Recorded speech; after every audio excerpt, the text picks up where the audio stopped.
The hunter often appeared before you in the guise of prey. Two men slowly tailed a woman through the night, with predatory smirks on their faces. The woman was cornered against a wall, helpless, only able to shield her chest with her hands. Just then, a figure appeared at the alley entrance, still munching on snacks. The boy said calmly, "If you don't want to die, you'd better run now." Seeing he was just a student, the two men scolded him to get lost. The boy ignored them and casually tore off the bandage on his neck. Several ants crawled out from a small hole in his neck. Just as the dark-haired man was about to teach him a lesson, blood suddenly splattered everywhere around him. His companion's upper body had vanished without a trace. He turned toward the chewing sounds behind him, just in time to see his companion's upper half being swallowed by a massive mouth. The woman from before had now transformed into a hideous monster lunging toward him. Thanks to his quick reflexes, he managed to escape, while the boy was now surrounded by some black substance. Soon it covered his entire body. The next day, the area was cordoned off by work crews, led by a long-haired man wearing a hat. They found half a body in the devastated alley, unable to fathom what could deal with such destructive monsters. They could only speculate, from the thug's account, that it was a boy who controlled insects. The man observed the ants on the ground thoughtfully. These workers wore uniforms marked with the Bug Reaper Department logo,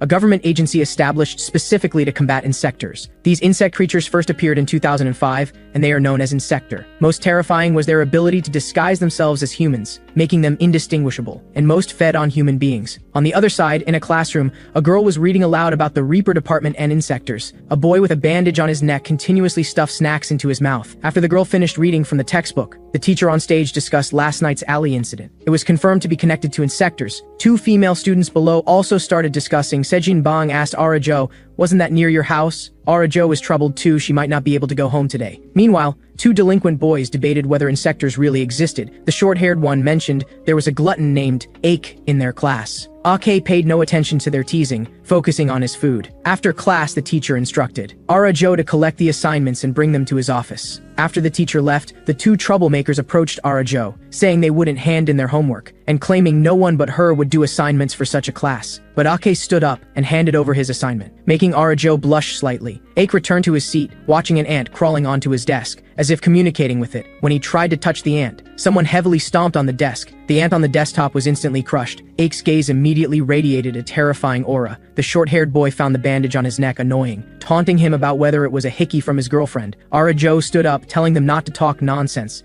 Seeing Ake wasn't resisting, the long-haired one reached out to tear it off. Ake let them remove the bandage, but they only saw a tiny black hole on his neck. The short-haired boy called Ake a freak and grabbed his collar to teach him a lesson. Just then, he saw an ant crawling out of the hole, then it crawled under his clothes to hide. He collapsed to the ground screaming in terror. Everyone just thought he was going crazy and continued their conversations. When Sejin Bang asked if Ara-jo liked Ake, Ara-jo vehemently denied it, but her mind was filled with images of Ake looking handsome. Sejin Bang then urged her to submit the assignments. Ara-jo took the only two assignments she had collected to the teacher. The teacher's expression immediately darkened, muttering something under his breath. When Ara-jo looked puzzled, he smiled again, saying those two who completed their work could go home, asking Ara-jo to tell the students who didn't finish to stay and clean the incineration plant. Ara-jo was afraid to go home alone because of yesterday's monster incident. She happened to see Ake preparing to leave. Learning that Ake also lived nearby, she invited him to walk home together after school. But Ake said he had planned tonight and walked away, leaving Ara-jo behind on the verge of tears. At the incineration plant, two guys kept complaining. Sejin Bang told them to stop whining and get to work, then asked Ara-jo beside her why she was crouching there instead of going home. Ara-jo looked expectant,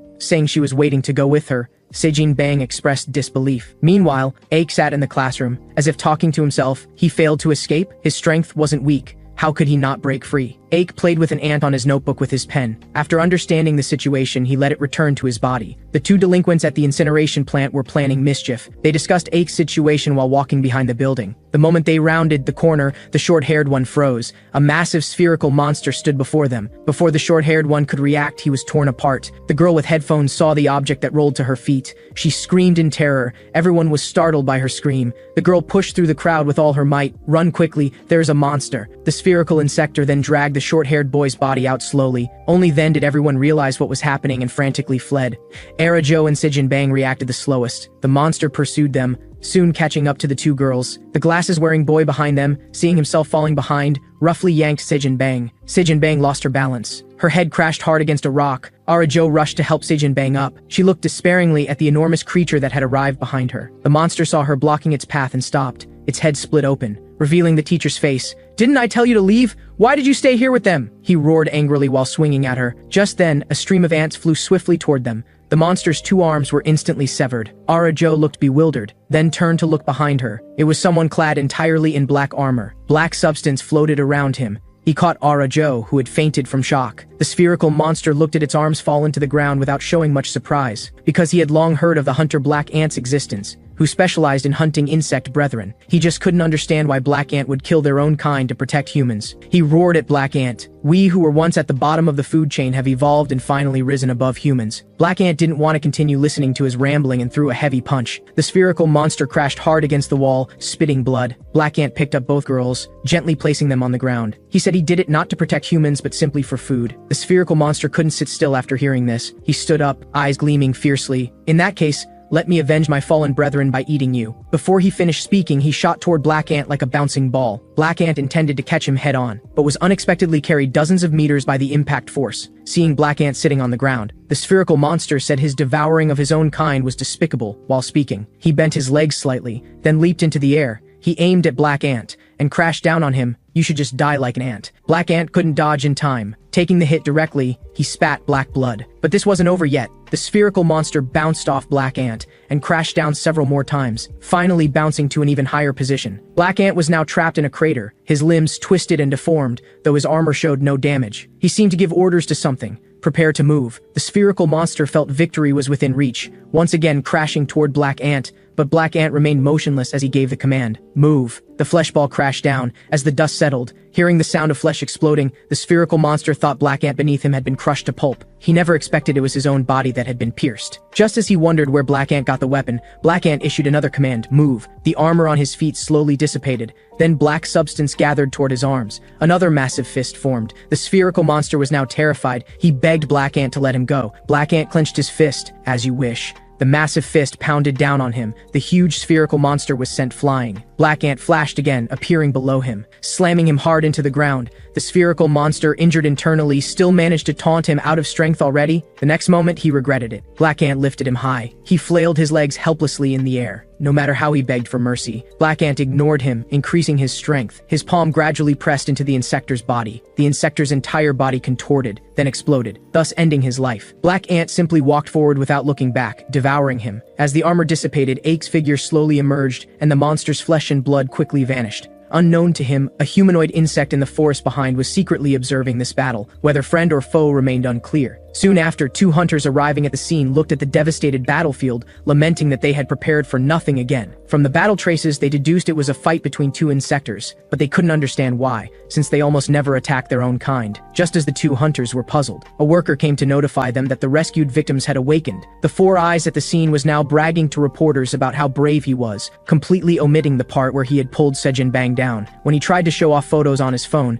he found his phone had gone black. The man in the hat said there was no need for such measures, because the incident was too big to cover up. Soon, they reached Arajo. Seeing them approach, Arajo said goodbye to her mother and hung up the phone. Then she told the 2 men how someone in black armor had saved her. She believed he was human because he felt different from the other insector. Based on Arajo's description, the man in the hat thought that person should be someone Sejin Bang and Arajo knew. So he asked Arajo if any students had been absent at the time. Arajo answered truthfully that only AK had left school on time. That evening, as soon as AK got home, Grandma greeted him, gesturing for him to come eat. Ake saw the table full of dishes and felt somewhat helpless, because he had just finished eating an entire insector. He told Grandma he had already eaten. Grandma was startled at first, but immediately understood, then anxiously asked if Ake was injured. Ake just felt he had let Grandma down. As long as you're okay, go rest properly. Ake obediently walked to his room, reminding Grandma to save the food for his breakfast tomorrow. After AK left, Grandma could no longer hold back. Tears streamed down her face. Dear God, why must Ake suffer like this? He's just a child. Meanwhile, ants were crawling through the window in an orderly fashion. AK lay quietly, listening to reports about the major incident at school, letting those ants crawl into the hole in his neck one by one. Elsewhere, 3 police officers were preparing to search a house. They were responsible for looking for missing children. They tiptoed up the stairs. When their captain saw the cocoons hanging in the room, he got goosebumps. Outside the building sat an armored vehicle. Inside were members of the Reaper organization's isolation squad. The buzz-cut man in the driver's seat was complaining impatiently, while the bowl cut beside him advised him to look on the bright side. Since their department was still under review, cases had to be investigated by the police first. The communicator crackled, requesting backup. The buzz-cut man mocked the bowl cut for getting nervous. The man in the hat behind them told them to prepare to go upstairs. Just then, The police upstairs sensed children inside the cocoons. To quickly rescue the children, they lowered the cocoons. The captain then opened one cocoon. Inside was indeed a living child. Another officer followed suit and opened another cocoon. Just as he was puzzled, his head was instantly pierced. A humanoid mosquito monster appeared before everyone. The captain stared at the mosquito monster in shock. His subordinate was first to fire at the mosquito monster. However, the mosquito monster not only easily dodged the bullets, but also pierced his head in one strike. The mosquito monster then immediately lunged at the captain. The next instant it was sent flying. Its prized needle was also broken. On a distant lighthouse, the bowl cut was positioned with a sniper rifle. Due to the mosquito monster's speed, he couldn't hit vital spots. The attacked mosquito monster cursed angrily, then charged at the captain again, but was blocked by a stick. The buzz cut man looked disdainfully at the small creature in front of him, then delivered a crushing blow. The mosquito monster was slammed hard against the wall. To be safe, the man in the hat told the police captain to take the children out first. The mosquito monster became anxious. Those were children he had worked so hard to abduct. The man in the hat suddenly exhaled green smoke. The mosquito monster trying to pursue slowed down. The man in the hat immediately asked why he was capturing these children. The mosquito monster pointed at his broken needle and mentioned something about black ant. The two men were completely confused. The mosquito monster ignored them and spat several darts from his mouth at them. The man in the hat exhaled another puff of smoke, and the darts stopped in the smoke. The buzz cut man also wielded his stick to block the attack. However, this was just the mosquito monster's distraction. He had already flown out the window. Seeing this, the man in the hat quickly warned the bowl cut to snipe, but he had already been hit by a dart and collapsed. The two men inside could only give up and watch the mosquito monster escape. Due to that incident, the school had to suspend classes for a week. Ara Jo was now sitting on a park bench. She looked at the smug four eyes on her phone. Thinking of Sejin Bang in the hospital made her furious. Just then, a little kid wearing a mask tried to startle her, but she just looked at the child calmly and gave him a light tap. The kid could only run off calling for his mother. Ara Jo wondered how she ended up with such a noisy little brother when she was so quiet. Before she could enjoy the peace, she heard her brother making noise again. She turned to scold him, but immediately stopped because she saw her brother staring at the ice cream in Ake's mouth and drooling. Ake also noticed Ara Jo nearby, so the three of them sat in a row eating ice cream. Ara Jo looked at Ake beside her,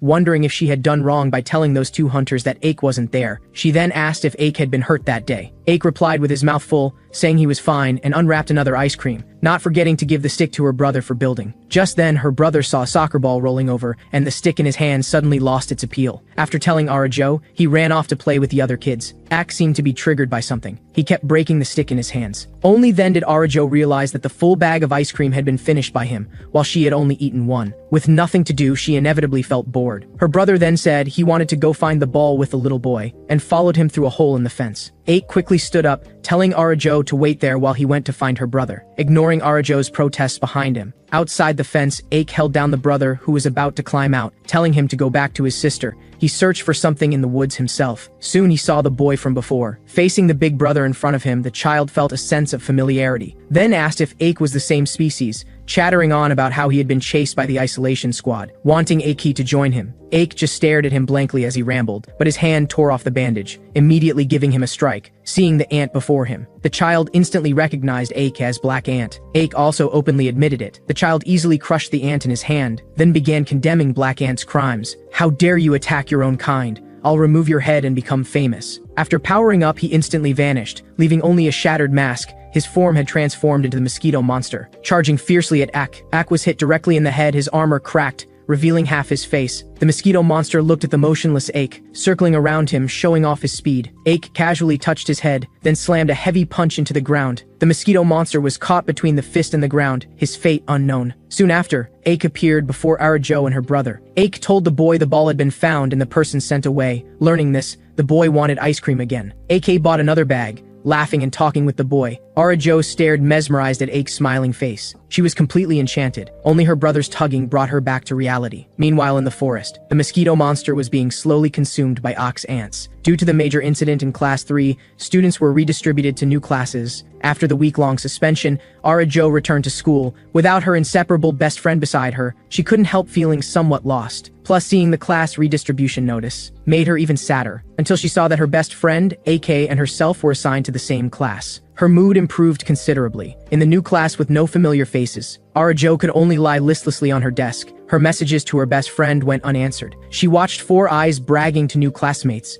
seemingly having completely forgotten about pulling Sejin Bang down. She wanted to kick him. Just as she was thinking this, the cool girl next to Ara Jo stood up, walked over and kicked the Four Eyes. Everyone was shocked by her action. The Four Eyes sitting on the ground still didn't know why he was beaten. The cool girl glared at him fiercely. "What's all the noise about, Four Eyes?" Seeing this, the little chubby boy nearby didn't know what to do, both trying to calm her down and apologize. From the classmates' discussions, Arajo learned her name was Yojin Lee, and almost no one in class dared to mess with her. Just as Yojin Lee was leaving, she happened to meet Aka entering the classroom. The two looked at each other. They passed by as if nothing happened, but it seemed like something did. Arajo saw the late arriving Ake, gestured for Aka to sit next to her, telling Ake about Yojin Lee's cool behavior just now. Though Ake didn't care much, he still responded, then took out snacks from his bag. Arajo saw them and said the snacks in his hand tasted good. Ake gave an affirmative answer, but this was actually his first time eating this snack. Before long, not long into class, Ake was hungry again. However, these little movements were all noticed by Arajo. She immediately invited Ake to have lunch with her later. Ake suddenly sensed an insector nearby. Thinking of his empty stomach, he decided to go for an extra meal later. So as soon as the bell rang,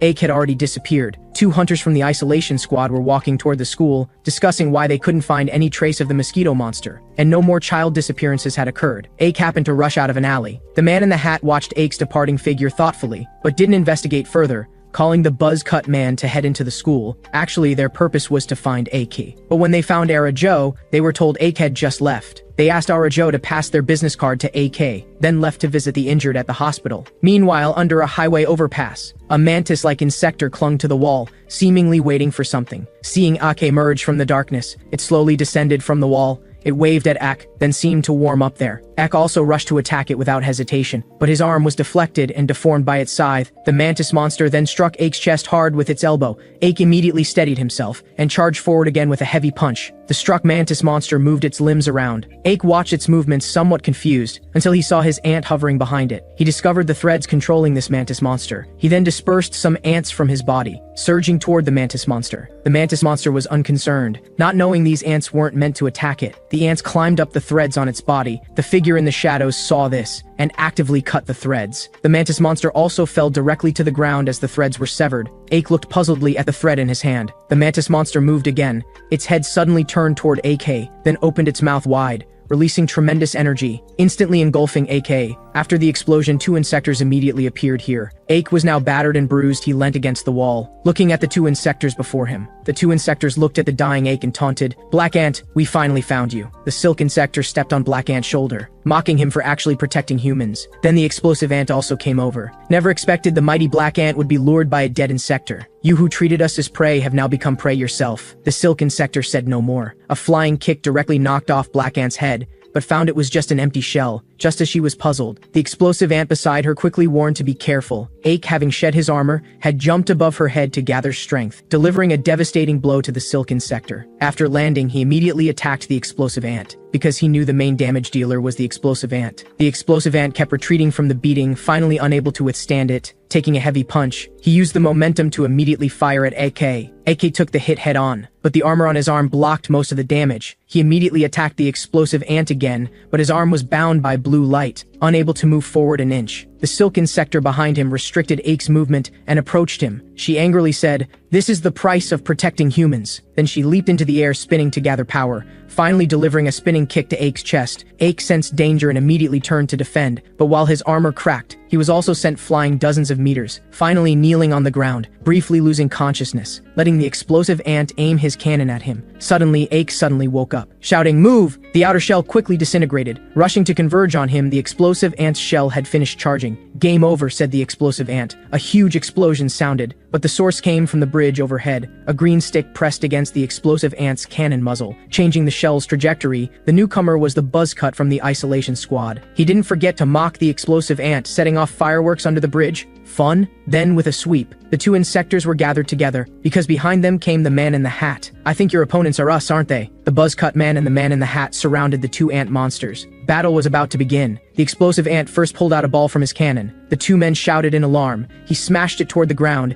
instantly releasing thick smoke that enveloped everyone. The silk insector took the opportunity to drag the explosive ant away. The buzzcut man could only watch them escape, complaining that these flying insectors were too disgusting, running away when they couldn't win. Just as the two were about to capture Black Ant, they found the place was already empty, making the buzzcut man curse angrily. By nightfall, the severely injured AK supported himself against the wall, slowly walking home. The first thing he did upon returning was eat desperately. Grandma looked at the wounded Ake with concern. "Did you eat nothing today, my poor little Ake?" Ake told the truth. He ate nothing today, didn't catch a single one, so he had to fill his stomach with food. Back in his room, Ake locked the door. He growled lowly. The voices of insectors he had devoured appeared in his mind. Why do you help humans? You've broken the insector rules. You'll face retribution sooner or later. He tore off his shirt. The skin underneath was red as if burned. The ants inside were gnawing at his blood vessels. The mental and physical torment forced Ake to cry out. Meanwhile, in an abandoned factory, a mysterious person in protective gear was dragging 3 body bags forward. She moved the body bags into a freezer. Just as she was putting the last one in, the person in the bag suddenly called for help. She ignored it and put the person in the freezer, completely disregarding the person's cries. She then went to the storage office. Removing her protective gear, it was Yojin Lee, the cool girl from Ake's new class. An old man stood before her, currently complaining about the isolation squad, because their appearance prevented him from capturing Black Ant, causing him to fail in allying with the apex insects. It wasn't hard to guess that these two were the insectors who had ambushed Ake during the day. The old man then said he wanted to increase food reserves, but Yojin Lee refused. Please don't misunderstand, I don't enjoy doing such things. The old man looked at her, then came over to tug at her clothes. This school uniform is the same style as Black Ant's, do you know him?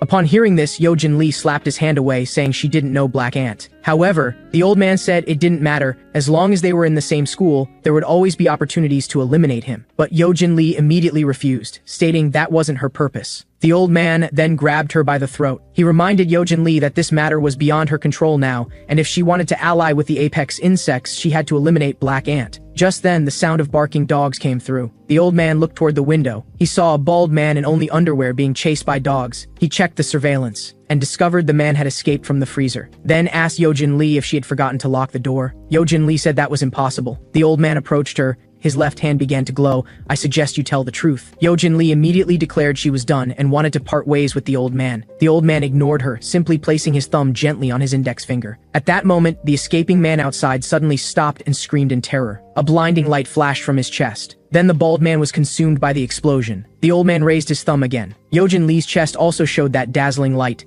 I'll say it once more, kill the Black Ant. The next day, at the school cafeteria during lunch, students had just come to get their meals. Ake had already eaten several plates, drawing frequent glances from others. Arajo also noticed he was eating more than usual today. Ake, who was frantically stuffing food into his mouth, suddenly spat it out. His pupils contracted violently, because the ants inside his body had started gnawing at his flesh again. Ak began feeling uncomfortable all over, and Arajo beside him became worried. Then Four Eyes walked over. What's wrong, feeling sick? Everyone else can only take one sausage. But you've eaten so many, are you a glutton? Arajo beside him seriously stated that Ake had reported a 10-person portion every day. The Four Eyes continued his chatter. 10 portions? Normal people couldn't eat that much, unless you're not human at all. At this point, surrounding students also gathered to watch the spectacle. Yojin Lee was among them. But the Four Eyes became increasingly smug. You think you didn't have to stay behind for cleanup because you were a good student? That's just because you were isolated. At this moment, Ake's physical reaction intensified. The Four Eyes thought his words had frightened Ake. Just then, an ant viciously pierced into Ake's flesh. Ake shuddered. Just as the Four Eyes was about to speak again, he was grabbed by Ake, then lifted into the air like a small chicken, just as Ake was about to lose control and strike. Arajo behind him called out to him. Ake snapped back to reality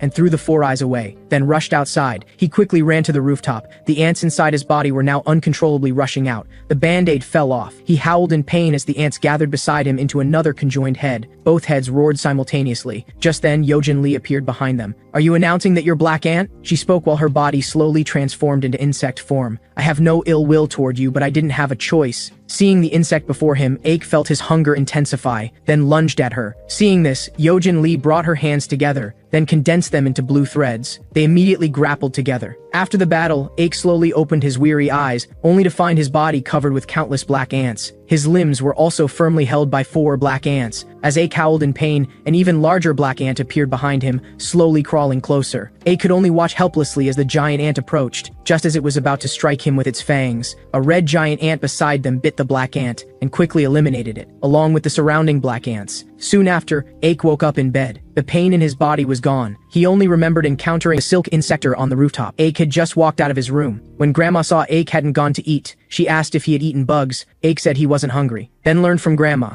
that Yojin Lee had brought him back and she was also badly injured. Hearing this, Ake wondered why she was still alive, while the ants inside him had quieted down. At this moment, Ake sensed the presence of an insector and tracked its location. Completely unable to hear what Grandma was saying to him, he immediately chased after it. Meanwhile, Yojin Lee was called out by Explosive Ant. He immediately blamed Yojin Lee for messing things up again. Although Yojin Lee said she had tried her best, Explosive Ant clearly didn't believe her. Hearing this, Yojin Lee couldn't take it anymore. It's easy for you to say, why don't you go yourself? That guy is a complete monster. Just as Explosive Ant was still puzzled, a dark figure slowly emerged from under the bridge. It was AK, who had tracked the scent and transformed into Black Ant. Seeing this, both of them immediately transformed into insect form. I hope you won't disappoint me this time, Explosive Ant said. Yojin Lee charged first, delivering a kick to AK, but AK easily blocked it. The ants quickly gathered on his hand, then delivered a heavy punch to Yojin Lee. The force was so great it shattered large parts of her armor. Yojin Lee struck hard, clearly felt that AK had grown stronger, but AK didn't continue attacking her. Instead, he walked toward the distant Explosive Ant. The next moment, Yojin Lee firmly grabbed his foot. Are you ignoring me? Or pitying me? If I can't even catch you, how can I get revenge on the apex insects? However, Explosive Ant had already raised his thumb. Seeing this, Yojin Lee panicked and shouted for him to stop. Explosive Ant, seeing she had no more use, revealed the truth. It seems you really know nothing. Did you think I would actually avenge you? I simply want to join the apex insects. Learning the truth, Yojin Lee could only roar frantically. For revenge? I did so many dirty things for you. In the end, I still have to die like this, unwillingly? You asshole. Explosive Ant didn't want to hear more of her rambling, and was about to press his thumb down. But Ake suddenly vanished from his position. He had to focus his attention. Then Yojin Lee's side suddenly exploded. A dark figure flashed out from it, rushing straight toward Explosive Ant, but Explosive Ant laughed wildly. You're lucky this time, but you won't get out of my heat wave minefield. Ake was determined to cut off Explosive Ant's hand, but his speed was still too slow. As if the ants heard his thoughts, his speed suddenly increased dramatically. Like a ghost, he quickly appeared before Explosive Ant. Seeing the minefield couldn't stop AK's advance, Explosive Ant hurriedly fired shells at him, but Ake easily dodged them and accelerated toward him. Just as he was getting anxious, Ake's hand had already reached for his arm. At this moment, he tried to press his finger but couldn't control it, because his head had already been removed by Ake. Then Ake slowed his pace, revealing a completely new form. He looked puzzled at the changes in his body, but didn't think much of it, simply saying, "Devour it." The ants began gnawing at Explosive Ant's corpse. The severely injured Yojin Lee watched this scene with terror. Ake walked up to her, staring at her with those indifferent eyes. She closed her eyes, preparing for death's arrival. However, Ake quietly walked past her, but she called out to him. "Hey, wait, you saved me. Don't you have other motives too? Don't you also want to fight the apex insects?" Hearing this, Ake stopped, only demanding that Yojin Lee tell him what happened during the day. Yojin Lee found this strange. You really don't remember anything? It turned out that during the day, the frenzied Ake had quickly defeated Yojin Lee, just as the spawned black ant had wanted to devour Yojin Lee. Ake stopped it. Stop, don't eat her. The black ant, seeing the food at its mouth was uneatable, then turned around and bit toward AK. Fortunately, Yojin Lee intervened in time and controlled the black ant. Just as Yojin Lee was puzzled, another power suddenly surged from within AK. The black ant immediately dissipated. AK also fainted. Just as Yojin Lee was debating whether to finish off AK, she thought, perhaps AK could fight against the apex insects. So she brought AK home. After Yojin Lee explained what happened during the day, she wanted to recruit AK to fight the apex insects together. Black Ant, no, AK, think about it. Now that you've killed Explosive Ant, the apex insects' reserve food supply chain will be cut off. When they investigate, they'll discover you. And not just you. Your friends and family will all be in danger, so let's unite, I can help you, and together we have a better shot. But Ake was dismissive, saying Yojin Lee was just looking for backup because her abilities were insufficient. Ake raised his hand and slowly approached Yojin Lee. Ants also gradually gathered on his hand. I'm not afraid. If those people come, I'll just devour them all. As soon as he finished speaking, he directly grabbed Yojin Lee's throat with his ant-covered hand. Countless ants swarmed up. At this moment, a high-speed train happened to pass by, covering Yojin Lee's miserable screams. The next morning, the Reaper department staff sealed off the accident scene. While the long-haired man and the curly-haired man were chatting, an intern nearby picked up Explosive Ant's remaining prosthetic limb. A yellow capsule fell out of it. Just as the intern wondered what it was, someone walked over from outside the isolation tape. Stop, you can't enter here. The long-haired man also tried to persuade him kindly to leave. The man just glanced at the hand he had placed on his shoulder, then casually waved his hand, and the long-haired man's arm flew through the air. The screams immediately put everyone else on alert. They all drew their weapons. The curly-haired man warned, "Everyone be careful, this might be an insector." However, the man showed no fear. Instead, displaying an excited expression, he raised his hand and instantly shattered the curly-haired man's body. Not even a scream escaped. The intern could only hold his weapon defensively, but still died horribly at the man's hands. Then the man retrieved the yellow capsule from the intern's body and made a phone call, saying the sample had been recovered. Looking closer, that yellow capsule was actually an insect egg. soon after, to prevent similar incidents. The isolation squad began testing the combat performance of battle mechs. The test subject was a member of the squad. His name is Tai, and he was told that for more accurate mech testing, he couldn't use his preferred weapon. Tai, used to long staffs, looked at the short blade less than 30 centimeters long with obvious disdain before he was ready. The combat opponent had already emerged from the doorway, a scruffy, thin, middle-aged man. But when the middle-aged man was told he could kill his opponent, he immediately became excited, and his body began to change. The next instant, he vanished from his position. Just as Tae was surprised, the transformed long-faced monster swung his fist and appeared beside him. Tae quickly blocked, then was only knocked back several meters without real damage. Experiencing the mech's defensive power,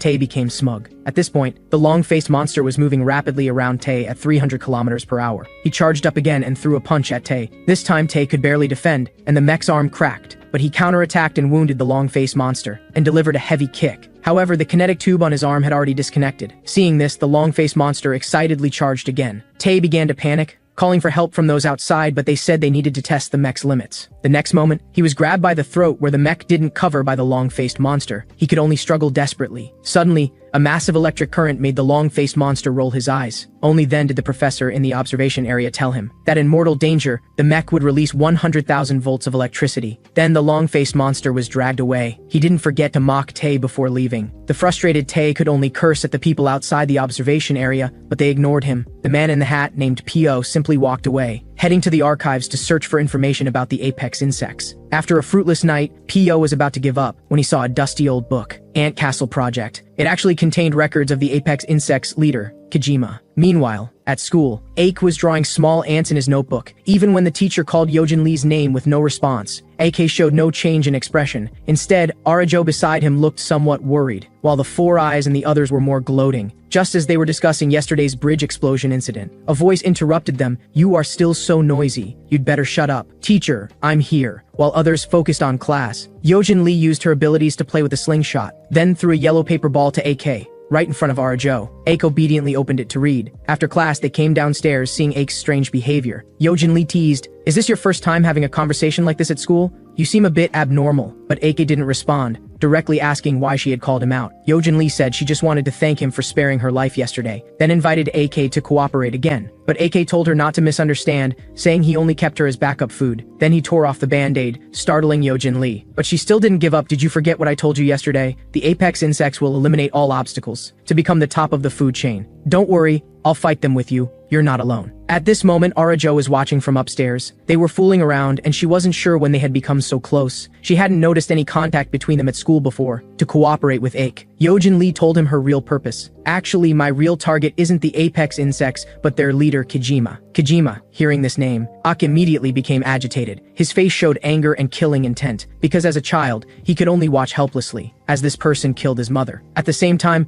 Kojima was also the murderer who killed Yojin Lee's parents back then. After school, Ake walked out of the school gate alone, but heard someone calling him from behind. It was Yojin Lee, inviting Ake to hang out with her, or go hunting together. Ake predictably refused her directly. "Ah, what a pity, I was going to treat you to delicious meat." Hearing this, Ak's expression changed, thinking she wanted to eat people. This scared Yojin Lee into quickly waving her hand, saying no. She explained she just wanted to treat him to barbecue. Only then did Ak accept her invitation. Then they went to an all-you-can-eat barbecue restaurant. Ake, who was usually alone and only ate bugs and prepared food, looking at the raw meat, asked, "Can I eat this?" Yojin Lee helplessly told him to wait a bit longer. At this moment, the manager and waitress were staring at AK and her. After all, just two students ordering so much meat, they'd be fined if they couldn't finish. While they chatted, AK and Yojin Lee had already started eating. Yojin Lee looked at AK, who only ate meat, somewhat helplessly. "You should eat the lettuce with the meat, don't just eat meat." Watching Ake wolf down the food, the manager was also stunned. Then Yojin Lee asked Ake how he knew about Kojima, but AK just brushed it off casually. Yojin Lee told Ake all about her relatives being killed by Kojima, but AK kept focusing on eating, seeming not to listen at all. The helpless Yojin Lee could only keep calling the waitress to bring more meat. The manager was now breaking out in cold sweat, because these two had eaten up this month's profit. The well-fed pair were obviously in much better spirits. Ake even remembered the address of this restaurant before leaving. Then Yojin Lee went to buy ice cream, just as she was asking what flavor Ake wanted. Ake felt that familiar sensation again. He carefully observed the people around, finally locking his gaze on a laughing young couple. Yojin Lee, who had bought ice cream, also noticed Ake's abnormality. From Ake's words, she learned that the man in the couple was an insector. Meanwhile, Arajo came to the hospital to visit Sejin Bang, but couldn't even enter the hospital room. Only hearing Sejin Bang inside telling her to leave, she could only leave the gift at the door. When that incident happened, Sejin Bang had just succeeded in her audition. Then the accident occurred, causing her to miss her debut opportunity. Arajo also felt sorry for her situation. After all, she had waited so long for this. Then a nurse passed by Arajo, making Arajo unable to help but take another look. Soon after, Sejin Bang, sitting on the hospital bed, sensed someone entering. Thinking it was Arajo, she immediately shouted angrily, "Didn't I tell you to leave?" but found no movement at the door. The person who entered was indeed that nurse. She walked in while shedding her nurse's uniform, then approached Sejin Bang directly. "Are you angry and furious?" She spat out an insect egg from her mouth. It was the same one that had fallen from explosive ant earlier. She gently pinched Sejin Bang's chin. "Don't you want to get revenge on those hateful people? I'll help you fulfill your wish." Then she put the insect egg into Sejin Bang's mouth. Sejin Bang's body shuddered violently, but the woman watched her transformation with great interest. Sejin Bang felt intense pain surge through her, making her roar loudly. However, the more pain she showed, the more excited the woman became. At night, the man brought the girl to his home's 5-meter-deep swimming pool, then kicked her in while she wasn't paying attention. Fortunately, the girl could swim, but when she surfaced, she couldn't find the man anywhere. "Hey, where are you?" Unknown to her, a pair of eyes underwater were staring straight at her. It was the man who had somehow dived to the bottom, with a sinister smile on his face. Unable to find anyone, the girl began to panic and desperately swam toward shore. The next moment, she suddenly couldn't swim anymore. A large hand grabbed her foot and threw her into the air, then pulled her back underwater. The frightened girl could only hold her breath underwater, letting the man drag her down. Then she was pulled toward deeper water. Her head slammed violently against the pool bottom. The man stood on the water surface looking at the unconscious girl, complaining about the daily trouble of hunting. The next moment, he opened his mouth wide to bite the girl, but he suddenly stopped because he noticed the ant on his cheek. Then the man looked toward the glass window where armored Ake stood, staring at him coldly. After AK completed his transformation, he punched through the glass. Just as the man screamed, Ake's feet directly hit his vital points. Then he crashed heavily into the wall. But the next moment he charged at AK as if nothing had happened. AK also took this punch solidly, taking advantage of AK being knocked away. Yojin Lee also completed her thread wrapping preparation. Countless blue threads appeared around the man, instantly wrapping him up. At the same time, Yojin Lee didn't forget to pull the girl out of the water. Seeing the girl was still alive, Yojin Lee breathed a sigh of relief. After placing the girl outside, she returned to the bound man. The tied-up man was still arrogant, questioning why AK and Yojin Lee were stopping him from feeding. He also threatened, "Do you know who I am? How dare you touch me?" However, AK appeared completely unconcerned. Just as AK wanted to step forward and devour him, Yojin Lee stopped him. She hoped to extract some clues from this person. But the man became even more arrogant. "You must be Black Ant, and you even have an accomplice. But hunting me, are you qualified?" He spoke while his body began to change. Just as Yojin Lee thought he couldn't break free, the man had completed his insect transformation, and immediately, the threads binding him split open with bright light. Seeing this, AK quickly warned Yojin Lee to dodge, but it was too late. Countless blades burst from those cracks. Yojin Lee was unfortunately hit, and AK could only block part of the attack. Even the floor was melted by the high temperature of the blades. The room was left with deep grooves everywhere. You might be fine against ordinary insectors, but how dare you reach out to Apex Insects members? At this moment, the transformed man stood on the water surface, speaking disdainfully to the two. "I am Zigna. If you have the ability, try again." Hearing this, both AK and Yojin Lee used their signature moves and attacked him, but Zigna easily deflected them both. His blade tip lightly skimmed the water surface, leaving trails of afterimages. He instantly appeared behind AK and Yojin Lee. Countless blades burst from his original position toward them. Both were pierced by the blades and severely injured. After being pierced by blades in midair, Ake could only let his body fall, and Zigna was ready to deliver the killing blow. Fortunately, Yojin Lee flew over in time to carry Ake away. Yojin Lee still couldn't understand how Zigna had broken free, and this swimming pool was Zigna's home field, disadvantageous to them. Just getting close to Zigna would result in being attacked. This gave Yojin Lee new understanding of the Apex Insects' power. At this moment, Ake suddenly rushed out. He quickly reminded Yojin Lee, "Spread your threads throughout the swimming pool." Although she didn't understand, Yojin Lee did as told. Ake used the threads as leverage points. Charging towards Zigna across the water, he had to use the red ant's power again to defeat him. Soon he reached Zigna, but was suddenly kicked. Ake immediately retaliated, though his opponent easily dodged. After countless attacks and defenses, AK's body gradually changed color. Then he punched Zigna in the face. AK swung his fist at Zigna's left arm and right hand. Zigna's two sharp blades fell from his hands. Ake wanted to press his advantage, but blade light came from the side, startling Ake. Before he could react, the armor on his head was sliced off. Then Ake became visibly annoyed. At this moment, Zigna's feet were fusing with the blades that had just been knocked away, his hands also busy, slowly drawing two more blades from his back. "This is my true form." As soon as he finished speaking, he had already flashed behind AK. AK couldn't dodge in time,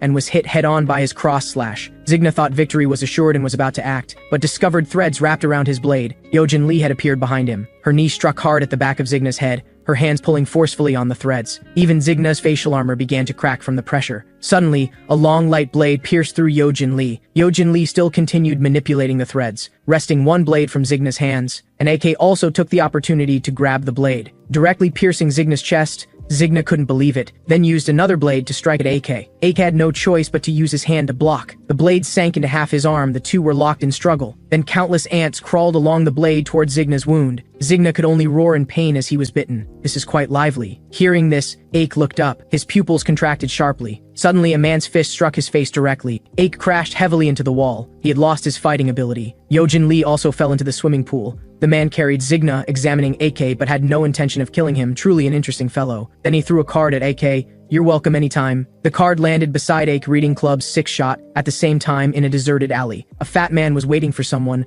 A girl in a hoodie walked toward him. It was Sejin Bang. The man looked at Sejin Bang, asking if she was his online date. Because he saw Sejin Bang hadn't worn a school uniform, he wasn't sure if she was a student. Then the man suggested changing locations. Sejin Bang paid no attention. She walked directly up to the man, then removed her mask in front of him, making the man's heart race. Sejin Bang suddenly stood on her tiptoes and kissed the man directly, but the man, who had been enjoying the kiss with closed eyes, suddenly opened them wide the next second. Sejin Bang remained expressionless. Then the man's face rapidly withered until he was lifeless. Only then did Sejin Bang release him. The man collapsed to the ground, no longer breathing. In contrast, Sejin Bang had a strange tentacle protruding from her mouth, with fangs at the end. At this moment, someone slowly walked over. It was the woman who had fed Sejin Bang the insect egg that day. She embraced Sejin Bang like her treasure. "Sweetie, how did your first hunt feel?" "Very delicious," Sejin Bang said. On the other side, on a train, there was a pale-faced man. His muttering to himself on the train made him stand out. Drawing strange looks from other passengers, he ignored them. Instead, suddenly opened his large mouth, which contained another smaller mouth inside. The people in front of him were instantly pierced by his projectile tongue. Others screamed when they saw this, but still couldn't escape the ruthless killing of this long tongue. Before long, the entire car had no survivors, only the strange man writhing there. Meanwhile, Ara Jo was happily walking toward school. Her eyes suddenly lit up. Wasn't the person in front of her the Ake she had been thinking about? She gently patted his shoulder. "AK, good morning." Ake turned around, hearing the voice, and saw it was Ara Jo. "Good morning." But when seeing Ake's face clearly, Ara Jo was immediately shocked. Afterward, Ara Jo learned from AK that his injuries were from fighting. Ara Jo simply advised him not to get into fights anymore, but she suddenly stopped mid-sentence, because at that moment, Sejin Bang was in the classroom, staring out the window in a daze. "Sejin, you're finally here." Ara Jo happily rushed toward her. Seeing her best friend finally recovered, she was moved to tears with excitement. "I didn't get to see you when I visited the hospital last time, and I was really worried. Thank goodness you're fine." Sejin Bang explained that she just didn't want Ara Jo to see her with her hair cut short. Ara Jo complimented her, saying any hairstyle looked good on her, and seeing her wearing the bracelet she had given her made her even happier. At this moment, Sejin Bang also noticed AK with his bruised and swollen face. She was puzzled but didn't ask much. Sejin Bang said she wanted to sit next to them, which made Ara Jo feel a bit awkward since it was Yojin Lee's seat. Yojin Lee, lying in bed at that moment, sneezed and complained about who was speaking ill of her. Then her phone buzzed with a message. Ake replied that he had already arrived at school, which made Yojin Lee marvel at his amazing recovery ability. He had been injured more severely at the time. She then picked up the card the man had left yesterday, looking thoughtful. Back at school, an unwelcome visitor disrupted the atmosphere of their long-awaited reunion. It was none other than the Four Eyes, who had caused Sejin Bang to be hospitalized. He showed no remorse. He didn't think he had done anything wrong at all. Upon seeing Sejin Bang's return, he became even more sarcastic. This disgusting attitude made Sejin Bang want to tear him apart. At this moment, the usually gentle Ara Jo suddenly threw a punch at the Four Eyes. This action shocked everyone. Even Sejin Bang didn't know what to do for a moment. "You bastard, you shameless thing," quickly apologized to Sejin Bang. The Four Eyes was stunned for a while before reluctantly apologizing, but he was clearly unwilling. He silently picked up his glasses, then walked away without looking back, muttering, "You crazy people, just wait and see." Nearby, Ake sensed something unusual when Sejin Bang got angry earlier. It felt similar to his usual sensations, yet different. Night fell, and the morning train had come to a stop. Everyone on the train was dead, with only a giant worm writhing there. At this moment, a person slowly walked into the car. His clothes bore the symbol of the Reaper department. Looking at the carnage in the car, his face showed no emotion. Then another person entered. "What is this thing, a larva?" They surrounded the giant worm from front and back. Then they casually analyzed the worm's origins, clearly not taking it seriously. "We'll send it back to headquarters later and let the doctor study it." The giant worm felt insulted and opened its massive mouth toward the green-haired man, but the brown-haired man stabbed it in the neck with his weapon, then unleashed a barrage of gunfire. The green-haired man wanted to remind him not to damage the giant worm too severely, but was swept away by a tail strike. His fate unknown. The brown-haired man became anxious upon seeing this, but was also pinned down firmly by the worm's tail. The brown-haired man remained calm. That little bit of strength isn't nearly enough. He hurled the entire giant worm into the air. The green-haired man instantly sliced the giant worm in half. The brown-haired man, splattered with blood, looked disgusted. "Stop talking nonsense, let's hurry up and pack it away." Suddenly, the green-haired man noticed a small golden worm crawling out from the giant worm's body. The small worm seemed to sense something too. It suddenly shot toward the green-haired man's forehead. The brown-haired man saw the green-haired man suddenly start trembling and asked what was wrong, but the green-haired man acted as if nothing had happened. Back at school, after classes, Ara-jo invited Sejin Bang to eat spicy hot pot. Sejin Bang didn't expect AK to come along too. She even suspected the two had secretly started dating behind her back. The atmosphere became somewhat awkward, but through Ara-jo's efforts, it finally eased up. After dinner, the group strolled around the streets. Sejin Bang and Ara-jo were chatting and laughing. Then Sejin Bang's phone received a text message. Upon reading the message, Sejin Bang's eyes suddenly became sharp. She told Ara-jo she had to go to tutoring and couldn't continue hanging out. Ek was seriously drinking his milk tea nearby. But when Sejin Bang left, he watched her retreating figure thoughtfully. On their way home, Ara-jo told Ek how happy she was to see Sejin Bang recovering, but suddenly remembered that Sejin Bang's homework for tomorrow was in her backpack. She said goodbye to Ake and was about to deliver it to Sejin Bang, but Ake grabbed her arm. Ara-jo didn't understand why, then blushed slightly. Ake said the teacher would understand and told her to just go home. Meanwhile, someone in a white car greeted Sejin Bang. Sejin Bang licked her tongue, then got into the car without hesitation. This scene was witnessed by the four eyes and his classmate from a distance. His classmate thought it was just Sejin Bang's father with a nice car. However, the four eyes knew that man wasn't her father, and a playful smile crossed his face. On the other side, the brown-haired man and the green-haired man finally returned to headquarters. They happened to run into Tae and Sam. The brown-haired man and Tae immediately started bickering, but Tae, who had eliminated the giant worm first, had the upper hand. Unexpectedly, the green-haired man ignored him and walked past, brushing his shoulder. Tae asked the brown-haired man what was going on, but the brown-haired man was also puzzled since the green-haired man hadn't said a word to him the entire way back. At this time, in the research lab, the giant worm had already been dissected. The doctor extracted a small golden worm from inside the giant worm, then placed it in a glass bottle filled with green liquid. That night, Yojin Lee walked alone through the neon-lit night market. Her cool outfit drew curious glances from passers-by. She stopped in front of a club. Looking at the long queue in front of her, she felt somewhat helpless. She contacted Ake asking him to come quickly, but Ake had no intention of coming. Just as she was getting anxious, someone approached from behind. "Beautiful lady, is this your first time here? Your voice sounds familiar to me." Yojin Lee turned around to see who it was and got a shock. It was Zigna, the member of the apex insects that she and Ake had almost eliminated the other day. But it seemed he hadn't recognized her as the worm woman from that night. Looking at Yojin Lee's pretty face, Zigna invited her into the club without hesitation. She was momentarily blinded by the lights inside upon entering. When she opened her eyes, she saw a sea of people inside. Everyone was having a wild time. Yojin Lee was also experiencing this kind of place for the first time, so she was naturally somewhat shocked. The light orb in front of her deeply attracted her. Zigna was about to speak to her when he noticed her reaching toward the light orb. He asked Yojin Lee what she was doing. Upon hearing this, Yojin Lee suppressed her inner excitement. She turned to Zigna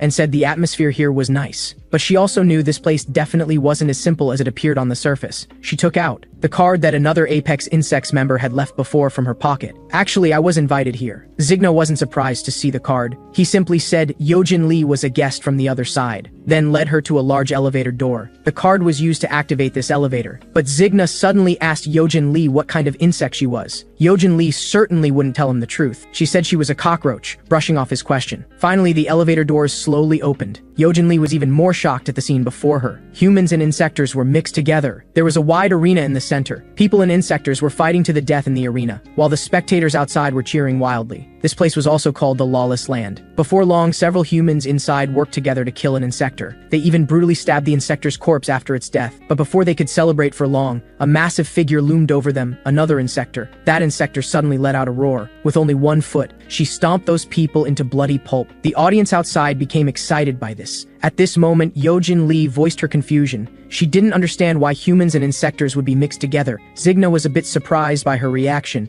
but he explained anyway. Those greedy humans would do anything for power and wealth. He then introduced her to the starfighter in the arena, Zack. Although he was large and powerful, he also had opponents who could restrain him. As soon as Zigna finished speaking, Zack's stomach was torn open. A red figure burst through his back, then transformed into a red insector standing upright, while Zack knelt motionless on the ground. Zigna complained about that red insector upon seeing this. It seemed the red insector did this often. Yojin Lee said she didn't see the point of any of this. Zigna said it could bring people excitement and thrills. It also gave insectors a chance to become Apex Insects members. Of course, strength alone wasn't enough to join Apex Insects. What mattered more was fitting Apex Insects' ideals. Appearance was also one of Apex Insects' selection criteria. but there was a way to become a Apex Insects member faster. As Zigna spoke, he pulled out a golden worm egg and asked Yojin Lee if she was interested. Yojin Lee accepted it without hesitation. Just as she was asking about how to use it, someone came to find them. "Boss, someone's looking for you over there." The newcomer was an insector dressed as a server, speaking respectfully to Zigna. Zigna wanted Yojin Lee to wait for him there, but he saw the elevator doors slowly closing behind them. Yojin Lee had somehow gotten into the elevator. She said she was going to the restroom, only after the elevator doors completely closed did she let out a sigh of relief, thinking she definitely needed to bring Ake next time. Meanwhile, the black insect reminded Zigna again that he needed to go, but Zigna chopped off its head with one hand. Then he shook his hand in disgust. The next morning, Yojin Lee came to school.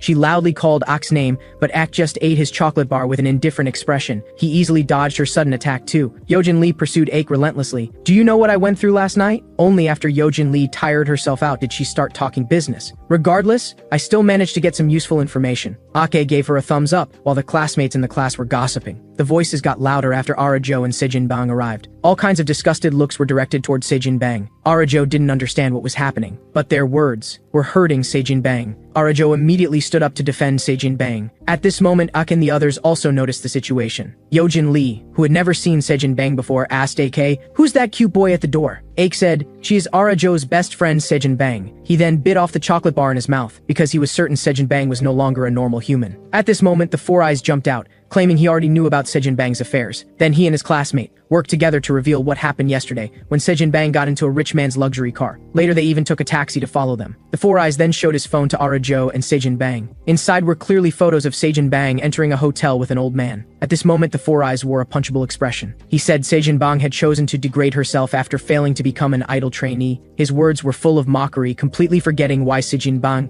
couldn't debut in the first place. Yojin Lee wanted to go teach him a lesson again. Aki sensed Sejin Bang's emotions becoming increasingly unstable. At this moment, Arajo couldn't contain herself anymore. "Hey, you bastard!" Arajo raised her fist angrily and swung at the Four Eyes, but was stopped by Sejin Bang. Sejin Bang pushed Arajo toward the door, telling her not to worry, that she had a way to handle this. Then she closed the door. The Four Eyes was still complaining, saying if Sejin Bang dared hit him, he'd report it to the teacher. But Sejin Bang suddenly burst into maniacal laughter. "I was planning to hide for a while longer." Her confused the Four Eyes, who thought Sejin Bang was just embarrassed and angry. The buzzcut boy even approached to ask Sejin Bang, "How much do you charge? I've made some money recently and have some spare cash." However, Sejin Bang kept her back to him and thick veins appeared on her neck. After the buzzcut boy saw her face, his voice stopped abruptly. Sejin Bang now had 5 eyes staring at him. At this moment, Yojin Lee finally realized that Sejin Bang was also an insector. The buzzcut boy was already too frightened to speak. Then Sejin Bang casually waved her hand and sent him flying. He lost consciousness after that. Others seeing this panicked and ran toward the door. Sejin Bang unhurriedly raised her hand,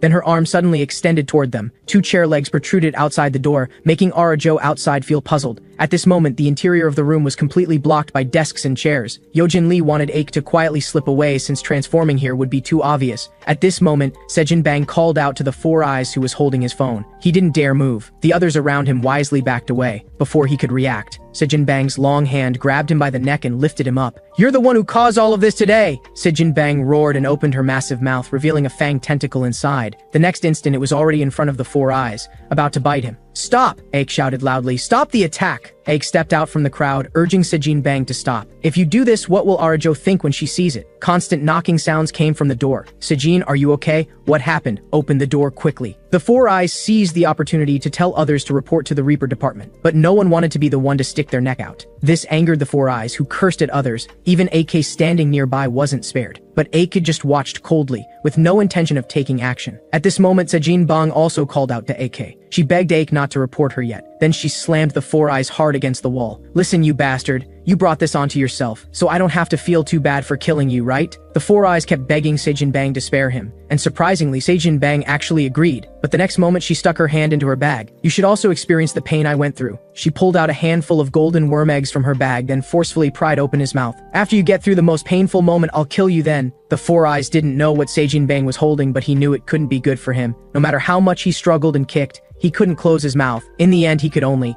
watch, helplessly, as those worm eggs fell into his mouth, and he swallowed them down. The next moment, the Four Eyes immediately had a reaction. His limbs began twisting at strange angles, his clothes gradually burst open, and his skin turned golden yellow. Then he transformed into an ugly, grotesque insector. He screamed desperately but could only make strange sounds. In contrast, Sejin Bang had returned to human form, sitting casually on the windowsill. Becoming so ugly suits your punchable face perfectly. At this moment, the teacher's voice came from outside the door. He loudly asked what was happening inside, and Arajo's voice was full of anxiety. Then Sejin Bang spoke to AK, "Give my regards to Arajo. Actually, never mind. It's better if we don't meet again in the future." After saying this, she fell backward and escaped from the scene. Ak obviously didn't expect this either. At this moment, the chairs blocking the door were knocked down. The chair happened to fall next to the buzzcut boy, who finally came to his senses. Just then, the teacher walked in cursing, but was so shocked by the scene before him that he couldn't say a word, and the buzzcut boy also remembered what happened. He immediately shouted Sejin Bang's name, and quickly pulled out her phone to call the Reaper department, hoping to be rewarded like the Four Eyes. Arajo thought the insector was Sejin Bang and immediately grabbed his phone to stop him. During their struggle,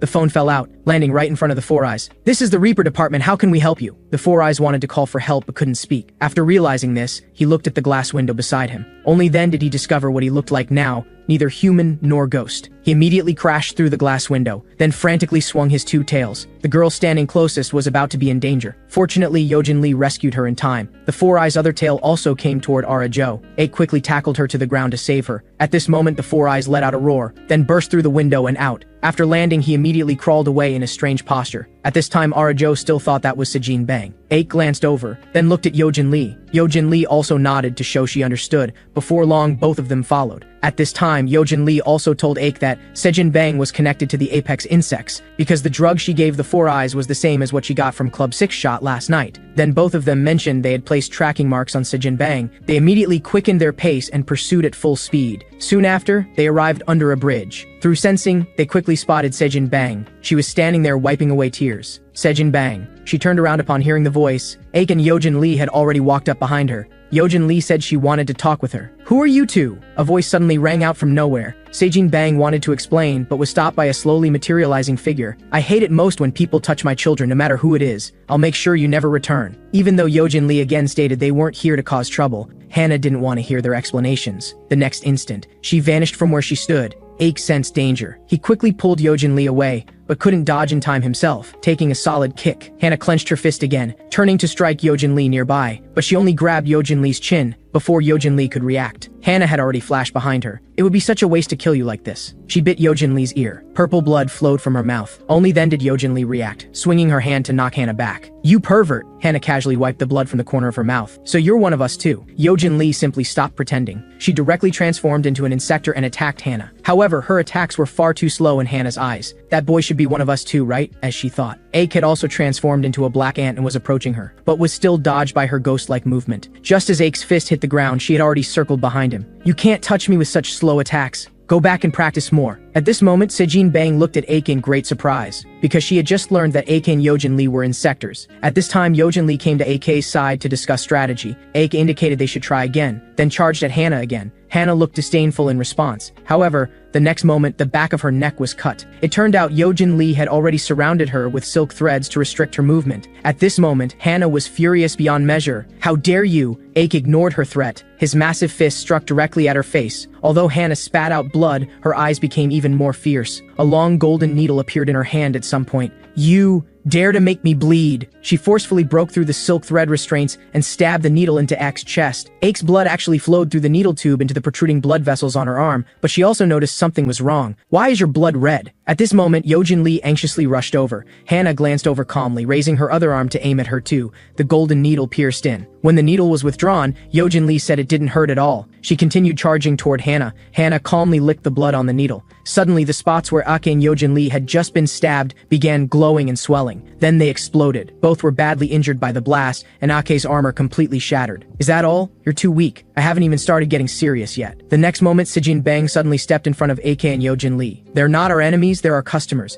I just brought them here to demonstrate the effects of the golden worm eggs." "Is that really true?" Hannah's eyes were terrifyingly fierce at this moment. But the next second, her expression changed faster than flipping a book. "You should have said so earlier, I almost finished them off." Then she quickly ran toward Ake and Yojin Lee. She pulled out a worm egg from somewhere, saying this was the last one. Before Yojin Lee could speak, Ake asked her to explain the worm egg's effects first. Upon hearing this, Hannah patiently introduced it to him. For insectors like us, eating this directly will give us great power. If ordinary people eat it, they'll become golden larvae, and when we eat the larvae, we'll get double the power. Yojin Lee was appalled upon hearing this. Isn't that just eating people indirectly? At this moment, two humans walked toward them. Hannah said witnessing it firsthand would help them understand faster. The two people called over looked confused. The man with headphones didn't react before a worm egg was stuffed into his mouth. Before he could process what was happening, his body began changing. The next moment, he had completely transformed into a golden worm. Yojin Lee was shocked to see this, while Aik watched with an indifferent expression. Hannah said this was her apology gift for what just happened. Aik also asked if eating it would really make them stronger. Hannah smiled upon hearing this. You'll know once you eat it. Then she said if they were interested, they could find her at 6 Shot. Before leaving, Sejin Bang looked back with concern. At this moment, the golden larva was eyeing its former companion, but was sent flying by Aik's punch. Yojin Lee told AK to stop, but AK acted as if he couldn't hear her. Yojin Lee directly intervened to stop him. You madman, do you know what you're doing? You're not really planning to eat him, are you? But AK remained coldly indifferent. Eat him,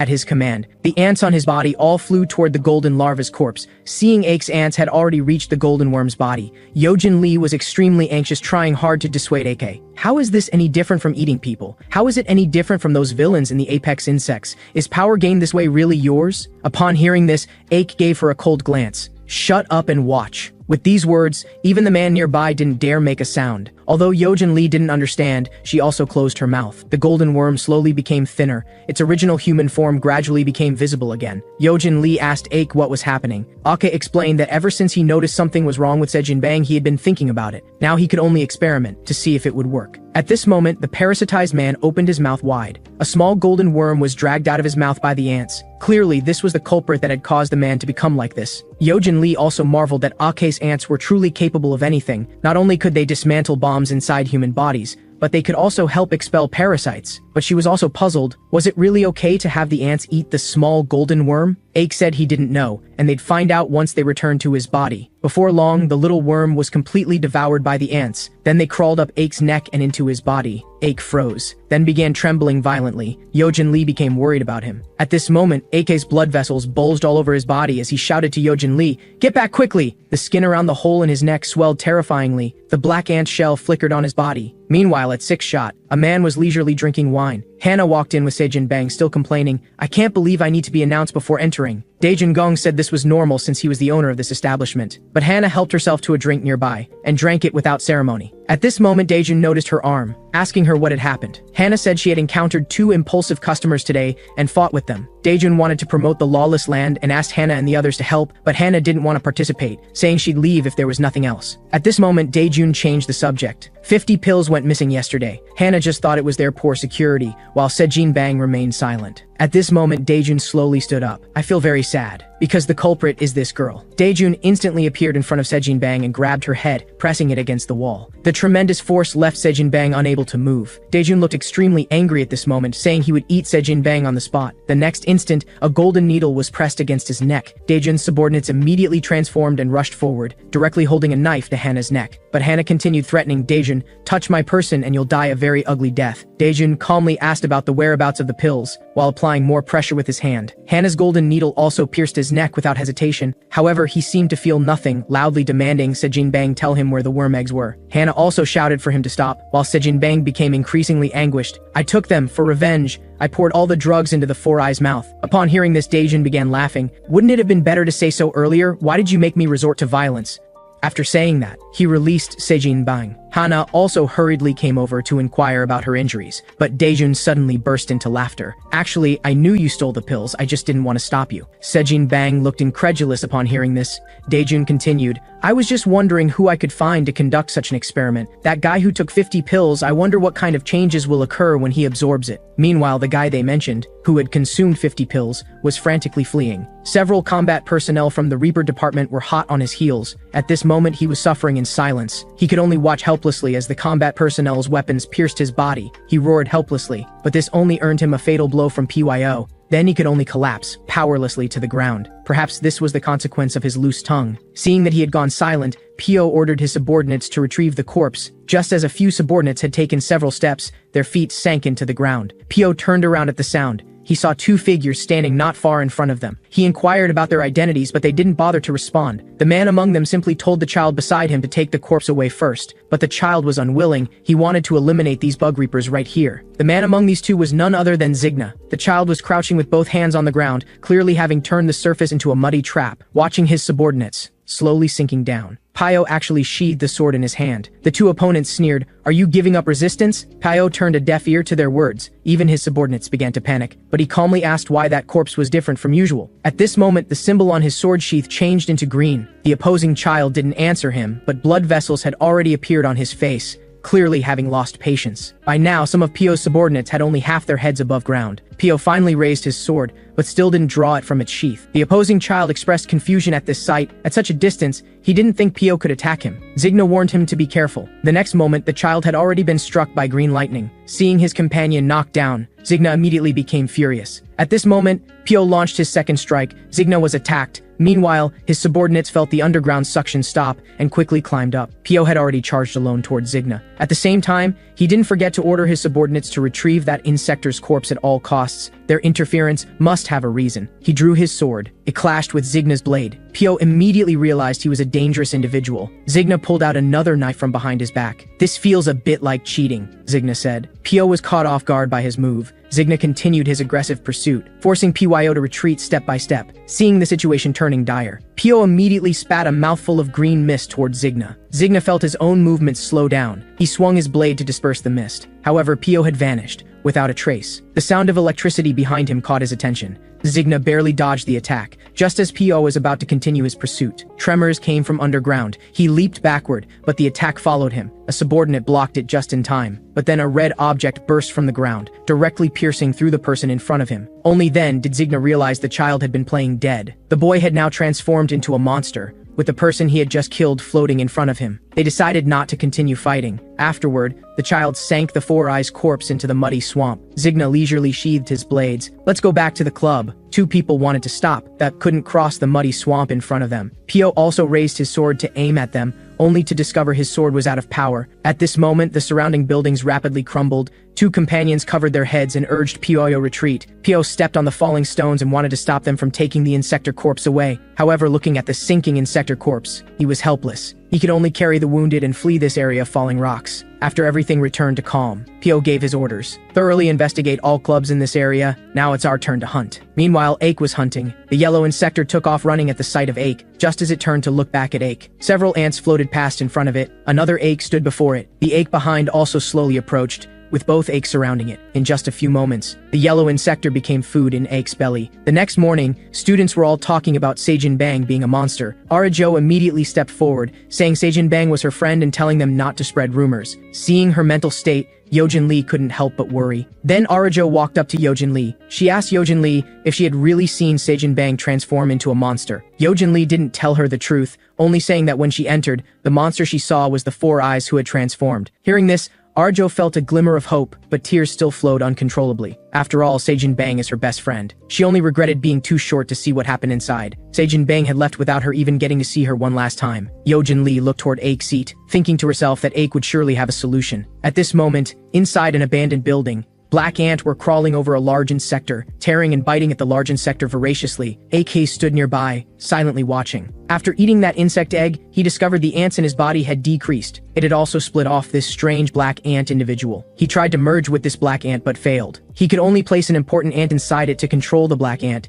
giving it autonomous hunting abilities. At this moment, the black ant had also finished eating the large insector and stood up, but it was still hungry. It even opened its mouth wide toward Ache. The next moment, it was punched through by Ache. A bead containing a sealed ant was held in Ache's hand. The surrounding ants soon merged into it as well. Suddenly, Ache was startled. He sensed the presence of insectors nearby, and there were 3 of them. However, he wasn't panicked. This was a perfect opportunity to test his current strength. He jumped directly from the building, while summoning the black ant. Just as he was heading toward where the insectors were located, he felt one insector's presence disappear. Looking at the bridge tunnel ahead, he realized this enemy was unusual. He then came to the cave entrance and observed inside first. Inside, a bladehorn insector was questioning its companion about what he was doing. The red insector looked completely at ease, saying he just wanted to practice a bit. Then he assumed a fighting stance. The opposing bladehorn insector looked confident. It lunged toward the red insector in one swift movement, but the red insector dodged with a quick sidestep. The next attack immediately followed. but the red insector remained calm. You think being big gives you an advantage? Ignorant pest. It immediately clenched its fist and gathered power. The next moment, the Bladehorn insector's attack came to an abrupt halt. Its abdomen had already been punched through by the red insector. Until its death, it never understood why the power gap between itself and the red insector was so vast. The red insector shook the blood off its hand. Come out! Someone who was hiding outside and watching.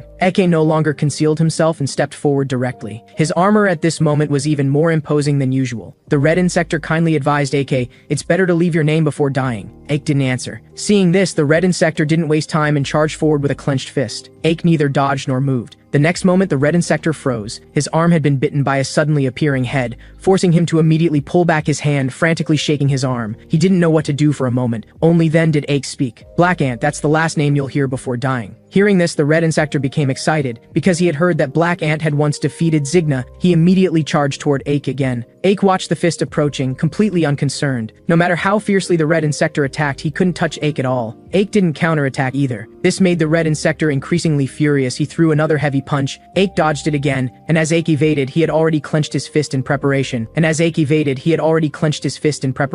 The red insector tried to block with his hands, but was still hit directly in the face. The force was so great that his entire body was sent flying. The red insector was somewhat dazed. It had clearly been just a straight punch, yet it had bypassed his arms, and the power was so great it had shattered his facial armor. Ake now stood before him quietly watching. "Name." The red insector didn't react immediately. Ake continued, "Shouldn't you leave your name before dying?" The red insector immediately became enraged. He crashed his fists together. Ake's attack came simultaneously, but it struck a red barrier. The barrier suddenly flashed with red light. The red color spread outward continuously, then forcibly sent Ake flying. At this moment, a bus was driving over the bridge above. The bridge surface began to collapse. Ake and the red insector had already fought their way out of the cave. Just as they were fighting intensely, the bus's front end crashed through the guardrail. Ake heard the sound and looked up. Then he summoned the black ant substitute to pounce on the red insector while he rushed toward the bus. The bus was teetering precariously. The people inside were in complete chaos. Just as the bus was about to hit the ground, Ake caught it, but as the entire vehicle pressed down,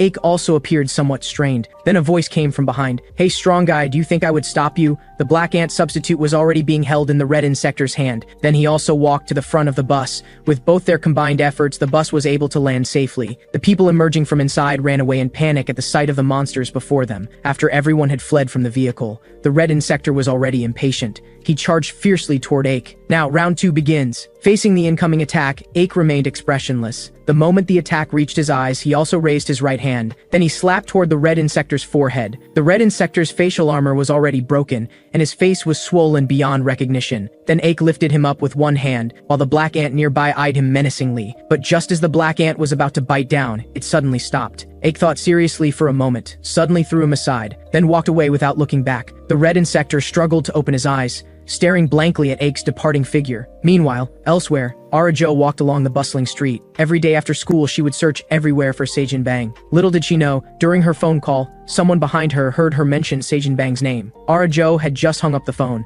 when the person behind her called out to her. It was the child who had previously fought with the Reaper Department, Matthew. "Are you looking for Seijin Bang? Are you her friend?" Not long after, Arajo was seen following Matthew. Arajo asked Matthew what his relationship with Seijin Bang was. Matthew said he was her senior. This made Arajo even more curious. She also learned from Matthew that Seijin Bang had made new friends and was doing well. She immediately felt her worries were unnecessary, so she wanted to say goodbye to Matthew and leave. But suddenly Matthew said he was hungry. "I brought you here just to eat you." At this moment, several larvae crawled out from the trees behind them. Matthew continued, "I don't like that bitch called Seijin Bang at all. If she knew you were eaten by me, she would definitely be furious." Back then, they were chasing Seijin Bang, who had just transformed into a larva, but she found Hannah as her backing. Ordinary people simply wouldn't dare touch her. Before he finished speaking, Arajo had already fled. Matthew wasn't in a hurry. "Thinking of leaving now? It's too late." As he said, her body began sinking into the ground. Matthew said calmly, "Let's eat." In the next moment, several larvae pounced toward her. Arajo could only scream for help. The next moment, the charging larvae were all severed by a beam of light. Arajo felt like she had narrowly escaped death. The one flying from the sky was Yojin Lee. Matthew was still staring in bewilderment. Then Yojin Lee dove down from the air, kicking Matthew in the head. Although he wasn't seriously injured, he was extremely angry inside. At this moment, Yojin Lee took the opportunity to pull Arajo out. Seeing this, Matthew became furious. "Who exactly are you?" Yojin Lee was floating on silk threads, having pulled Arajo out of the muddy swamp. The silk thread holding her loosened. Arajo closed her eyes tightly, afraid of being crippled by the fall. Hearing Yojin Lee in front of her tell her to run quickly, she looked confused. She tremblingly thanked her, and then obediently ran away. Several larvae wanted to chase after her, but without exception, they were all bound by Yojin Lee. The next moment, they became pieces of corpses. Yojin Lee at this moment was covered in purple blood, like an insect killer. Seeing all his subordinates dead, Matthew wasn't anxious. Instead, he said killing these small fries was nothing impressive. He was a different existence from them. Hearing this, Yojin Lee asked if he was a member of Apex Insects. Sure enough, Matthew openly admitted it. Then he laughed maniacally. Now that you know, just surrender obediently. You alone are no match for me. The next moment, Yojin Lee had a golden insect egg in her hand. She was well aware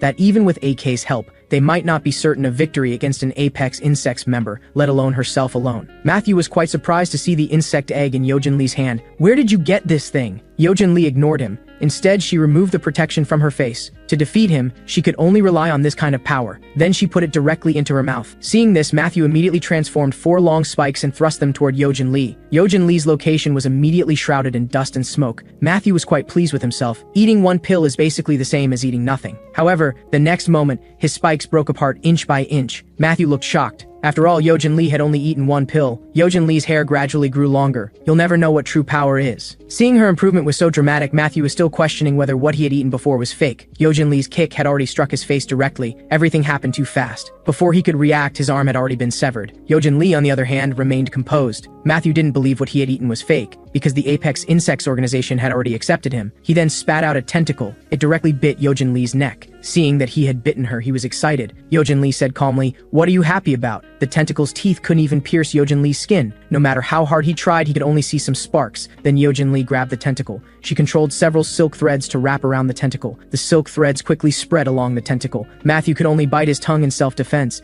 Then he raged impotently, "I don't believe this is real!" The next moment, he burrowed into the ground. Yojin Lee remained composed and calm. Matthew was shouting underground that when he became stronger, he would definitely return for revenge, but he suddenly widened his eyes, because the area in front of him had been sealed off by a grid of silk threads. In the blink of an eye, he had been turned into pieces. Then he was ruthlessly hauled up by Yojin Lee. Only now did Yojin Lee have time to marvel at her body's changes. Just as she was lost in thought, a voice came from nearby. Zigna had completed his transformation and appeared in her field of vision. Seeing him, Yojin Lee recalled the bitter battle with AK, but she believed that with her current self, she alone could defeat Zigna. Zigna also asked her where Black Ant was. After all, ever since his chest was bitten by his ant, he had nightmares every day. Only by eliminating him could this problem be solved. Hearing this, Yojin Lee offered to help him solve it. More than a dozen spikes suddenly shot out from behind her. Zigna wasn't in a hurry upon seeing this. He crossed 2 blades in front of him to block. However, cracks immediately appeared in the blades, and he realized he had somewhat underestimated the drug's effects. The blades then shattered completely. Yojin Lee had also reached above his head. He calmly drew the blade from his back, knowing Yojin Lee's drug effects were about to end. After several attacks, Yojin Lee's assault came to an abrupt halt. She then collapsed to her knees, her long hair receded, and her body returned to normal. Having taken the drug for the first time, she clearly hadn't expected it to have a time limit. The next moment, Zigna's blade was already at her neck. "You'd better come with me obediently." At this moment, Ake was leisurely sitting on the sofa with his grandmother. The TV was currently showing an interview with a boxing champion. When the champion was asked about the injury on his face, he said it was from an ant bite. Ake immediately recognized him as the Red Insector from that day, but his expression remained unchanged. At this moment, his phone's vibration caught his attention. It was a message from Ara Joe. There were also several unreplied messages above. Ake then switched to the chat page labeled emergency food. He replied to her message. Meanwhile, at the lawless land, the fight was in full swing. Yojin Lee was inside, getting beaten continuously. Zigna watched the live stream, wondering where her pills came from. At this moment, the bag beside him vibrated. Zigna calmly took out the phone inside. He discovered something interesting. The message on the phone was from Black Ant. After sending the message, Ake told his grandmother he wouldn't go to school tomorrow either. His grandmother told him to do as he pleased. Since he hadn't gone for a week already, one more day wouldn't matter. At this moment, Ake's phone received a message. It was a picture. After seeing it, Ake's face was filled with killing intent. The picture clearly showed Yojin Lee's shattered helmet, along with a business card from the 6th shot. Just a few minutes earlier, Zigna had come to the prison cell. Yojin Lee was already on the verge of death. Zigna immediately asked Yojin Lee about her true purpose. He also advised her to be sensible and surrender obediently. Finally, he informed her that the next battle was about to begin. Soon after, the arena was packed with people. They had heard there was a special program today and were even more frenzied. A stick insect in the arena was reading the competition rules. 10 contestants would challenge the guilty party in sequence. If the guilty party failed to eliminate their opponent within 60 seconds, the next contestant would also enter the battle. This would continue until the guilty party was killed in battle or defeated all contestants. As he announced the start of the competition, Yojin Lee also walked into the arena. The blue beetle opposite was already impatient. Without hesitation, it charged toward Yojin Lee. Meanwhile, in the waiting room, the red insector was swinging his fists. Zigna stood beside him, wanting the red insector to participate in the 10th battle, but the red insector refused. I don't want to fight such weaklings, I'd rather have a bout with you or Daijin. Hearing the red insector provoke him, Zigna's anger immediately flared. Just as he was about to properly teach the red insector a lesson, a phone call came in. Boss, the elevator connecting to the lawless land has disappeared. There was now a large hole in the ground. Zigna silently hung up the phone. Then he reminded the red insector that the opponent he wanted was about to appear. At this moment, Yojin Lee had fought her way through, having eliminated 4 opponents by now. However, already severely injured, she was about to collapse. Her 5th opponent had appeared, the massive Zack. She let out a loud roar, then stomped forcefully on the ground. Yojin Lee was immediately bounced up more than 10 meters. Just this alone made Yojin Lee spit out blood. While she was caught off guard, she was swept aside by another punch. Yojin Lee, who had fallen to the ground, now found it difficult even to stand up, let alone eliminate the giant Zack before her. At this moment, several more insectors emerged. They surrounded Yojin Lee. The lawless land had no rules to begin with, so their appearance wasn't stopped by the stick insect. Just then, the timer reached 0, then reset to 60 seconds. The stick insect was also confused. He knew someone else was coming in. An insector head appeared at the entrance, then dropped toward the ground. A black foot stepped out. Seeing this, the stick insect exclaimed, "You, who are you?" At this moment, Ache appeared in everyone's sight with a face full of killing intent, while the black ant nearby was gnawing on the body of the insector from earlier. Zigna in the audience also noticed this. "You are finally here? My wait wasn't in vain." The several insector contestants on the field were also drawn to AK. Yojin Lee was still anxiously urging Ake to leave quickly. The stick insect roared first, then swung his fist down toward Ake. Ake remained calm upon seeing this. Combine. The black ant's body gathered toward his hand, light rapidly concentrated in his hand. Then he fired a cannon shot at the stick insect, instantly blowing away half of his body. While Ake held the cannon with one hand, he said calmly, "You all deserve to die." Taking advantage of the enemy's lack of reaction, he fired another cannon shot. The stick insect let out a scream and died on the spot. Yojin Lee looked at the stick insect, now only half a body remaining less than a meter from her. She shouted at Ake, "You idiot, what if you had hit me?" Suddenly, Ake froze, because a sharp blade was now at Yojin Lee's neck. The suddenly appeared Zigna grinned menacingly. "Go ahead and fire if you dare!" Seeing this, Ake immediately began charging energy. Although his face was filled with rage, he hesitated to fire. At this moment, Zigna ordered his subordinates to charge at him. Seeing the enemies getting closer, Ake also covered his helmet, then fired a shot, directly hitting one of them. He then charged energy again, aiming the cannon at Zack. He fired another shot. Seeing this, Zack grabbed another small insector and immediately hurled it at the incoming cannonball. As the small insector was hit, Zack had already reached Ake and raised both hands. Ake couldn't dodge in time. Taking the punch, Zack even threw her entire body forward. Zigna was delighted to see this and immediately told Zack to bring the person over. However, Zack lay motionless, making no response. His face was rapidly melting. Suddenly, his upper body exploded, while Ak emerged unharmed from beneath him. The previously noisy audience was now dead silent. They didn't know who this person who had suddenly appeared was. Seeing Ak's strength, Zigna asked if he had also eaten larvae. Ak still radiated killing intent. "Release her immediately. She's my backup food." With that, Ake slowly walked toward them. Seeing this, Zigna pressed the knife closer to Yojin Lee's neck. The people in the stands, seeing their favored star contestant eliminated, were all clamoring for refunds. Zigna, already holding back his anger, looked toward them. "First, as the manager here, I apologize to you all. Don't worry, we'll refund your money. So could you please shut up?" Seeing this, Ake didn't dare advance rashly. Zigna turned to him and said, "Your opponent is behind you." Hearing this, Ake looked back and was also shocked to see who had come. The newcomer was the red insector that Ake had defeated recently. Seeing this, Ake asked, "Are you here for revenge?" "Yes." As soon as he finished speaking, the red insector charged forward. Ake immediately prepared to defend against the enemy. But the next moment, the red insector actually passed right by him, delivering a fierce punch to Zigna's face. Zigna was sent flying, barely managing to steady himself. He was both furious and shocked. Even Ake and Yojin Lee looked bewildered. The red insector slowly said, "I saw it from above just now. The friendship between you two is really touching. Go ahead, my friend, I'll hold them off here." Yojin Lee and the black ant head both laughed heartily, leaving only Ake looking confused. Then he directly hoisted Yojin Lee onto his shoulder. Before Yojin Lee could react, he ran outside. Only then did Yojin Lee shout, "Could you change the position?" She was also puzzled about how Ake had come down without a key. Little did she know he had blasted through the entire elevator shaft. Yojin Lee was speechless, but she was also relieved by this. "Then let's hurry up. I feel like I'm about to die." However, just as Ake stepped forward, some debris fell from above. Ake looked up. He saw a man swinging his fist down from above. Just one punch in normal state was enough to shatter Ake's armor. Daejun appeared extremely angry at this moment. Do you know that interrupting someone's meal is very rude? At the same time, Zigna had also completed his insect transformation. Since the red insector had always suppressed his subordinates when he was here, he already found the red insector displeasing. Now he could use this opportunity to eliminate the red insector. The great battle between the two insectors was about to begin. It turned out that the Apex Insects organization retrieved the Four Eyes corpse to feed it to Daejun, the boss of the lawless land. Daejun was also looking forward to it, wanting to see just how effective this thing would be. Even the black woman nearby couldn't help but drool. She was also puzzled. Didn't this matter need to be reported to the higher-ups? But Daejun told her not to worry, he said while grabbing the corpse. Those guys above have already reached their peak and don't need this kind of thing to enhance their strength. After I absorb this, I'll also reach that level, and then I can stand on equal footing with them. After saying this, he opened his mouth to bite, but the room suddenly began shaking. At the same time, a small black insect burst in. "Boss, we're under attack. The elevator connecting to the arena has been destroyed and they're currently escaping." Hearing this, Daejun put down the food in his hand. He pressed his finger against the small black insect's head. "So you want me to take action personally? Can't you handle such a small matter?"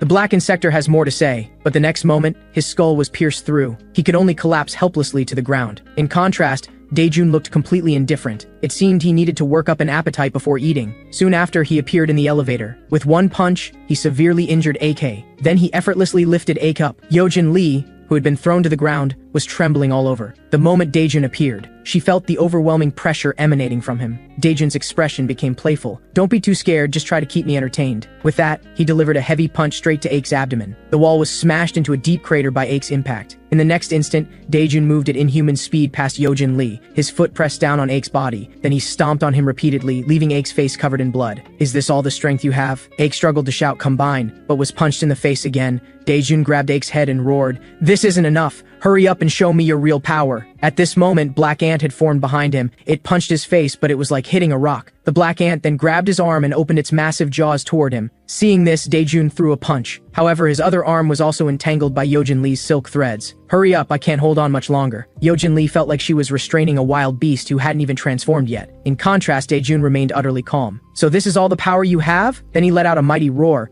Yojin Lee and Black Ant were flung away like kites with broken strings. Inside the arena at this time, the red insector was already covered in wounds from being slashed. Zigna had also fallen to his knees. His face was twisted with rage as he tried to get up, but the red insector just gave him the middle finger, followed by a thunderous crash. The wall behind them was smashed open with a huge hole. Ake and Yojin Lee came flying out from inside. "So you're here, Zigna." The voice drew Zigna's attention. Daejun slowly emerged from the hole, his tone somewhat displeased. "Why do you look so battered?" Hearing this, Zigna began explaining the situation, but was cut off by Daejun. "Don't speak so loudly, you're just my dog." Zigna lowered his voice accordingly, while the red insector was curious about this boss they'd never seen before. Not just him, few people present had ever laid eyes on him. In contrast, Daejun waved cheerfully at the audience, then turned to ask AK and the others, "I'm getting a bit hungry now, have you eaten?" "I was just about to have dinner when I got called down here." "Zigna, go drop the stuff down." Zigna looked incredulous and was about to ask again, but was silenced by one look from Daejun. He then left the arena. Before long, the ceiling slowly opened. Ake and the others had no idea what they were planning. A figure fell from above. Both Ake and Yojin Lee were startled. What fell from above was a human, who hit the ground directly. Then his form and features began to distort.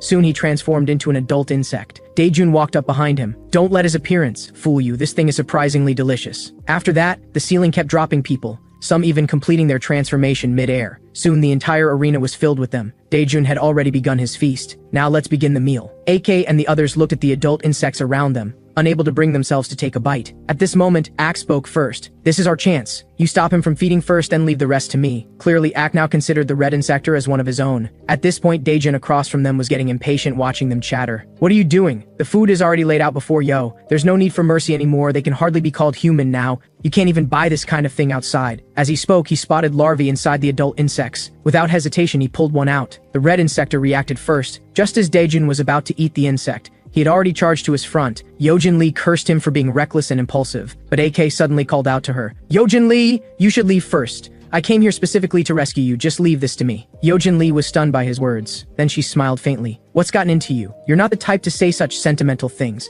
I may not be very strong, but I'll do my best to hold him back." With that, she joined the battle too. Seeing this, Ake didn't say much more. He simply said "Blobby," and the black ant burst out from his body. "Go devour everything." Hearing this, Blobby obediently charged forward, taking a big bite out of an adult insect. AK continued commanding the ants on his body. "All of you go too." He only kept the shell of one hand for protection. Meanwhile, the red insector's fist had already reached Daejun's face. Unexpectedly, Daejun bit down with a crunch. Seeing this, the red insector swung with his other hand, but Daejun easily caught it, then directly flung him away. But he was caught in midair by Yojin Lee's silk. The red insector's momentum stretched the silk like a rubber band. Then, like a slingshot, it launched him back. Just as Daejun put the insect in his mouth, the red insector attacked at super high speed, with just a normal punch. The red insector struck Daejun's face directly, then consecutive punches, super powerful punches. Daejun was sent flying backward, but he quickly stabilized himself. Such attacks couldn't cause him significant damage. Then he turned back with a smile, the insect already in his mouth. His aura intensified once again. This is the feeling, this is the taste. Then he threw a punch forward. Seeing this, the red insector sensed danger. He quickly raised his shield.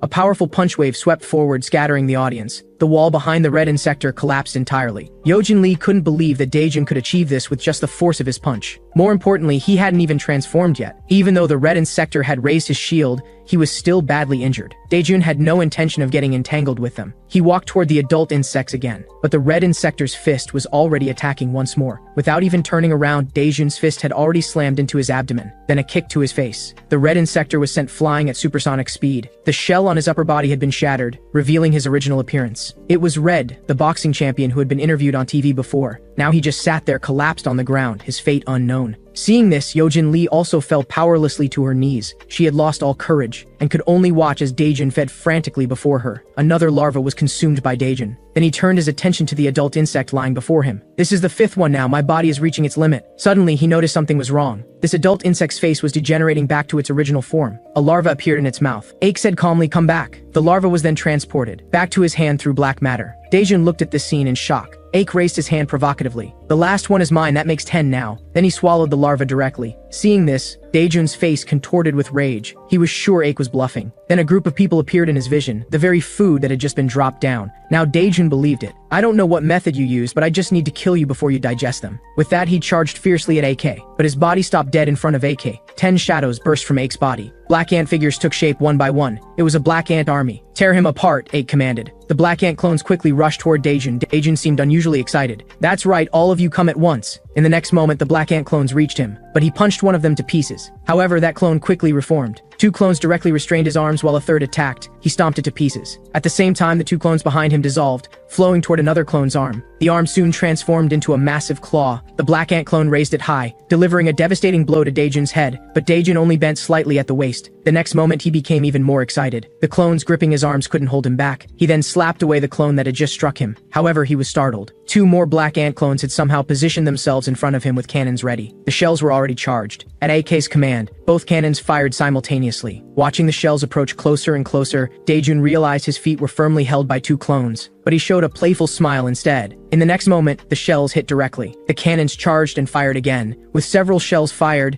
Daejun was completely engulfed in explosions. Smoke and dust filled the battlefield. However, Ak showed no signs of relaxation. Clearly, he didn't think such attacks could finish Daejun, but even he couldn't have imagined that Daejun would emerge completely unharmed and had completed his transformation. "To force me into insect form, you really are impressive. As a reward, I'll personally finish you off." Seeing this, Aik quickly commanded his clones to fire shells. 2 clones responded, launching shells at Daejun again. Daejun charged straight at them. With one punch, he scattered both the shells and the clones. Even the wall behind Aik was smashed into a deep crater. Aik sensed trouble and quickly shouted, "Assemble." Just as he finished speaking, Daejun slammed into him, driving him straight into the wall. Daejun didn't forget to taunt. After absorbing 10 larvae, "This is all the strength you have?" As soon as he finished speaking, the wall was smashed right through. Daejun slammed Aik hard into the ground, then lifted his body up again. "Is this how it ends? How boring. I'll take those 10 larvae from your body then." At this moment, Aik shouted, "Devour." Daejun was confused. In the next moment, all the clones flew toward them. They snatched Aik right out of Daejun's hands. They all rushed toward Aik's body. Daejun thought Aik was just giving up in despair. However, Aik was still shouting, "More!" A clone behind him also aimed at the back of Aik's head, then opened its massive jaws wide. Thus, a brand new form of black ant was born. He slowly changed form but seemed to have lost all reason. It roared toward the sky. Daejun wasn't in a hurry. "Look what you've become now, but I like opponents like this." Soon, the fusion was complete. They charged at each other. Even so, Daejun didn't fall behind. Aik naturally wasn't willing to be outdone. For a while, they fought back and forth. Even the ground couldn't withstand their powerful impact and began to crack. After a round of brutal combat, Aik was punched away. Before Daejun could pursue, a beam of light grazed past his face. At this moment, Aik was crouched on all fours, his tail gathering energy. Although the cannon's diameter had shrunk considerably, its power was incomparable to before, yet it was still blocked by Daejun's armor. Daejun scoffed. "Your attack is so weak." In the next moment, he actually charged toward Ake while withstanding the shells, his speed completely unaffected. Then he crashed hard into AK. The shell veered off course and shot toward the ceiling. It punched through several meters of thick earth and burst out of the ground. The entire club instantly erupted in flames and sparks. This intense commotion also woke up Red, but clearly, neither he nor Yojin Lee could interfere in this level of battle. At this moment, AK and Daejun began another round of close combat. AK's claws scraped across Daejun's shoulder, sending sparks flying. At the same time, Daejun caught his opening. With one punch, he shattered one of Ake's arms. Unexpectedly, Ake bit directly onto Daejun's arm. His other hand also clawed forward, but he still couldn't break through Daejun's outer armor. Daejun felt pain and became even more enraged. With one punch, he scattered Ake's upper body, but he still didn't let his guard down, because these ants could reassemble. However, Daejun didn't lose heart either. He continued punching at AK, but in the next moment, his arm vanished without a trace. When he looked back, the shell from his arm had fallen to the ground. His arm wound was crawling with countless ants. Daejun had no idea when these ants had infiltrated his body. He roared in fury, then punched apart Ake's torso, but it was all futile. No matter how many times Ake was scattered, he could reassemble. Seeing his attacks were useless, Daejun was terrified. He actually felt like he was being treated as food. He roared loudly, trying to regain confidence. "I'm at the top of the food chain, I only get to enjoy food." But in the next moment, only one arm remained of his limbs. At this point, he could only rage helplessly. He refused to accept being defeated by such a lowly creature. But there was nothing he could do anymore. Ak had appeared before him in his new form. Daejun could no longer make a sound. This feeling of fear and oppression he had only experienced from Kijima, the leader of the apex insects. Only now did he begin to beg for mercy. But Ake only felt intense hunger. In the next instant, Daejun perished. Ake fed like a wild beast, until all the food before him was completely devoured. Then he roared toward the sky. The ground kept trembling. Yojin Lee and Red didn't dare approach him for a moment. Ak slowly returned to human form. Only then did Yojin Lee call out to him with concern. Hearing the voice, Ake slowly turned his head. His face emanated an evil aura as he said in a low voice, "I'm so hungry." Not long before, Zigna and a small insector were also watching the battle from the stands. While marveling at AK's strength, they worried that the commotion here would attract the real executives of the apex insects, the 6 pillars. Zigna was just thinking of leaving early, when a black leather shoe appeared before his eyes. The newcomer wore a black suit, complaining that this damned place was hard to find. Then he looked at Zigna with a sinister expression and said coldly, "Tell me about the situation here." On the other side, Red was just about to warn Yojin Lee to stay alert, but found that Ake had already reached Yojin Lee's side. Red warned her to be careful, but it was too late. AK grabbed Yojin Lee's throat tightly. At the same time, he released clones to attack Red. He wasn't in a hurry, staring at Yojin Lee for a while. Yojin Lee struggled to call AK's name, trying to wake him up. Suddenly, Red's fist struck. Ake was hit directly and released Yojin Lee. Then Yojin Lee called AK's name even more desperately. Red also tried to wake AK. They fought while calling his name to try to wake him. However, their fists couldn't even touch Ake. AK's body surface was covered with a layer of tiny ants.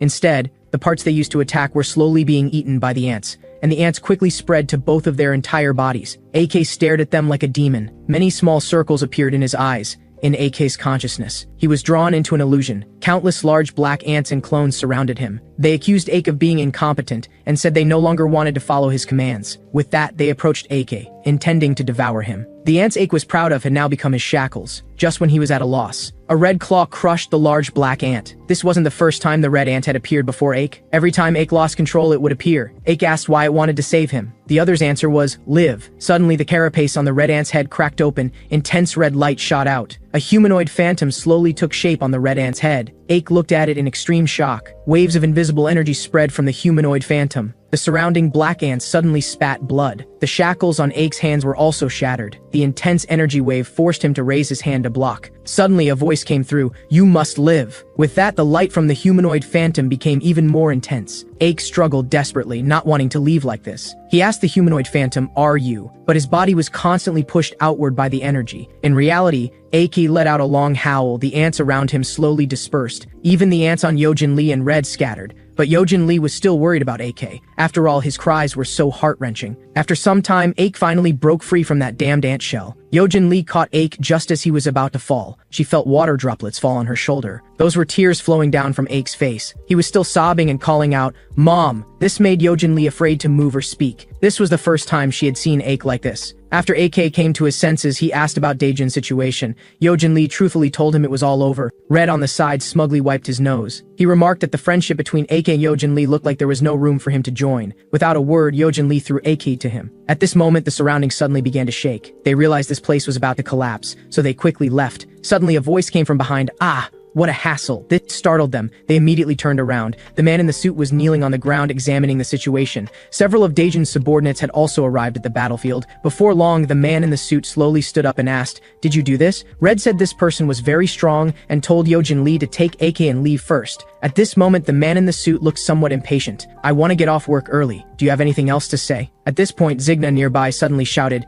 "You killed the boss, I'll make you pay with your lives." With that, he and two other subordinates charged at AK's group. Instantly, the two insector died. Zigna was also pinned firmly to the ground by the man in the suit, who calmly straightened his clothes. "Don't interrupt me when I'm speaking." Red and Yojin Lee, also shocked by his actions. After witnessing his strength, they didn't dare make any moves. The man in the suit said calmly, "Listen carefully, I have something to tell you." He first conveyed a message from the leader, Kojima. "I have been watching you, expect to see me soon, but until then survive." Number 1. Yojin Lee and Red were completely confused. Yojin Lee didn't think much about it, just curious about the man's identity. At this point, Red couldn't help but break out in cold sweat, because he knew how powerful the person before them was. He explained to Yojin Lee the man in the suit before them was one of the true executives of the current Apex Insects, one of the 6 pillars called Gunil Do. The 6 pillars were undoubtedly the 6 strongest people besides the leader. After hearing this, Yojin Lee's eyes widened. "So there are 6 more people stronger than this guy?" Gunil indicated that there wouldn't be so many soon, as more than half of the executives were about to be executed. Because they didn't need this kind of combat power built up with drugs, it would actually hinder insectors from standing at the top of the food chain. So someone like Daejun was nothing more than a test subject. In the war between insectors at the top of the food chain and humans, only the insector side would win. "Although I want to kill you troublemakers,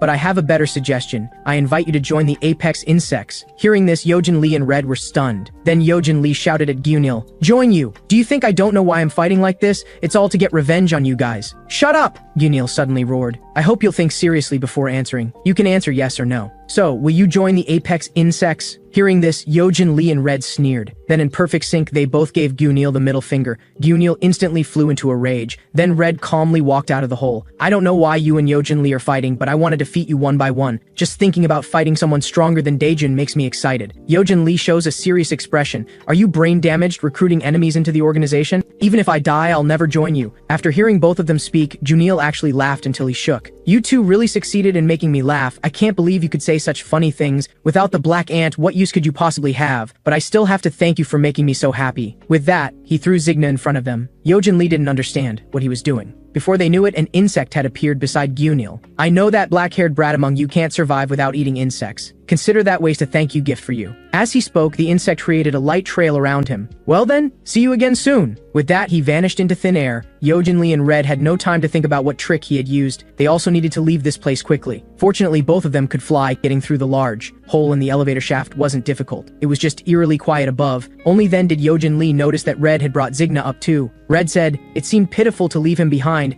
At worst, we can use him as a punching bag when we get back." Suddenly, footsteps came from not far away. It was people from the Reaper department, who immediately blocked their path and launched attacks. Yojin Lee frantically covered her face and helped Akin Red do the same. After preparing, they launched their breakout. A human aimed a gun at them and fired. As expected, Red blocked all the shots. Then he punched away the people blocking the door with one blow. Soon after, Sam, who was stationed outside, received notification. Before he could react, Yojin Lee had already broken out with AK. Sam could only shoot at them, but clearly the range of the handgun couldn't reach them. He could only watch helplessly as they flew away. Fortunately, Zigna was still successfully captured by the Reaper department. The large insect that Daejun had prepared to enjoy was nowhere to be found. There were obvious drag marks on the ground. Meanwhile, Pio also learned about the situation here. "Sorry to keep you waiting. Now the Reaper department squad leader meeting can begin." Only the branch leaders from A to G and Pyo himself attended the meeting. However, the relationships between the branch leaders weren't harmonious. Before they even started discussing, they began exchanging verbal barbs. Organizing this meeting had already caused dissatisfaction among the branch leaders. Plus, Branch B had suffered the heaviest losses in previous battles against insectors, so they inevitably faced condemnation from others. Branch Leader 1 from Branch A was particularly cutting in his attacks on Jin's sore spots. It turned out that one of Jin's students had voluntarily become a test subject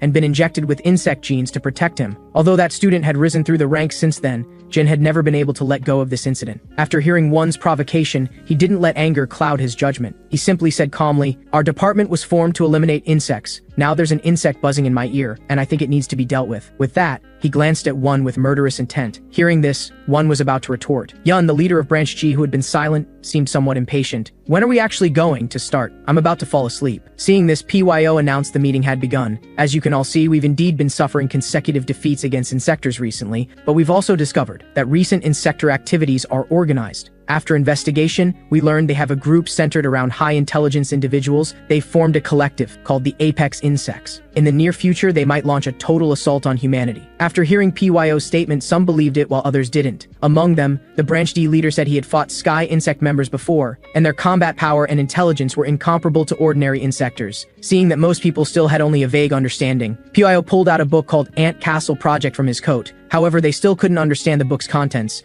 only being extremely curious about several pictures in the book. Are the two people in this photo mother and son? Number 1. Number 2. What do these numbers mean? Just as Jin was asking PYO questions, Dr. Man walked in from the door. Let me explain that to you. He said PYO shouldn't have shown them this book. Hearing this, PYO asked curiously, "Did you write this book, doctor?" "No, it was my student. At the time, I was just an observer watching. I didn't directly participate in the project. The Ant Castle project was always conducted in secret. Its purpose was to use insector genes to create a countermeasure against the insectors. The project was incredibly successful, ultimately creating 3 different versions of insector countermeasures. But unfortunately, a fire destroyed most of the project's results. Only one of the 3 countermeasures was eventually found." Hearing these unheard of things, PO was secretly shocked. So where is that countermeasure now? Why isn't it being shared? But Dr. Man said he only knew this much, others, only those above, would know clearly. Hearing this, PO just muttered the word countermeasure under his breath. Dr. Man suddenly said again, "If you just want combat power to fight insectors, there might be another way." As he spoke, Dr. Man showed a greedy expression. "Just inject insect gene serum, because you and Jin have always opposed this. So this matter still hasn't been widely implemented, but now it seems the results are quite outstanding." Hearing this, PO didn't know how to respond. Dr. Man became more and more frenzied as he spoke. In fact, some personnel who successfully fused genes have now formed special squads. And look at Jin's disciple, already excellent. He's now even more powerful. He might even compete for the next branch leader position. Thanks to him, the gene serum is now more refined. Don't you think that's amazing? Suddenly, Jin's hand slammed the table. The table instantly collapsed, and Dr. Man's voice stopped abruptly. "Hey old man, that's enough." Seeing this, Dr. Man didn't dare say more, because he felt the terrifying killing intent emanating from Jin. But one wasn't afraid. Mocking his sense of justice would only get his subordinates killed needlessly. With that, he walked over to Dr. Man. "Doctor, I strongly support your research, so when will we do the enhancement experiments on our side?" After this commotion, the meeting could only end hastily. Pyle walked over to Jin to comfort him. "Don't overthink it, let's go back." At the same time, in the branch building, the green-haired man was carrying a large machete, approaching his younger brother step by step.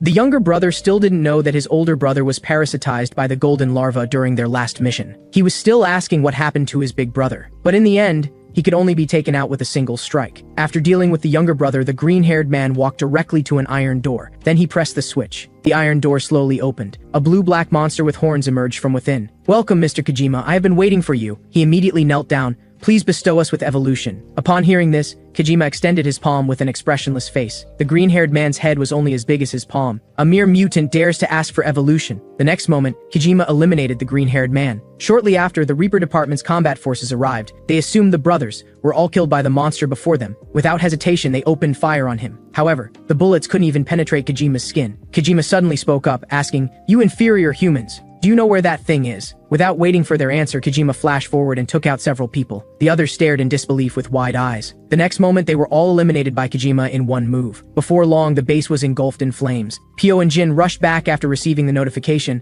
They raced along, soon returning to the base. However, the base before their eyes had become a sea of fire. Just as they were looking, worried, Kojima emerged from the flames. Jin's anger instantly flared up. It was that guy who had destroyed the base. Pio immediately grabbed his weapon and got out of the car. He told Tae to leave for headquarters, but Tae said he wanted to fight too, to avenge everyone. At this moment, Jin had already positioned himself at the front, ready for battle. Pio had also lost his usual carefree attitude. His veins were bulging as he vowed to kill the monster before them. Then both men roared in unison and charged toward Kojima. Meanwhile, inside a villa, Yojin Lee was casually wandering around inside. "Your house is really big. Among all the insectors, it seems I'm the only one living so poorly." The next second, she spotted a gleaming trophy. Red, world featherweight boxing champion, undefeated since debut. At this moment, Red emerged from the bathroom. "You should go wash up too, you stink." Yojin Lee didn't rush to go. Instead, she approached AK. Yojin Lee marveled at Ake's amazing recovery ability. At this moment, Red said he shouldn't have brought them here. Yojin Lee slapped his thigh, making him cry out in pain, while the floor became covered with ants throughout the entire room. Then Yojin Lee explained while wiping Ake's wounds, "Try to understand, world champion.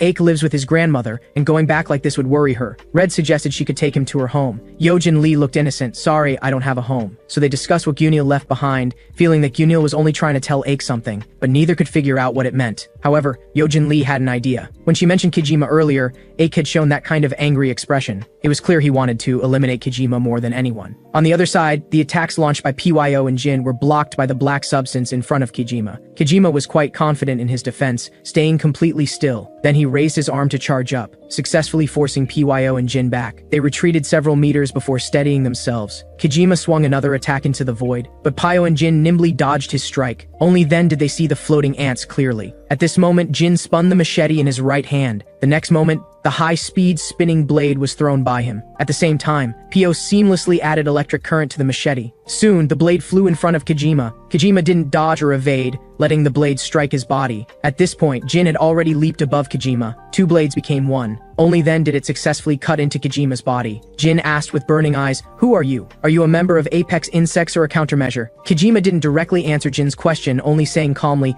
"Do you know what this blood means?" Upon hearing this, Jin sneered coldly, "What a disgusting color. I will paint you with it." With that, Jin leaped upward. 1 strike, 2 strikes, 3 strikes, plus a cross slash. Yet Kijima still didn't dodge or evade. He suddenly spoke, "I'm the king of insects, the apex of all species." As his words fell, he appeared behind Jin. Jin's left arm and right leg had already been severed. Seeing this, Jin didn't make a sound. He directly delivered a reverse strike, cutting off one of Kijima's arms. Then he crashed heavily to the ground with the arm. However, Kijima just looked at him expressionlessly. "That's all you can do. This is humanity's limit." As he spoke, he strode forward. Jin urgently told Pyo to run quickly, but Pyo just stared as Kijima walked right up to him. Kijima suddenly asked, "Do you know where the case is?" Though Pyo didn't know what case he was referring to. He still wanted to buy more time and gather clues. "Case? That's classified information. And what do you want with that thing?" However, Kijima saw right through his lie, but still explained. "The case is Pandora's box that contains everything. As long as it exists, the insectors will never perish." Pyo didn't understand what he meant. Suddenly, a car crashed violently toward Kijima. Tae inside the car shouted, "Go die, you damn bug!"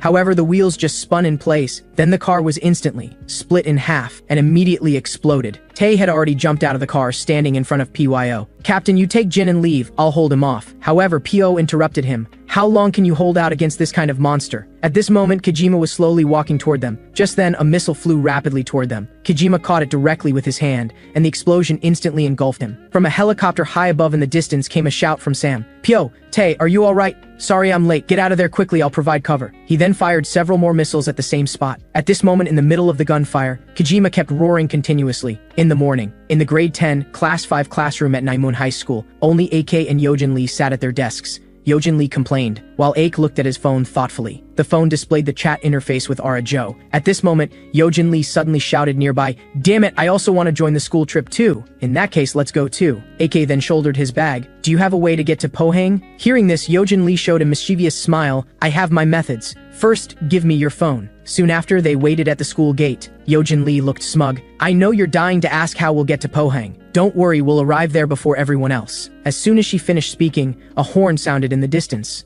Soon, a bright red SUV stopped in front of them. Red got out from the driver's seat. "I told you, you can't live without me. Come on, get in, I'll take you for a ride." Yojin Lee's eyes lit up. "I want to sit in front." So AK stared blankly at the two troublemakers in front, with Red looking pleased with himself. At this moment, Ake suddenly picked up his phone. He sent a message to his grandmother saying the matter had been resolved. A rare smile appeared on Ake's face. What they didn't know was, above the car, a dragonfly was closely following. It was a scorching summer day. Many dragonflies were flying among the trees. Suddenly, one dragonfly was caught between the veteran's 2 fingers. Everyone else started flattering him except for a man wearing glasses who just kept his head down. At this moment, the veteran said this type of dragonfly was a local specialty. It was delicious, juicy with protein. While others cheered enthusiastically, the man with glasses remained silent. So the veteran approached him with the dragonfly. "Your name is Sehui, right? Why didn't you react just now? Do you think I'm wrong?" Sehui was about to speak, but the veteran didn't give him a chance. The veteran directly grabbed his mouth. "It looks like you need to taste its deliciousness personally." With that, he shoved the dragonfly into Sehui's mouth. Afterward, he threatened, "Swallow it. If you spit it out, next time it'll be 2. After delivering this harsh warning, he left laughing with his 2 flatterers. Sehui slumped to the ground, trembling and shedding tears. Soon on the soccer field, Sehui found his body shaking uncontrollably, which caused him to lose focus and miss catching a ball. So the veteran came over and punched him again, then continued to beat and kick him. The others were used to this by now. Sehui just became a little more disappointed in this world. During evening assembly, the captain noticed he had been shaking constantly, and his face was swollen, so he asked what happened. The veteran was beside him, warning him not to talk nonsense. Intimidated by the threat, Sehui just said he fell. The captain took it in stride, just telling him to take care of his health. At night, on a watchtower, Sehui was assigned to stand guard with the veteran. The veteran apologized for what he did during the day, but his attitude wasn't sincere. Sehui remained silent.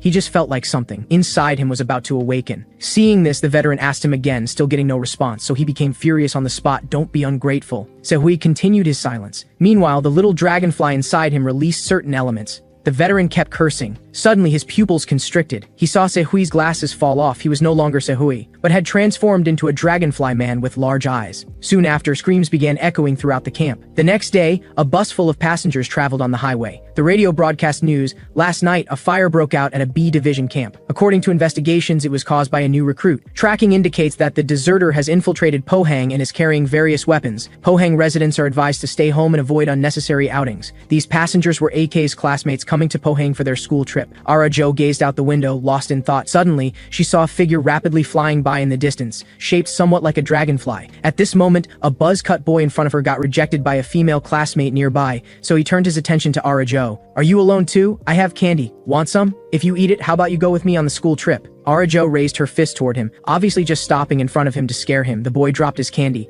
Dream on, no one will ever play with you again. Seeing this, the boy complained quietly, while Ara-Jo looked at the candy on the floor. It's such a waste not to take it. Thinking this, she bent down to pick it up, but a figure flashed by the window behind her. Then she heard a series of rapid gunshots. When the gunfire stopped, the bus fell silent. Before Ara-Jo could think much, there was a thud on the roof. It was a dragonfly man with dual guns standing on top. At this moment, the unaware Ake and his two companions were on their way to Pohang, but still some distance to their destination. Red asked Ake and Yojin Lee when they awakened. Ake ignored him, but Yojin Lee seriously considered the question. Then she asked Red why he was asking. Feeling that neither planned to answer, Red shared his own story first. It turned out he had been athletically gifted since childhood, and with a sense of justice, he always taught lessons to thugs. Eventually, he provoked organized crime, and in the end, he was surrounded by more than 10 people. At that time, he was barely alive, but he was very unwilling to be eliminated like that, instead determined to kill all these people without leaving a single one. In his immense unwillingness and rage, he awakened as a ladybug insector. After that, he was hunted by the Reaper department. By chance, he entered the 6th shot and met Dr. Hannah there. Those golden bug eggs were also developed by Dr. Hannah, and she told Red the reason why people awakened as insectors. After Red finished his story, he also praised that Dr. Hannah was truly beautiful. They said she disappeared the day before the 6th shot incident, along with a girl by her side. After listening, Yojin Lee also carefully recalled her past. After a long while, she said that once when she was out driving with her father, because she stuck her mouth out the car window to feel the wind, a bug flew into her mouth. Just a few months later, her parents were killed by the apex insects leader, and that day, she awakened. Red apologized to Yojin Lee after hearing her story, then turned to ask Aki sitting in the back seat. Yojin Lee also put on a curious expression. However, Aki's face showed no emotion. Then he said flatly, I don't remember things from when I was little. Red and Yojin Lee certainly didn't believe him, so they kept asking persistently. In the end, of course, Red got punched. At this moment, they also saw the road sign for Pohang, but there was a long line ahead, and cars were turning around and coming back. As their car slowly moved forward, several soldiers with weapons came into view. Red explained his purpose to the soldiers. At this moment, Ake had a familiar feeling. The soldier told him there was a deserter ahead. It was dangerous. Just then, gunshots rang out in the distance. While Yojin Lee and Red were still discussing what was happening, Ake suddenly spoke seriously. Drive through, there's an insector ahead. Hearing this, Red told the soldier he was going ahead to turn around. Then, just as the car passed through the checkpoint, he floored the gas pedal. At the same time, on the battlefield ahead, the dragonfly man moved effortlessly through the bullets. In the blink of an eye, he was in front of everyone and sent them to heaven. Then he leisurely picked up magazines from the ground. A surviving soldier was still reporting the situation there. Suddenly, a grenade landed in front of him. With a loud bang, many steel balls flew from the explosion site. The soldier discovered he was completely unharmed. Several white-clad figures stood before him. Nan, the captain of F Division, knelt down to comfort him. Leave this to our Reaper department now. The dragonfly man across from them pointed his gun at Nan. Seeing his cruelty, Nan and her subordinates didn't delay any longer and started fighting directly. Facing the arriving Reaper department reinforcements, he still raised his gun, but the lethal bullets only made clanging sounds when hitting the cloaks of the two masked figures. Seeing this, the dragonfly man jumped to the side. He tried to find their weakness, but it was all in vain. The two masked figures each extended an arrow from their hands. The next moment, the two arrows separately severed one of the dragonfly man's arms and pierced his wing. This was followed by a tingling electric current. Nan, who hadn't moved before, also lunged forward. I didn't expect you could still use firearms after becoming an insector, but that's all. With that, she swung her electrically charged iron fist. The iron fist directly smashed into the Dragonfly Man's face. The Dragonfly Man flew backward while sparking with electricity, then sat on the ground in humiliation. Suddenly he screamed wildly, but Nan punched him in the abdomen again. Nan's merciless iron fist pounded the Dragonfly Man repeatedly, as if venting fury for the deceased. The Dragonfly Man had no power to fight back at all, but looking at the woman swinging her fists at him, he thought of the veteran who similarly swung fists at him before. After this punch, the Dragonfly Man spoke up, "Please stop hitting me, I'm border guard Sehui." Seeing this, Nan actually stopped. She didn't speak to the Dragonfly Man but turned to the masked figures behind her. That guy still retains his humanity, so capture him alive. However, at this moment, the Dragonfly Man's severed arm was fusing with another arm on the side. The Dragonfly Man recalled his previous painful memories. So what if I retain humanity? Isn't humanity just a twisted thing? Being human is worse than being a beast. You all forced me to become like this, he roared loudly. At the same time, his arms merged into a strange-looking device. Try this move of mine. With that, several dragonflies shot from his arm. The two masked figures reacted first, shielding Nan, but their defense was utterly inadequate against these weapon dragonflies. In just an instant, only their lower halves remained, falling to the ground. Nan stared blankly at her subordinates who sacrificed themselves for her, unable to snap out of it for a long time. The Dragonfly Man across from her became increasingly smug. "How's that? Weren't you so arrogant just now?" Only then did Nan react, roaring angrily at the Dragonfly Man, "You damn bug." However, the Dragonfly Man had already flown into the air. She commanded the weapon dragonflies around her to attack. Seeing this, Nan gathered energy in her palm, then raised it and shot electricity from within, directly hitting those weapon dragonflies. The Dragonfly Man had already turned to fly away. Seeing this, Nan held nothing back. She quickly gathered a lightning ball in front of her. Raising both hands, the lightning ball shot out, then precisely hit the Dragonfly Man's back. The Dragonfly Man's entire body emitted black smoke. Such an attack wasn't fatal, but his speed was significantly affected. Seeing this, Nan pursued him relentlessly on the ground. Meanwhile, on a certain highway, several buses were cordoned off there, and a figure dropped down from above. Yojin Lee infiltrated within the cordon. She found the bus from grade 10, class 5, but it was already empty inside except for bloodstains covering the cabin. Nothing else remained. Red was also gathering information outside. We don't know either. When we arrived at the scene, the bus was already empty. There isn't even a record of casualties at the hospital. It's really strange. On the other side, Aik was racing through the forest. Yojin Lee was on the phone telling him the students were all missing. From this, it seems that Insector is hiding them as food, so we must find them before it feeds. We'll continue searching too. Hearing this, Aik's face showed a grave expression. He tore off the bandage on his neck. Then tiny ants covered his entire body. Going back to when the Dragonfly Man attacked the bus, after the assault ended, the Dragonfly Man calmly walked onto the bus. Arajo hid behind a seat, extremely terrified at this moment. After a moment, she realized it had gone quiet. She wondered if the Insector had left, but she didn't dare move around. She could only call the police for help first. She hadn't even entered the number. A drop of liquid fell onto her phone. Arajo looked up. She saw the Dragonfly Man hanging from the ceiling, staring at her. His two eyes narrowed into crescents, and saliva dripped from his mouth. The next moment, the Dragonfly Man pounced toward her. After an unknown amount of time, Arajo slowly opened her eyes. Unexpectedly, the first thing she saw was the buzz-cut boy's unblinking dead eyes, making her scream. Looking around, there were corpses everywhere. Everything around was sealed off, only a gap in the wall nearby. Before she could think more, sounds came from outside. Arajo lay down and played dead before the Dragonfly Man appeared. The Dragonfly Man muttered to himself outside, "So wait, let's go in." Then he flew inside, muttering,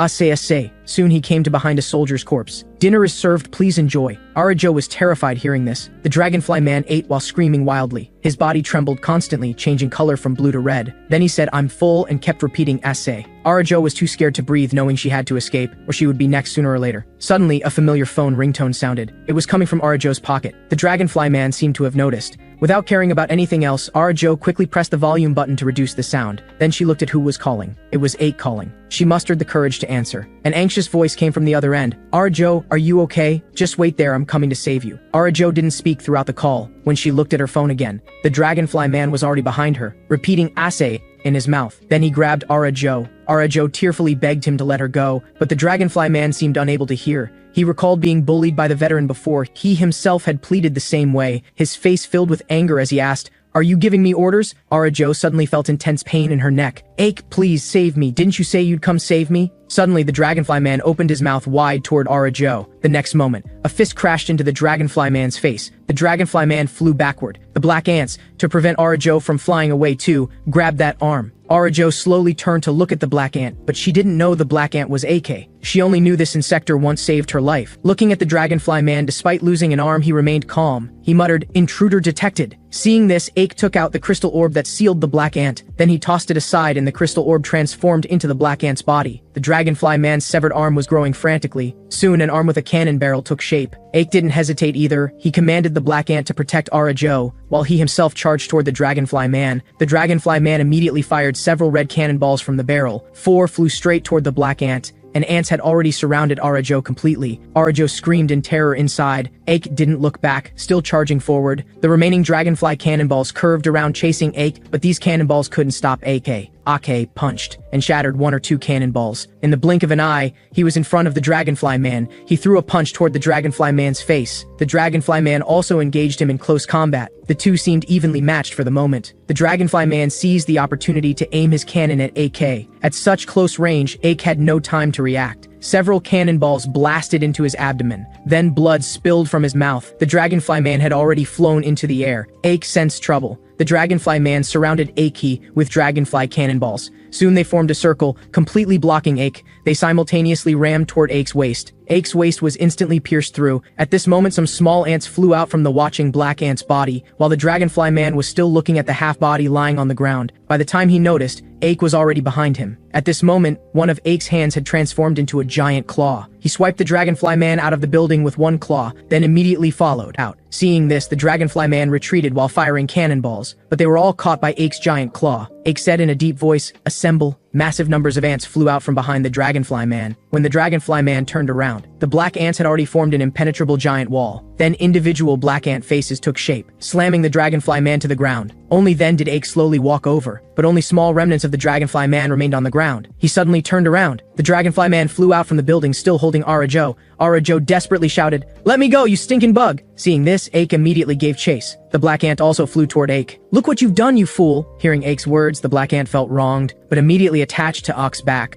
Soon, a pair of black translucent wings formed on Ake's back. His speed was actually faster than the one-winged dragonfly man. At this moment, Arajo faced backwards. Seeing the flying Ake refreshed her worldview again. She was also unclear why Ake persisted in pursuing. "Is he trying to save you?" The dragonfly man beside spoke up. "Why didn't anyone come to save me? I hate all of you." At this point, the dragonfly man seemed to shed tears. Suddenly, he caught Arajo off guard and threw Arajo toward the ground. Ake caught Arajo just in time. At this moment, the dragonfly man aimed his cannon at them, with one barrel bending to an extreme degree. A cannonball 10 times larger than before shot from the barrel. Soon it caught up to Ake and the others. "Found you!" a voice rang out from above. Ake curiously looked back. A thick green lightning bolt descended from the sky, striking the dragonfly man directly, and controlling this lightning was Nan. In just an instant, the dragonfly man was charred black, but Nan still looked serious. "Hey, while I'm being nice about it, put that girl down because you're interfering with me eliminating you." Her fists still emitted dazzling lightning, clearly treating Ake as the dragonfly man's accomplice. "Are you planning to use that girl as a hostage?" Hearing this, Ake was about to speak, but Nan didn't listen to his explanation. The next moment, she was in front of Ake. She punched Ake away with one strike, while simultaneously snatching Arajo from his hands. Before Ake hit the ground, she was already on the ground. She covered Arajo with her coat, then faced the falling Ake again, the green lightning on her body growing stronger. The next instant, she appeared before Ake again. Without a word, she began attacking Ake again. Arajo woke up shortly after and saw this scene. Her eyes showed a complex expression. Nan was also puzzled at this moment. "What's this guy doing? He only knows how to defend. Is he looking down on me?" Thinking this, she struck, knocking Ake to the ground. Only then did she speak. "Who are you?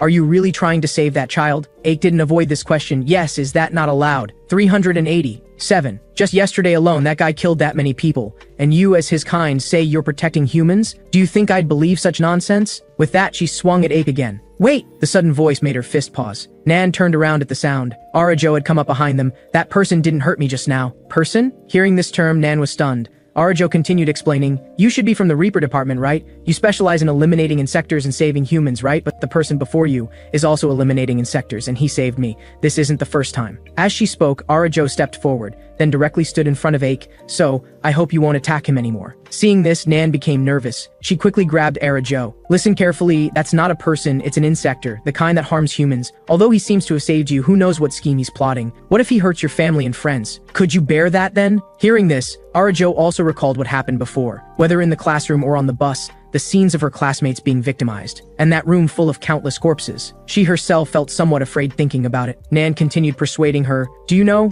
my colleagues and friends were killed by this kind of thing. Just recently, people at one of our bases were slaughtered by insectors just like him, so no matter what, they cannot be spared." Hearing about this incident, AK had a suspect in mind, and he found it strange that this woman attacked him without a second thought. Normally, she wouldn't act directly before clarifying the facts. Could it be that guy? At this moment, Nan pushed Arajo aside. "If you understand, stay away. You'll get hurt standing here." Suddenly, a large hand grabbed Arajo's shoulder. Arajo felt herself falling backward. "Arajo." Hearing this voice, Arajo curiously turned around. The armor on Ake's face was slowly decomposing. "Didn't I tell you I'd come save you?" Seeing this, Nan was also stunned. Ake spoke again. "Leave it to me. That case you mentioned earlier, the mastermind should be Kojima." Hearing this, Nan didn't understand. "You know that guy?" Ake answered in a calm yet cold tone. "I know him, so where is he now?"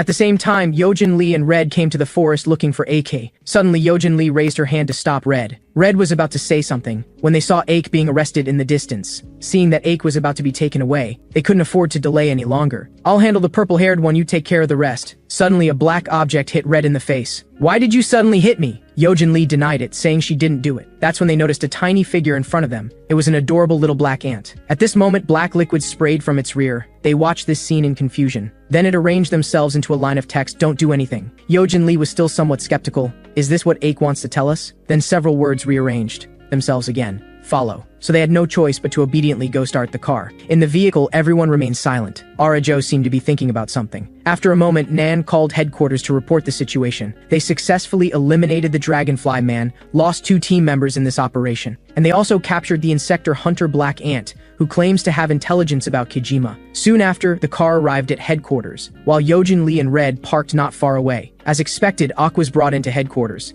Several medical personnel were already waiting there. "Please settle this survivor." So one of the medical staff took Arajo away. Arajo was still worried about Ake. Ake just gave her a reassuring look. At this moment, Nan said, "Come with me to the interrogation room." Ake had no objections. Meanwhile, Arajo was curiously examining her surroundings. Suddenly, a voice caught her attention. "Are you really decided not to install that thing on your body? Cut the nonsense!" These 2 speakers were PYO and Jin. Arajo also recognized PYO, who had questioned her before, but the medical personnel ahead were already urging her forward. What PYO and Jin were arguing about was the arm. "You should know me, my apprentice was the same way back then. Master, to protect everyone, I'm willing to take the insect gene injection, so I strongly oppose injecting insect genes into human bodies. Even now, that won't change." Pio was eventually persuaded. "That's just like you. Even with only 1 leg and 1 arm left, you still insist." Jin smiled confidently. "Don't worry, I'll always be stronger than you." Just then, Pio's phone rang. After taking the call, he hurriedly left the hospital room. He then went straight to find Ake. Seeing AK, he was also stunned for a moment. Nan beside him asked with concern, "You're here, how are you feeling?" "So this is the student?" "That's right, he says he knows Kojima's whereabouts,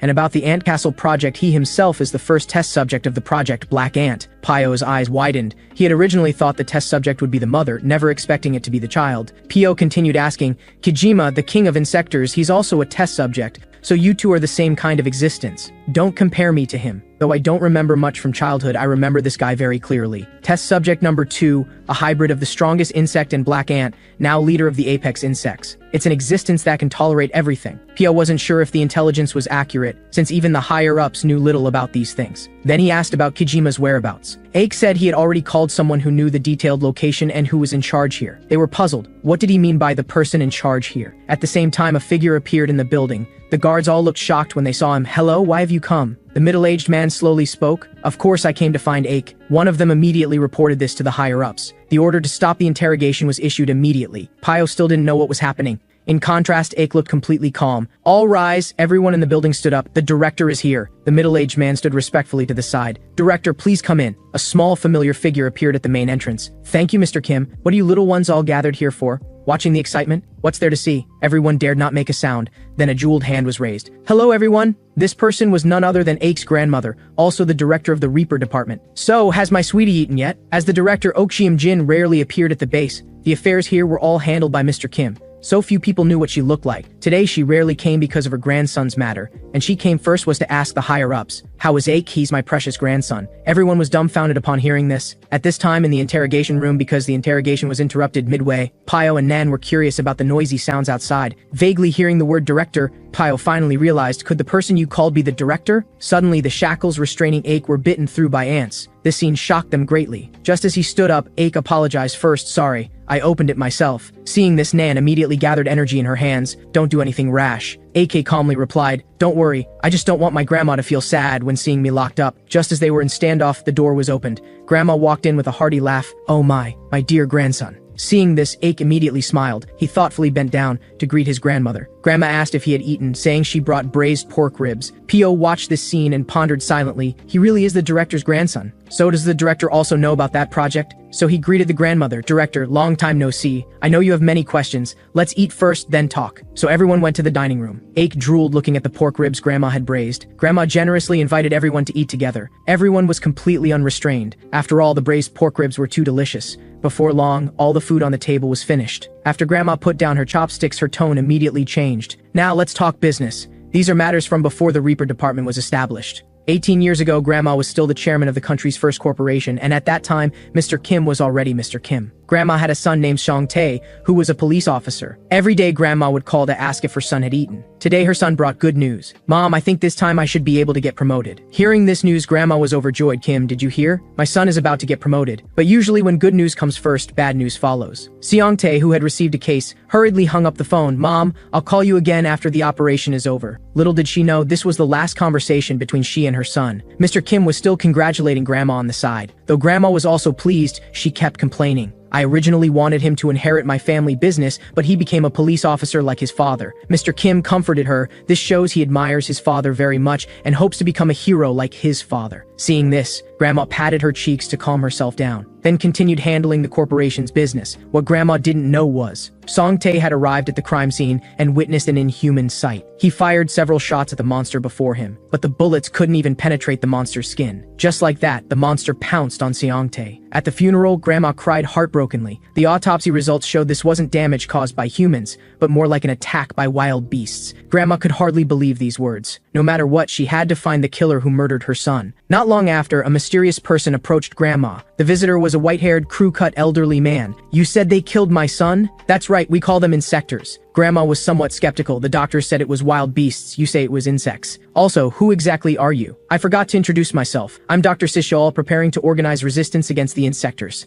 I came here hoping the chairman could invest in our organization. This would also help us more conveniently search for the killer's whereabouts. Grandma was very doubtful listening to these far-fetched words. If you can't provide concrete proof, I won't invest blindly. At this moment, Dr. Sishol said calmly, come in. The door was opened from outside. A red ant in armored form walked in from the entrance. Grandma and Mr. Kim were startled at this sight. Then the red ant's shell slowly dissipated, and a young woman's form gradually appeared. What you see before is humanity's beacon of hope. She is my daughter and the prototype of the Ant Castle Project, Test Subject Zero Mijin. This was also Grandma's first time seeing this kind of inhuman creature. Dr. Sishel, seeing he had aroused Grandma's curiosity, didn't explain much more. More detailed content can only be demonstrated at my research facility. I look forward to your coming. A few days later, Grandma came to the research facility according to the location. Mr. Kim, are you sure we came to the right place? This rundown place is the research facility Dr. Sishel introduced to you? Without waiting for Mr. Kim's answer, Dr. Sishel came out to greet them. They didn't delay and followed him straight in. When they came to a corridor filled with insect specimens, they were startled. It turned out Dr. Sishol was originally a famous expert in entomology. He was most skilled at studying ants, having discovered dozens of ant species alone. At this time,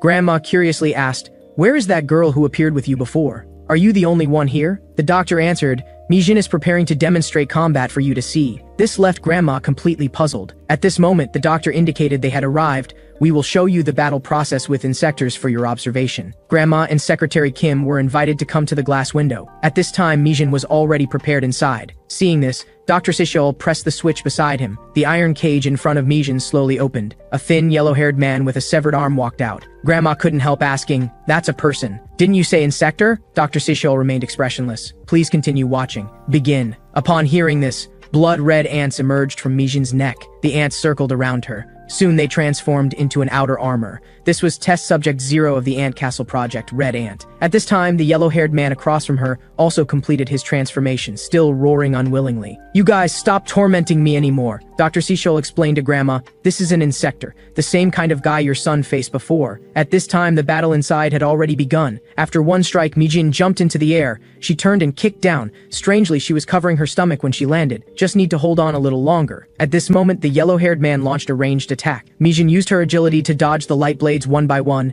and reached the yellow-haired man. She punched him into the wall, then easily tore off his limbs. Grandma broke out in cold sweat seeing this scene. Is your method to create monsters to fight monsters? Dr. Sichel turned back to explain. Mijin is different. She won't harm humans. She sees insectors as enemies and will prey on them. She's still human, just with an ant residing in her body, and these ants must receive timely nutritional supplements, otherwise they will attack the host. While they were talking, the battle inside had already ended. Mijin turned around gracefully, and with a word, devour it, all the ants on her body flew toward the beetle. However, she had only taken a few steps when she felt a sharp pain, then knelt down holding her stomach with both hands. Grandma anxiously asked what was wrong with her. She's pregnant. These few words came out flatly from Dr. Sichel's mouth. Grandma's expression immediately turned cold. She immediately grabbed Dr. Sichel's clothes and scolded angrily. What are you saying? Are you crazy? Using a pregnant woman as a test subject? No matter how much I want revenge, I would never let a woman and the child in her belly suffer. How could you do such a thing? Suddenly, Mijin's voice came from behind Grandma. Please don't blame my father. My husband was also killed by insectors. At that time, I was blinded by hatred and made a hasty decision. I underwent the experiment without checking my body, so neither father nor I knew about the pregnancy at the time. But even so, I still don't regret it. This isn't because of revenge, but because of the child's future. I don't want the child to see a world where insectors run rampant in the future. So please help us. Hearing this, Grandma felt choked up. How could I ignore a parent who think of their children?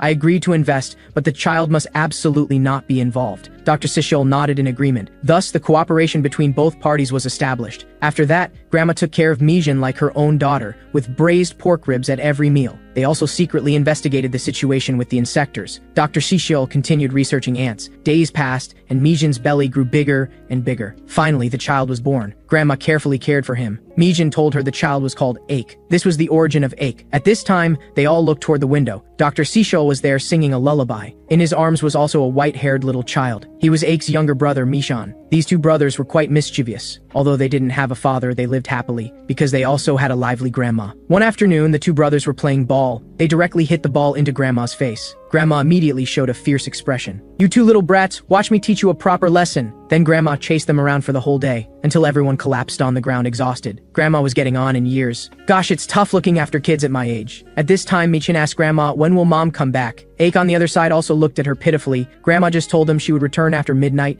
She will definitely always be safe and sound. The next day, a subordinate reported to Grandma in the morning, we found the killer who murdered your son, and also collected related photos. Although no one witnessed the killer at the time, the killer's methods were identical to those from years ago, and the DNA comparison was a perfect match. This must be the insector that killed your son back then. At this time, Mijin walked in and directly asked for the location. The subordinate told her he was still on Chungchao Island, with personnel still in pursuit. Mijin immediately decided to personally go capture him. But Grandma didn't want her to take risks, Mijin. That killer isn't ordinary. If you go, what about the children? Mijin told Grandma not to worry, and this was also the agreement made with Grandma at the time. Moreover, with Grandma's support, the technology was now very mature. I will definitely return safely. After hearing this, Grandma was still worried. At this time, Mijin came closer, indicating she had other things to say. They went to a place with no one around. Grandma was very shocked to hear the result. Is what you're saying true? When did the child become like this? Mijin then recounted what had happened. At that time, Ache and Mishan were watching TV. The TV was showing heroes fighting monsters. Seeing the hero defeat the monster with one strike, Mikan cheered happily for him. Then he turned to look at Mijin. Mom, I want to become a hero too. Is that so? Then how does Mikan want to change? After thinking, Mishan answered, I want the hero's sword. But Mijin said it was too late now, they'd buy it on the weekend. So Mishan cried and demanded it now. Ache beside him turned around after watching, with some black dots floating around him. Soon after, he called his brother's name. Mom saw this and looked shocked. At this time, Ache was already holding a black sword, with many black ants floating in the air. Mishan, you got the sword. You can't make Mom sad anymore. Young Mishan took the sword and ran to the side, waving it continuously. But suddenly he noticed Mom was hugging his brother. Mijin was crying non-stop at this time,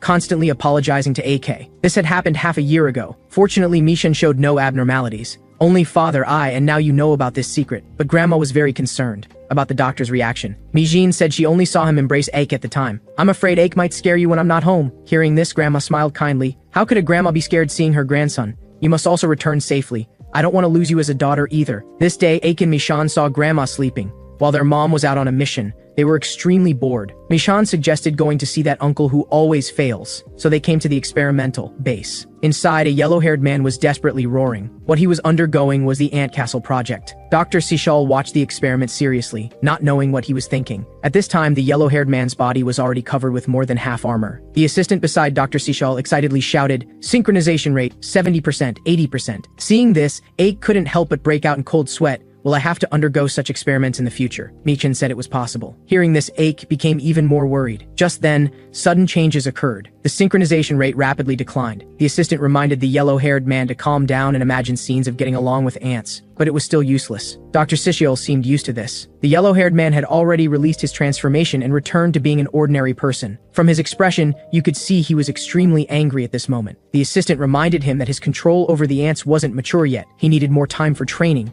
Otherwise, he couldn't become the test subject number 1. But the yellow-haired man thought it was a problem with their incomplete experiment. After all, he was a former UFT champion who came to participate in the experiment to become a hero. The assistant explained they could only make ants reside in the body. As for transformation, it could only depend on the host himself. The yellow-haired man disagreed. He also didn't understand why Senior Mijin could do it, but he couldn't. Just as he walked out the door, sighs came from nearby. This time, I couldn't become a hero again. The speakers were Aik and Mishan, who had come to play with the yellow-haired man. Seeing the yellow-haired man had no mood, Mishan teased, "Is it because you failed again? Mr. Failure, you are not as good as my brother. My brother can control ants. He can use ants to become a sword." Aik wanted to stop him but was too late. So they then came to a small alley. Mr. Failure looked completely incredulous. This 5-year-old child in front of him could really control ants so precisely, while he himself couldn't even achieve basic formation. At this time, Michin still didn't know he had caused trouble. He kept showing off the sword in his hand. Mr. Failure grabbed AK. His expression was so excited it was somewhat twisted. "How did you do it? Is it inherited from your mother?" AK was a bit scared seeing him like this and couldn't speak. Mr. Failure immediately got anxious. "Tell me quickly, how did you do it?" Mishan saw this and frantically slashed at his thighs. "Let go of my brother quickly." At this time, staff members outside quickly ran over shouting, "Miss Mijin is back, she's seriously injured, hurry for treatment." Hearing this, Aik and Mishan's hearts skipped a beat. They hurriedly ran over. Grandma was crying heartbrokenly, constantly blaming herself, while Mijin at this time was covered in wounds, but her eyes remained determined. Even though she had fallen to the ground, she immediately looked toward Grandma. "Mrs. Jin, I caught the killer who murdered your son." At the same time, in a certain prison, Dr. Sishol and his assistant were observing the imprisoned insector. "Is this the strongest insector, the stag beetle?" Mijin was seriously injured, but fortunately there was no danger to her life. However, the doctor told them, Mijin was too severely injured and might not be able to transform in the future. Grandma felt that as long as she was alive it was enough. But seeing the two brothers crying their hearts out, she still felt very guilty, because Mijin became like this to avenge her own son. Just then, Dr. Sishol entered from the doorway. Grandma felt somewhat uneasy seeing him, because at this time, Dr. Sishol looked somewhat gloomy. He walked to Mijin's side and touched the glass cover above. Grandma apologized to him from the side. "I'm sorry, doctor, for helping my son get revenge. Your daughter became like this." However, the doctor's next words made Grandma's face change color. "Thank you, Mrs. Jin. The target was the strongest insector in history. It's all thanks to your request Mijin successfully completed the mission." Grandma was very shocked. "Did you smile? How can you smile in this situation? Don't you worry about your daughter at all." Dr. Sisheo said he had already done enough. "Let's go, AK. Come with Grandpa." Aik asked where they were going, but Grandma grabbed Aik firmly. At this time, "Where do you want to take the child?" The doctor replied indifferently, "Aik is a special existence naturally chosen by ants. After examining his body, he can make up for Mijin's vacancy." Grandma was very angry hearing this. "You madman, do you know what you're saying? He's still a child and also your grandson." "But Aik isn't ordinary, is he? He will become the hero who saves the world." Michan listened from the side with complex feelings. At this time, Dr. Sishel disregarded Grandma's obstruction and took Aik away. He lifted Aik high, saying proudly, "You're my grandson. I'll take Aik to the laboratory later. You can come see him anytime." After speaking, the doctor left with Aik. Grandma now regretted it deeply. It was because of her own selfish desires that she made Aik's family like this. Suddenly, Mishin's voice came from beside her. "I heard what Grandpa said while holding brother earlier. He said brother is test subject number 1. Grandma, I also want to become number 1. Grandma loudly scolded Michin. "How can you have such greedy thoughts? It will be very painful. But becoming number 1 means getting many hugs, whether protecting or fighting for, smiling or crying, not like this with only me alone." After saying this, Mishan ran out despite Grandma's attempts to stop him. Grandma looked at Mijin beside her and didn't chase after him, because Mijin's condition seemed somewhat bad now. On the other side, Mishin found Mr. Failure. "That's why I came to find you. Don't you want to get many hugs too, Mr. Failure?" "Little kid, I just want to become a hero, to have many people admire me. But why can't I succeed no matter how many times I try?" "Mr. Failure, you failed again." Hearing this, Mr. Failure roared, then punched a tree trunk. Why can a 5-year-old child do it but I can't? At this time, Mishan looks serious. Mr. Failure, look over there. Mr. Failure followed his gaze and realized they had disturbed a wasp nest. He quickly pushed Mishan away. With a wave of his hand, he released his own ants. Some wasps were blocked by the ants in midair, but more wasps broke through his defense line. The wasps headed straight for Michan's direction. Michan immediately panicked, but a strange scene occurred. The wasps entered Michan's body one by one. Mr. Failure anxiously asked about his injuries. The wasp just entered your body. Suddenly, Mr. Failure's eyes widened again, because at this time, the wasps emerged from his body again. Then Michan, covering his chest, walked to Mr. Failure. I feel something strange in my body. At this time, Ake was doing experiments in the laboratory. His first test with the black ants showed a 90% synchronization rate. After condensing the sword, it shot up to 99%. Seeing this scene, both Dr. Sishol and his assistant were very excited. After all, AK's mother only had a 98% synchronization rate. But AK said that every time he played with the ants, he would get hungry, always feeling like they were tormenting him inside his body. Just then, a non-human arm emerged from the ground. The black ants in Ake's hand began to stir restlessly. Dr. Sishol asked Ake, "Can you command the ants to eat this?" Ake softly said, "Eat." The ants swarmed toward the arm. Dr. Sishol was secretly pleased. The black ants are mutants naturally formed in Ake's body. Unlike the red and blue ants I researched, they have stronger cohesion and combat power. But at the same time, they're very violent. Although their current numbers are small and don't yet threaten AK. But if their numbers reach the level of forming armor, by then, the ants will probably start attacking the host himself. We absolutely can't let them run wild like this. At the same time, Mishan excitedly came to the laboratory. Great, I also have superpowers to become a hero. Mom is number 0, brother Ake is number 1, then I'll be number 2. Our whole family can become heroes. Mishan directly opened the research lab door. Grandpa, I have powers too. However, the research lab was empty, just as Michan was wondering where Grandpa and the others might be. Michan heard the sound of chains falling. He looked in the direction of the sound and saw a terrifying monster clinging to the glass, staring at him. At this time, the alarm sounded. Dr. Sishol realized that Insector had broken free from its shackles, but glass obviously couldn't hold back the Insector for long. Mishan backed away in fear. He knew it was the monster that had hurt his mother before he could escape. The Insector had already broken through. Without a word, it pounced toward Mishan. At the critical moment, a fist smashed into the Insector's face. Mishan immediately recognized the newcomer as Mr. Failure, but the ants on his body surface were very unstable. The armor could only cover half his torso. Mr. Failure charged at the Insector while telling Mishan to run quickly. I can't maintain this form for long. The Insector immediately slashed his cheek. But Mr. Failure, as a fighting athlete, wasn't ordinary either. He punched the Insector in the face again. The next moment, his pupils suddenly contracted. The Insector's 2 feet suddenly attacked downward. Mr. Failure barely dodged, but his abdomen was still injured. Before he could react, a massive fist sent him crashing to the ground. The Insector continued punching downward. Seeing this, Mishan became extremely anxious, then turned to anger. "Stop it!" he roared,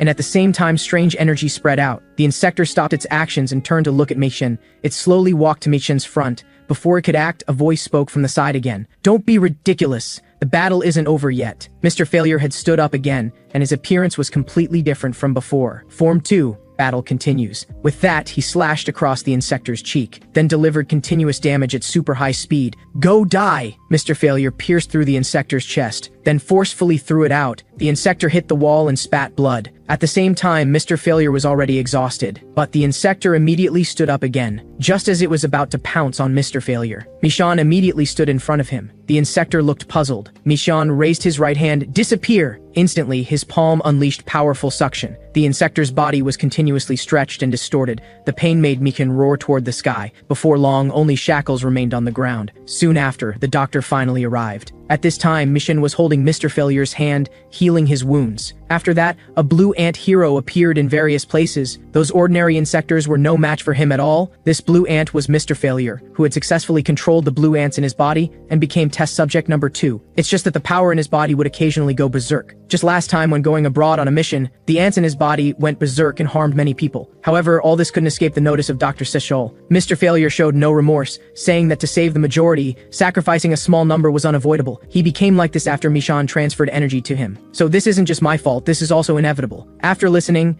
Dr. Sishol said they didn't need uncontrollable heroes. Mr. Failure still smiled, but the world needs me. Senior Mijin can no longer participate in battles. Or do you want that 5-year-old number 1 to fight the insectors? After hearing this, Dr. Sishol remained expressionless, but he indeed had no one else available besides number 2 now. Looking at AK's side, after Mijin stopped going on missions, she could accompany them every day. Today there were also braised pork ribs sent by Grandma. Ake happily approached, seeing the braised pork ribs. At the same time, he wondered why Grandma hadn't come to play recently. Mijin didn't know how to answer either, because Grandma had told her to take good care of the children. She could only say Grandma was too busy recently. How about next time the three of us go play at Grandma's company together? Ake happily agreed, then went out to call Michan back for dinner. When he reached the doorway, he found little Michan and Grandpa standing across the street. Grandpa, look, I can now control insects at will, and I can also transfer insect power to other people. Mr. Failure got the stag beetle's energy from me, so I can become a hero too, right? Michan asked expectantly, but Dr. Seashell remembered what the assistant had said. Your grandson can absorb the abilities of insects, including insectors, and then transfer them to anyone, including ordinary people, which means he might produce massive numbers of insectors. At this thought, Dr. Sishiol crouched down and embraced Mikan. Mishan was filled with anticipation, but he only heard his grandpa sobbing. Mishan, you are a failure. Hearing these words, Michan was thunderstruck. Ake nearby also lost his smile. That night, the two brothers were lying in their respective beds, but Michan suddenly sat up. He quietly crept to Ake's bedside. No! Suddenly, Ake's scream reached Mijin's room. She immediately rushed over, only to witness a shocking scene. Michan was using his ability to extract the ants from Ake's body, muttering, I'm also a hero. I'm also a hero. As long as I can obtain the ants, I can become a hero too. Mijin stepped forward and slapped him. Seeing AK in such agony, Mijin demanded loudly, Mishan, what are you doing? Mishan sat on the ground, neither crying nor making a fuss, his eyes growing increasingly cold. What exactly are you envious of? Do you know how terrifying it is to have ants living inside your body? Hearing that your body is normal makes me happy, so Mishan, just live an ordinary life. Mishan walked right past Mijin, saying flatly, I am not ordinary, so no one would be happy that I have abilities, is that right? It seems I really am a failure. Mijin wanted to chase after him. She hurriedly opened the door, only to see Dr. Sishol arriving with his men. Take Mishan away, he's threatening AK. Mijin tried to protect Mishan, explaining it was just children playing, but unable to transform, she couldn't resist the two bodyguards at all. In the end, she could only watch helplessly as Mishan was taken away. Afterward, Mishan was brought to a small dark room. He possesses the ability to transform insectors and is considered a dangerous existence. Isolation measures are immediately activated until a treatment plan is determined. At this moment, Mishan was still muttering, I am a failure, I am not a failure, I will be the only successful creation. Come out, my little pets. Mijin was extremely anxious. She asked her father, it's been 2 weeks already, how long are you going to keep him locked up? Dr. Sishol remained stone-faced, as if the one imprisoned was a complete stranger. He continued to emphasize that the child would destroy humanity sooner or later, and once his cursed ability was removed, he could return to being an ordinary person. Mijin shouted, what if it can't be removed? What then? At this moment, Mr. Failure outside the door couldn't help but complain. Dr. Sishol is really ruthless, there's nothing he can't do. Just then, he felt a sharp pain in his body. The ants were constantly ravaging his body. Suddenly, everyone felt the ground shake. Both Mijin and Mr. Failure realized something. Dr. Sishol merely asked calmly, what's happening? Mijin told him to stay put, she would go observe. Mr. Failure was struggling to run toward the source of the tremor. Mijin overtook him in an instant. Meanwhile, in the detention room, the shackles holding Mishin had been broken open. Guards were firing continuously at an insector inside, but the bullets couldn't penetrate its exterior. Upon seeing Mishin, the two stopped shooting. Then Mishin raised his hand and the insector was quickly absorbed into his palm. He said expressionlessly, release. A yellow light shot into the two guards' bodies. Far away at home, Ake suddenly felt his heart tremble. He quietly called for his mother. By the time Mijin reached the detention room, those two guards had already transformed into insectors. She still didn't know what had happened, shouting for Mishan to hide. But because of her injuries, she couldn't control the ants in her body. Then Mishan suddenly spoke, Mother, you're wrong, I did all of this, this is my ability, why won't you acknowledge me? With that, the two insectors charged at Mijin. Mijin was violently slammed into the wall. When the smoke cleared, Mijin firmly grasped the incoming spike. Of course I'll acknowledge. You are my child. As she spoke, Mijin kicked one insector down, then punched it to pieces. She took the opportunity to embrace Mishan. I've always believed in you, Mishan. Mom, you are wrong, I shouldn't have hit you that day. So let's end this here, okay? Before she could finish, a spike pierced through Mijin's chest. An insector had successfully ambushed her. Mishan questioned what the insector was doing, but it only squeaked twice, as if it had lost its humanity. Mishan threw a punch. The insector was sent crashing into the wall. Mr. Failure had arrived just in time. However, that insector still looked ferocious. It fired spikes from its tail. Mr. Failure remained calm under pressure, crossing his hands. A cross slash dissolved the insector's attack and cut it in half, but he also felt somewhat weakened. However, Mishin couldn't care about any of that. He came to Mijin's side and wailed. At this moment, Dr. Sisho finally arrived. Mishin was about to ask his grandpa to save Mother. Suddenly, a bullet grazed his cheek. Mishan looked stunned. Dr. Sisho's face was full of hatred, his gun aimed at Mishan. Stay away from my daughter. disappear from our world. After saying this, he fired another shot without hesitation, but Mr. Failure blocked it in time. You crazy old man, do you know what you're doing? Dr. Sichel was also startled. Number 2, get out of the way quickly, he's dangerous, I order you to leave. If you keep blocking, I'll deal with you too. Hearing this, Mr. Failure sneered. Deal with me? Fine, I'd like to see how you plan to deal with me. Dr. Sichel questioned whether Mr. Failure no longer wanted to be a hero. Mr. Failure scoffed, don't be ridiculous. I now think our side is more like what heroes should do. Hearing this, Dr. Sichel lowered his weapon. In that case, I'll have to deal with you first. A remote control emerged from his pocket. Mr. Failure sensed danger. The next moment he vanished from his spot. His hand gripped Dr. Sichel's throat. What is that thing in your hand for? Although Mr. Failure didn't know what it was, he had a premonition that this device was very dangerous to him. I've been prepared since that incident, you've all become corrupted. Hearing this, Mr. Failure's eyes blazed with fury. Damn it, so you installed a bomb in my body? Of course, and there are even more powerful devices. As he spoke, Dr. Sichel's hand was already on the remote. Mr. Failure's body shuddered. Without a word, he flung Dr. Sichel away, but his armor was rapidly disintegrating. You stinking old man, what did you do to the ants? I simply gave them attack orders and their target is yourself. At least now you can die as a human. Mr. Failure desperately tore at his armor. Michan also rushed anxiously to his side. He immediately activated his ability. Mr. Failure, don't die. You're also my hero. Come back to life. It turned out that when Michan first activated the ants in Mr. Failure's body, he felt very guilty, because he knew that made the ants sometimes go out of control. But Mr. Failure comforted him. Thanks to you, I was able to awaken and become a hero, so don't feel sorry to me, you are my hero. Michan didn't want Mr. Failure to die. After the smoke cleared, Dr. Sichel thought everything was settled, but the scene before him left him shocked. Did he become a monster after all? Not a monster, but a true awakening. Mr. Failure, isn't that right? Hearing this, Mr. Failure released an intimidating aura. Then he threw a punch directly at Dr. Sichel. Dr. Sichel was frantic. He had to detonate the bomb in his body. At this moment, Mijin suddenly blocked Mr. Failure, but her severely injured body was clearly no match. Wake up, and Michan, you too. However, Mr. Failure threw another punch. Mijin was slammed hard into the wall, clearly losing her fighting ability. Mr. Failure continued to advance menacingly. Mijin, I have a way here, you go up and take a K to escape. But Michan is still here, don't get confused about the situation. Michan has already lost control.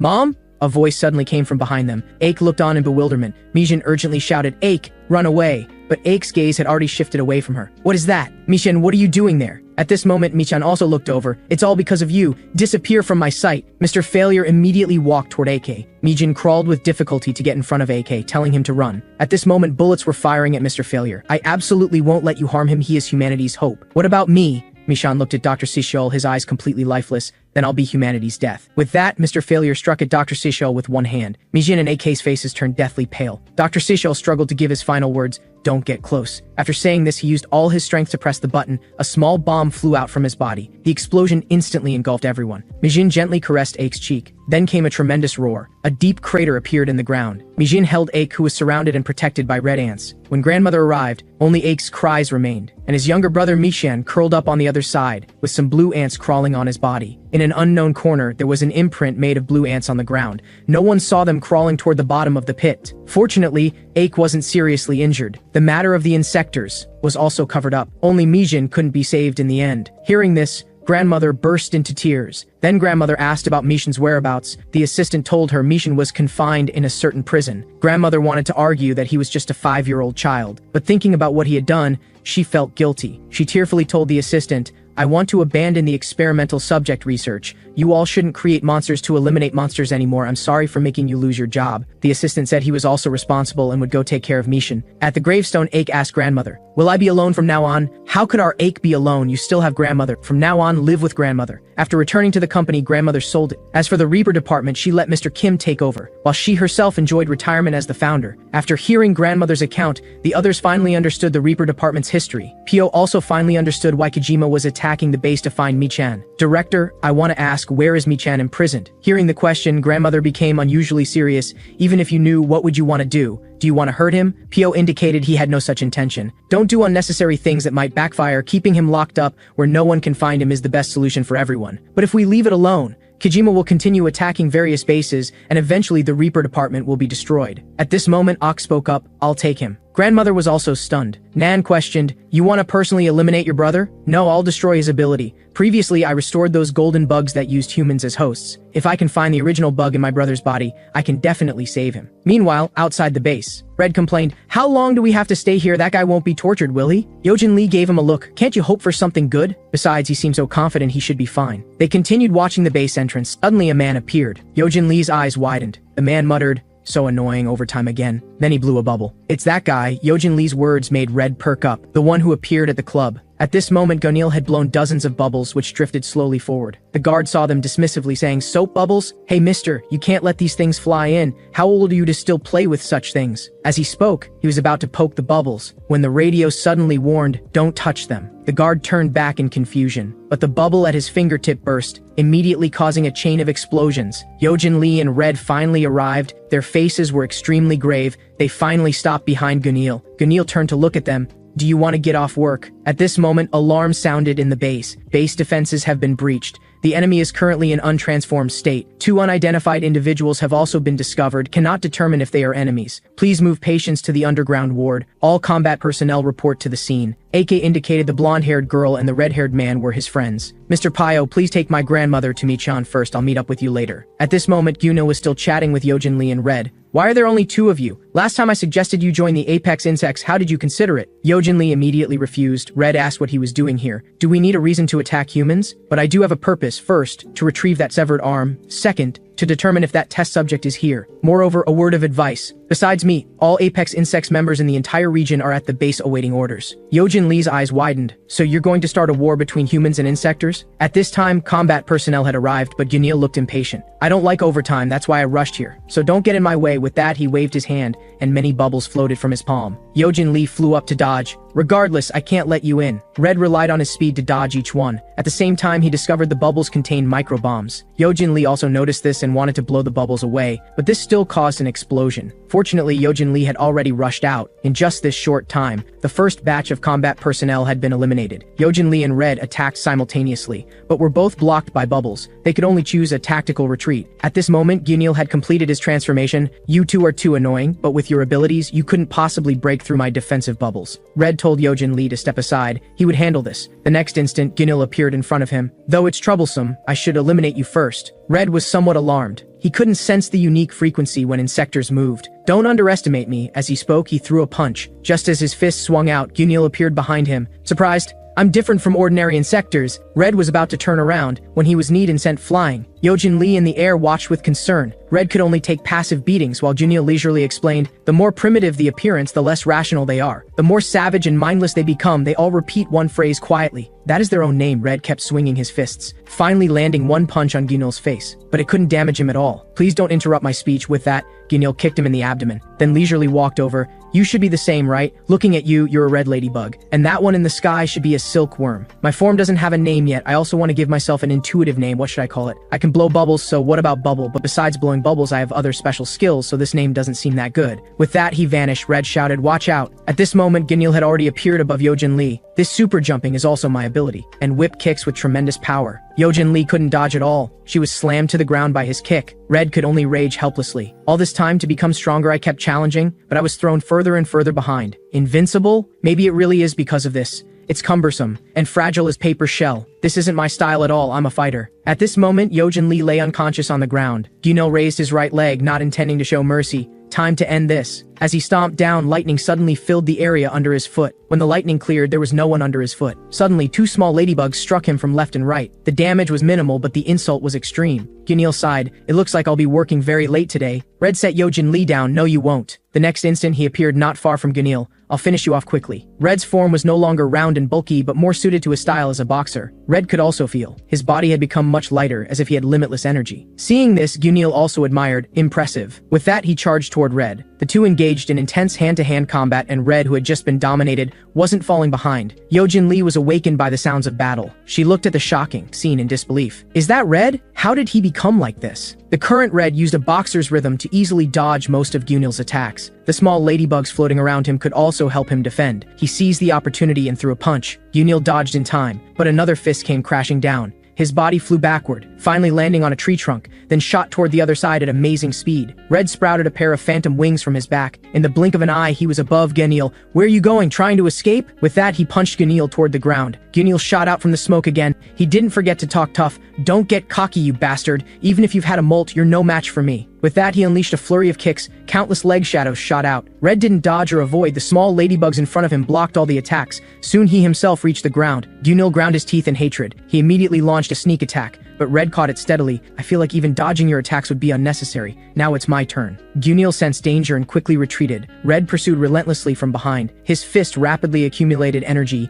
Die! Gunil hurriedly spat out bubbles, but against such overwhelming power they were completely useless. The fist punched straight through his body, but blood-colored bubbles emerged around the wound. Gunil became extremely fierce. Then he roared. A massive explosion occurred instantly. When the smoke cleared, Red still held his fist up. Soon he returned to human form. Seeing this, Yojin Lee also relaxed. At this moment, Aik finally arrived. Yojin Lee teased, "Why are you only coming now? The battle's over." That apex insector was taken down by Red. But Aik's expression was extremely grave. "Yojin Lee, get up quickly, they're coming." His words made Yojin Lee's heart tremble. Figures began appearing before them. Soon, countless enemies were floating in the air. At this moment, facing AK and Yojin Lee, Red hadn't noticed yet that the recent battle had exhausted him. He was looking smug. "Why are you only coming now? I already defeated him." Suddenly, there was a sharp pain in his back. A golden needle pierced his lower back. A sultry female voice came from behind. "Congratulations on your successful molt, and long time no see, our champion." It turned out Red and Hannah had known each other for a long time. Back then, they worked together in the lawless land. Red was very confused. "Eating this disgusting thing can really make you stronger?" Hannah directly handed over the larva.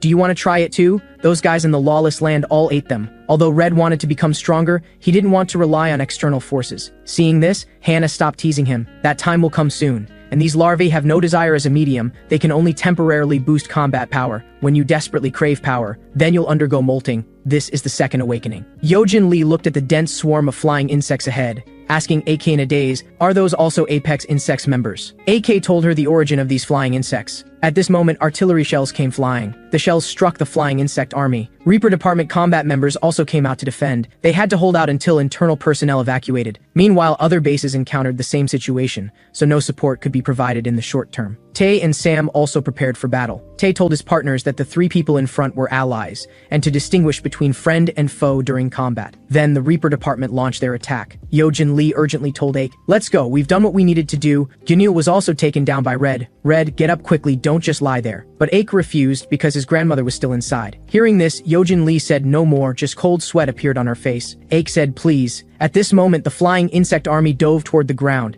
Yojin Lee warned everyone to be careful, then pulled up blue silk threads. The flying insects crashed into the blue defensive net, but many insects still sacrificed limbs to break through. They fell to the ground and pounced on Yojin Lee. A cute little ant quickly crawled up, instantly transforming into a black ant. It bit the flying insect in front of Yojin Lee. Aik's shadow right hand had already been summoned. He raised his shadow right hand and shouted, "Assemble!" Countless ants gathered around him. Black ant shadow giants emerged to bite the flying insects. However, even so, many flying insects broke through the defense, and Reaper Department combat personnel gradually suffered losses. At this moment, Arajo was evacuating with medical staff. Jin and the others were also leaving in an orderly fashion. Just before leaving, he curiously glanced at Arajo. After walking for a long stretch, Arajo curiously asked, "Where are we going now?" The medical staff didn't answer until they reached the third research lab. Arajo was still somewhat uneasy. "I saw everyone else going that way." The door opened, green light shone out from inside. The researchers inside were frantically moving research materials, including that severed arm. At this moment, they also noticed the door had opened, but before they could speak, they felt their eyelids becoming very heavy. It was the medical staff member who brought Arajo who had knocked them out. She completely ignored the shocked Arajo, talking to herself, "I got it. A car will appear at the back door later. Follow behind the car." As she spoke, the medical staff member's body twisted and writhed. Arajo was full of shock. Then tears flowed down her cheeks. The medical staff member grew beautiful wings. Her appearance was clearly Sejin Bang. At the same time, a black private car drove out from the back door. Inside sat grandmother and the others. Hannah followed the car in the air. She praised Sejin Bang with infatuation. "Truly my most excellent child, so we'll be together forever." Sejin Bang wanted Arajo to come with her,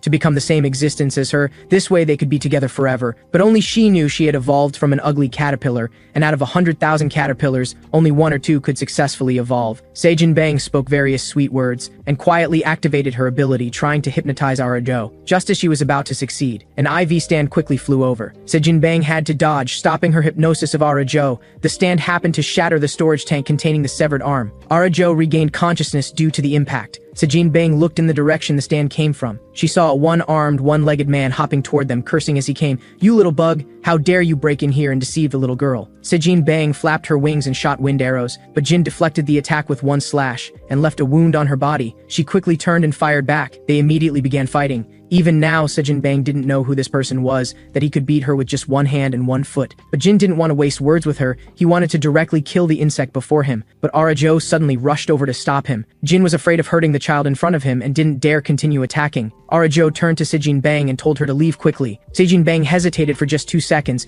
then grabbed Kijima's severed arm and quickly left. She couldn't help but look back. Arajo had already fainted from the earlier impact. Meanwhile, outside the base, the Reaper department and flying insects were still fighting each other. Ordinary combat members were no match for the flying insects. Fortunately, Tae's combat ability was decent. He could fight while also looking out for his teammates. But he felt something was very wrong. These flying insects wouldn't die even when their heads were smashed and deformed. Another combat member said he didn't know either. At this moment, Aik passed in front of him, and 3 flying insects instantly died. Aik now had 3 small insects in his hand. He played with the insects and said, "Get the larvae out of their throats, then give the larvae to me." With that, Aik swallowed those 3 larvae. Tae felt nauseated seeing this, but he immediately issued the order. "Notify all members the flying insects' main bodies are the larvae in their throats. Extract them and give them to Black Ant." After finding the weakness, the flying insects were no longer invincible. But Yojin Lee was already barely holding on. There were still countless flying insects outside the blockade net. If more got in, the already difficult battle inside would become even more hopeless. Aik couldn't think of a solution for the moment, but Yojin Lee couldn't hold on any longer. Without the blockade net's interception, the flying insect army all flew toward the battlefield. The next moment, straight blue light beams pierced through them. They were fixed in midair like skewered meat. It was Yojin Lee who had awakened her second form just in time. After an unknown amount of time, Grandmother's group finally reached their destination. Everyone was puzzled. There was clearly just a residential building in front of them. Grandmother explained this was her home. The neighbors in the plaza all greeted Grandmother. Grandmother waved back to each of them. Then she said, "Thank you all for your hard work during this time. You can get off work now." These neighbors first looked stunned. Then they bowed to Grandmother. "We'll be going then." Only then did the others realize these were actors arranged by Grandmother. After the crowd left, Grandmother climbed onto the circular platform in the center of the plaza. Then she and Mr. Kim each took out a button. They placed the buttons into 2 grooves in the platform. The platform slowly opened from the middle, revealing a secret passage leading underground. Only then did Grandmother lead the way down. At this moment, in a certain prison cell, a bound white-haired youth suddenly said, "It seems we have visitors today." On the other side, Sejin Bang brought the severed arm back to the Apex Insect's secret base. Every time she came here, she felt uneasy. After all, the insectors here even ate their own kind. She knelt on one knee before Kojima, then carefully said, "I've safely brought back your left arm." Kojima approached, and blue substance connected the break to the arm. The next moment, his arm was restored. Then he placed his hand on Sejin Bang's head, which terrified her, plus the chewing sounds from behind. It must the insectors were devouring their own kind, making her even more afraid. However, Kojima said to go to where he was confined. At this moment on AK's side, Yojin Lee had eliminated the remaining flying insects with one move. Then she extracted all the larvae from the flying insects. Ake's clones immediately dealt with them one by one, then all converged back into Ake. What followed was his heart-wrenching screams. Inside his body, the power his mother left behind was awakening. So Ake's armor became different, with black and red cleverly combined. There was even a small braid behind his head. Suddenly he said, "Thank you, Yojin Lee, follow me." After saying this, he disappeared from his spot. The next instant he appeared 10 meters away. Yojin Lee watched him leave helplessly. She could only hang on to Red and follow behind. The combat members left behind could only sigh where they stood. They also noticed that the flying insects were molting and returning to human form. At the same time, on the other side, Pio and Nan couldn't imagine there was such a hidden passage here. Grandmother said she was also entering for the first time. After the research base was destroyed that year, they built these buildings. This was where she and Ake lived together, and also where Mishin was confined. Several people came to the elevator door. Mr. Kim told Grandmother and the others to go down first. He would wait here for Ake. The elevator opened, and they saw Dr. Sishol's former assistant, who had become today's mushroom-cut man. Grandmother immediately went up to express her apologies. The assistant comforted Grandmother that it was fine. Thanks to her, he lived better here than anyone. Then he brought Grandmother to a door. Grandmother still felt too ashamed to face her grandson. The figure in the darkness gradually became clear. Mishin was tightly bound to a chair. "Mishin!" Grandmother cried out excitedly. Mishin slowly raised his head. "Grandma, I've missed you so much. Why are you coming here now?" Hearing this, Grandmother was also at a loss for words. "I'm sorry. Every time I reached the door, I didn't dare come down." Pio and Nan exclaimed from behind, "Is this Mi-chan? He looks exactly like Ake." Mi-chan's gaze turned sharp. "Guests have arrived. Are they here to kill me?" Everyone was shocked by Mi-chan's words. Grandmother hurriedly explained, "No, they're all company employees. They're not here to harm you." Mi-chan remained cold. "Then what for? You're coming to find me now. What's your purpose?" "Ake will come later too. He might be able to cure you. Hearing this, Michin froze for a moment. Then he laughed maniacally. Grandma, have you gone senile? I haven't heard that name in ages. What can someone who only raises ants in his body do? No matter what you do, my ability won't disappear. Even if he could do it, I would refuse. I won't accept help from a successful creation. Grandmother wanted to continue persuading him. Suddenly, an explosion occurred behind them. Mr. Kim was thrown directly inside. Grandmother wanted to go forward but was blocked. Finally found you. Both the assistant and Michan were incredulous. Kijima raised his hand, gathering power. Pio immediately rushed forward. Protect the director! Kijima's hand swept lightly. A purple light blade slashed through. An explosion occurred somewhere. Pio was instantly covered in blood. Nan shouted, "Director!" Grandmother lay on the ground, her life or death unknown. Even from a distance, Aik could sense a powerful force, and Grandmother, whose life was hanging by a thread, so he accelerated once again. But the situation was still far from optimistic. Pio was no match for Kijima at all. Kijima pretended to attack him, but actually wanted to break open the prison. At this moment, two mechanical arms clamped onto Kijima. The assistant urged them to attack quickly, so Nan and Pio both used their special moves. Electric current ran wild across Kijima's body. The assistant told them to take the director and leave. As for Michan, the system malfunction prevents opening the door. Anyway, leave the rest to me, you go quickly. Hearing this, Nan and Pio quickly left with Grandmother. The assistant muttered to himself, I didn't expect this would work. Michan, staying inside, at least they won't kill you. I hope you won't resent others. With that, he was about to press the button, but his hand suddenly stopped, unable to move down even a fraction. Hannah's figure slowly appeared. You can't blow this place up. Michin had already stood up. I won't be deceived by anyone again. It turned out Hannah had already freed Michin from his restraints. No one can stop me anymore. Thank you for these 10 years, Mr. Failure. With that, Michin raised his hand. The assistant was enveloped in a yellow glow. Soon he transformed into an insector. Hannah was also astonished. Then Michin walked to Kijima. This is why they don't accept me. At this point, Pio and the others had just reached outside. Nan still wanted to stay behind to cover their retreat. Hannah had already flown over them. Michin's voice rang out from behind. It's been so long since I've seen the sky. I thought I'd be locked down there until death. Thanks for this time, Mr. Failure. By the way, I was actually buried under this residential area for 10 years. How ridiculous. Although Nan couldn't understand what he was saying, he seemed quite cheerful. Michan suddenly approached. How is Grandma? Nan replied. As you can see, severe blood loss. Suddenly Michan raised his hand. Since you have not much time left anyway, so why don't you enjoy a new life? With that, he activated his ability. Nan and Pyo took Grandma and Mr. Kim to dodge in time, but the pigeon passing behind them suffered. The pigeon transformed into an insector larger than human. It was the first time they'd seen such an ability. Michan also found it fascinating. He hadn't expected it could work this way. The giant insector suddenly attacked Nan and the others. They couldn't dodge in time and were cut. Grandmother was also thrown out. The giant insector attacked Grandmother again. Suddenly, the insector's head disappeared. Aik arrived just in time. Michan also noticed something was wrong. That's Mom's color. Aik ignored them and knelt beside Grandmother. Nan said Grandmother was badly injured. Aik told him to escort Grandmother away from here. As for himself, he would stay to deal with Michan. Michan commanded Kijima to attack first. Aike easily blocked his attack. However, Kijima spoke at this moment. Number 1, it's been so long, but Aike couldn't be bothered with him, so they continued fighting. They fought from the ground to the sky. Kijima appeared effortless, while Aike could hardly touch him. With just one slash, he could cut through an entire building, so Aike used the Red Ant's ability. He instantly reached Kijima and launched an attack, but only scraped off a bit of Kijima's surface. Is this all you've got? I'm really disappointed. With that, he grabbed Aike by the throat, then delivered a heavy punch. Aike crashed through several buildings in succession. Kijima followed closely behind. He threw another punch. Layer after layer of floors were easily pierced like paper. Aike finally crashed to the ground. You know, I greatly admired Senior Mijin and I hoped to become a hero like her, but I couldn't become a hero. Aike replied, because this world doesn't need heroes who kill innocent people, then go die. With that, Kijima's handblade came down. The figure before him was cut open. However, Aike appeared behind him. Kijima turned and threw a punch. Are you toying with me? But the blade had already pierced through his abdomen. Aike shouted, devour him! Figures emerged from Aike's body. They surged toward Kijima. Kijima's surface armor began to decompose. Aike panted heavily. Suddenly a voice came, don't be foolish. Aike looked up, staring blankly at the person showing half their face. Two voices spoke simultaneously, I died long ago. At this moment, Kijima's left hand suddenly struck down, but Aike couldn't move. Stop, I haven't had a proper talk with Big Brother yet. Come back. With that, the substance on Kijima's surface flowed toward Mikan. Mr. Failure, thank you. You'll always be my hero. By the way, this is the hero blade you made for me when we were little, brother. Aike was puzzled by his words. Mishin's expression suddenly turned cold. Ever since the lab explosion, Mr. Failure has been under my control. With that, Mishin's blade pierced into Aike's body. During my absence as the successful creation, you were happy, weren't you? But I'm very annoyed, and you monopolized Mom's power. Previously, it was your turn to be happy, now it's my turn. Give it to me, all of it. With that, Mishin activated his ability. The shell on Aike's body immediately crumbled. Both of them screamed in agony. Only then did Yojin Lee arrive belatedly. Where exactly is Aik? The silk ends here. Suddenly she saw light blazing ahead. Then a massive explosion occurred there. After an unknown amount of time, Aik slowly awakened in the hospital.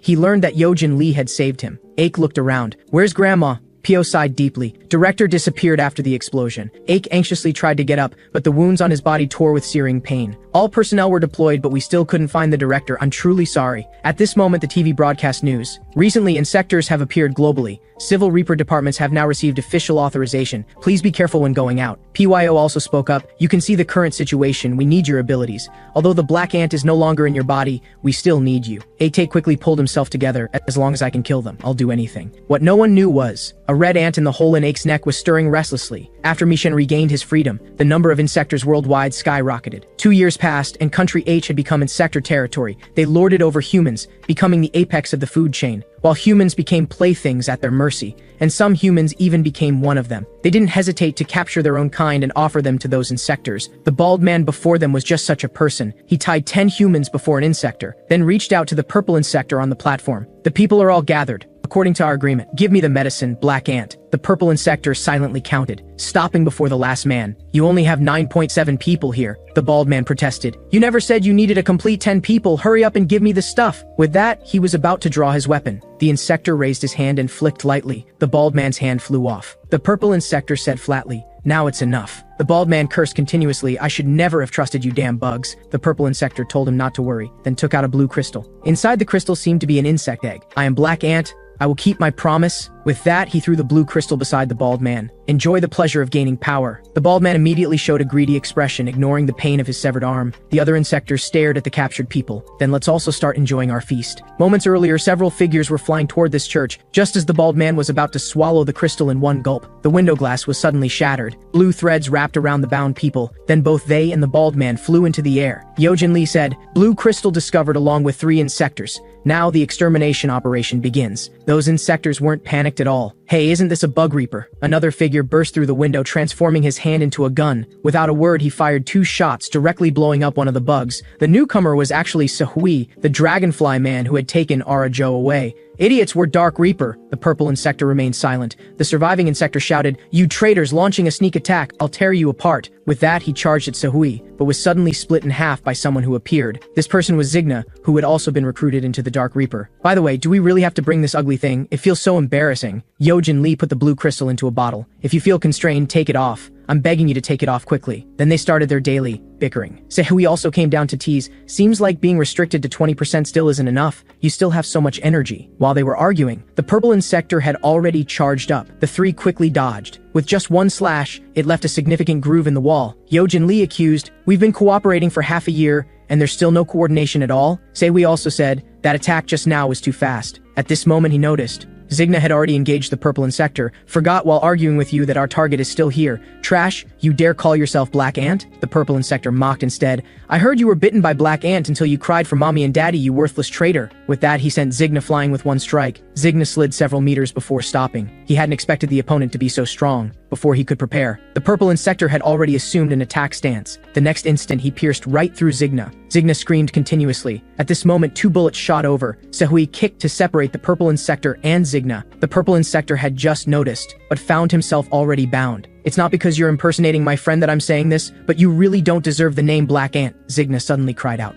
His face contorted. I can tolerate everything else, but I can't stand being bitten by ants. While he was speaking, the purple insector used his blade to cut through the silk threads. Seeing Zigna charging at him, he also rushed forward without hesitation. Suddenly, a man in black deflected both their attacks. Before Zigna could ask questions, he spoke first. Change of plans. This time we need to capture this guy alive. The purple insector's pupils also contracted upon seeing him. Aik had already activated the current on his sword. In an instant, he was behind the purple insector. A gap appeared in the purple insector's waist. He was also electrocuted until his whole body convulsed. But he was still muttering, he was right, everything is according to his. Before finishing speaking, he collapsed unconscious. Only then did Ake explain the situation. It turned out Dr. Man wanted to use the purple insector for research, and he now had to rush to the next location. Yojin Lee was still complaining, finally get to come out once. She heard Zigna threaten Aik through gritted teeth. Next time you interfere again, I'll finish you off. Aik just dismissively brushed it off. With that, he turned and left. Yojin Lee spoke up for AK. Do you think he's showing off his strength? Look at yourself just now. Your power usage almost exceeded 20%. If he had come any later, you would have been electrocuted unconscious. This made Zigna even more furious, and for a moment, the restrictor crackled. Aik acted as if he heard nothing. At this time, Sehui came over to call them. There's something strange in that room. Hearing this, several people entered the room to observe, but no one knew what the cocoon-like thing on the ground was. Aik had just become alert. That thing started shaking non-stop. Initially, no one took it seriously until Aik said, "It is also an insector." Everyone immediately took attack positions. AK added, "I feel it's different from other insectors. The aura inside feels somewhat familiar." Just as he finished speaking, the cocoon cracked open. Zigna shouted that as soon as it jumped out, they'd finish it off. However, blinding blue light shone from inside the cocoon. Everyone was blinded by the flash. As soon as the thing inside the cocoon showed its head, Aik panicked and ran forward. Yojin Lee wanted to stop him, but seeing the scene before her, she was also dumbfounded. At this moment, Aik had already embraced that insector. He looked at the person in his arms, speechless. Sehui came to Yojin Lee's side asking what happened, while Yojin Lee looked incredulous. Because the person in Aik's arms was unmistakably their classmate Arajo. A moment later, she opened her eyes and saw Aik, calling out his name. Aik wanted to say something. Suddenly Arajo bit him on the neck. After a while, the helicopter to pick them up arrived. Aik was helped onto the rooftop while Arajo was bound tightly. Yojin Lee looked worried. "Are you sure you don't need treatment first?" Aik said he was fine. The most important thing now was to confirm Arajo's condition. At this moment, a voice came from ahead. It's been a long time. The person was PYO, now serving as the director of Bug Reaper Department. Aik walked 2 steps in front of him. PO wanted to exchange pleasantries, but AK punched him in the face. This action was unexpected to everyone. AK grabbed PYO and shouted angrily, "You promised me! You said you'd help me find Grandma and protect Ara, but you didn't accomplish anything." Before PO could speak, the accompanying guards pointed their guns at AK. The bald man shouted, "Stand back!" At this moment, a sharp blade appeared before him. "Put away that junk before I make my move." So he also aimed at another guard. Only when Pio spoke did they lower their gun barrels. In the end, Pio could only say sorry. Aik ignored him. A moment later, Pio casually got up. They returned to base and immediately went to Dr. Man's laboratory. After analysis, Dr. Man speculated that Arajo must have had problems during incubation. This caused her current memory loss. According to him, it's like insect metamorphosis. Humans are placed in cocoons and slowly mutate, finally becoming members of the insectors, possibly retaining some memories. This was Dr. Man's first time seeing such a situation, so there was currently no solution. Although Yojin Lee had worked in the insector department, she had never heard of such a thing. At this moment, Arajo went berserk again, loudly shouting Aik's name. Dr. Man said meaningfully, "Your name has become her call. She calls your name but can't recognize you. How ironic." After hearing this, Aik also felt heartbroken. Soon after, he returned to his residence. Seeing grandmother's photo made his heart even heavier. At this moment, Yojin Lee burst in. "Look what this is. You probably haven't eaten anything these past 2 days, right? Although you don't need to consume large amounts of food like before, you still need to eat." AK agreed with her assessment. "But why did you bring so much? Are others coming over?" Yojin Lee immediately protected all 4 bowls of instant noodles. "Nonsense, these are all mine." Aik didn't say much more. Soon after they finished eating, Aik's mood became much more depressed. "It's been half a year since I saw Ara. When Ara lost her parents and her brother, she applied to take the Bug Reaper department. It's gotten even worse like this now. It's all my fault. I couldn't protect her." Yojin Lee immediately refuted. "How can you blame yourself? You've already worked very hard. There will be a way." Hearing this, Aik's gaze became sharp. "We must find Mishan. As long as we find that guy, we can definitely solve all problems." Yojin Lee comforted, "We'll definitely find him. That's why we formed this team, isn't it? I'll go first then. See you tomorrow." After saying goodbye, Yojin Lee didn't leave immediately. She knew Aik was having a hard time, so she came to check on him. At this time, in the laboratory, Dr. Man was showing a sinister smile. "Don't be so angry, it's just a genetic check. You're currently in an incompletely awakened state, so we can't determine what species you are. I'm really looking forward to what kind of results we'll get." Soon after, Dr. Man stared at the screen in astonishment. "This is really beyond my expectations." At the same time, in a certain forest, an ordinary bug reaper was desperately fleeing. 2 spider insectors were closely following behind him, but 2 legs definitely can't outrun 8 legs. Seeing no way to escape, the bug reaper fought back with his gun. He never expected those 2 spider insectors to be so fragile. Seeing this, he could no longer suppress his inner excitement. "Look, you little bugs, you're nothing." Suddenly something appeared behind him. He immediately reacted, but found his companions, one by one wrapped up like dumplings and hung up. He was scared stiff, not even noticing another spider insector approaching from behind. When he looked up, the spider insector threw a punch down. He closed his eyes tightly. After a long time, he realized the opponent had only hit the ground. Then both the spider insector and his teammates had vanished without a trace. He regretfully pounded the ground. Why hadn't he acted to save them just now? At this moment, a sharp horn emerged from underground. Immediately after, a giant insector broke through the earth wielding pincers. All that awaited this bug reaper was a dead end. The next morning, Ake came to the interrogation room again. Dr. Man told him the purple insector refused to say anything, but he said he would only talk to you alone. Hearing this, Ake directly asked the purple insector, I heard you have something to say to me. You don't need to speak, I'll ask, you answer. So where is Michin? And how are those blue pills made? The purple insector let out a mocking laugh. Did you receive the gift?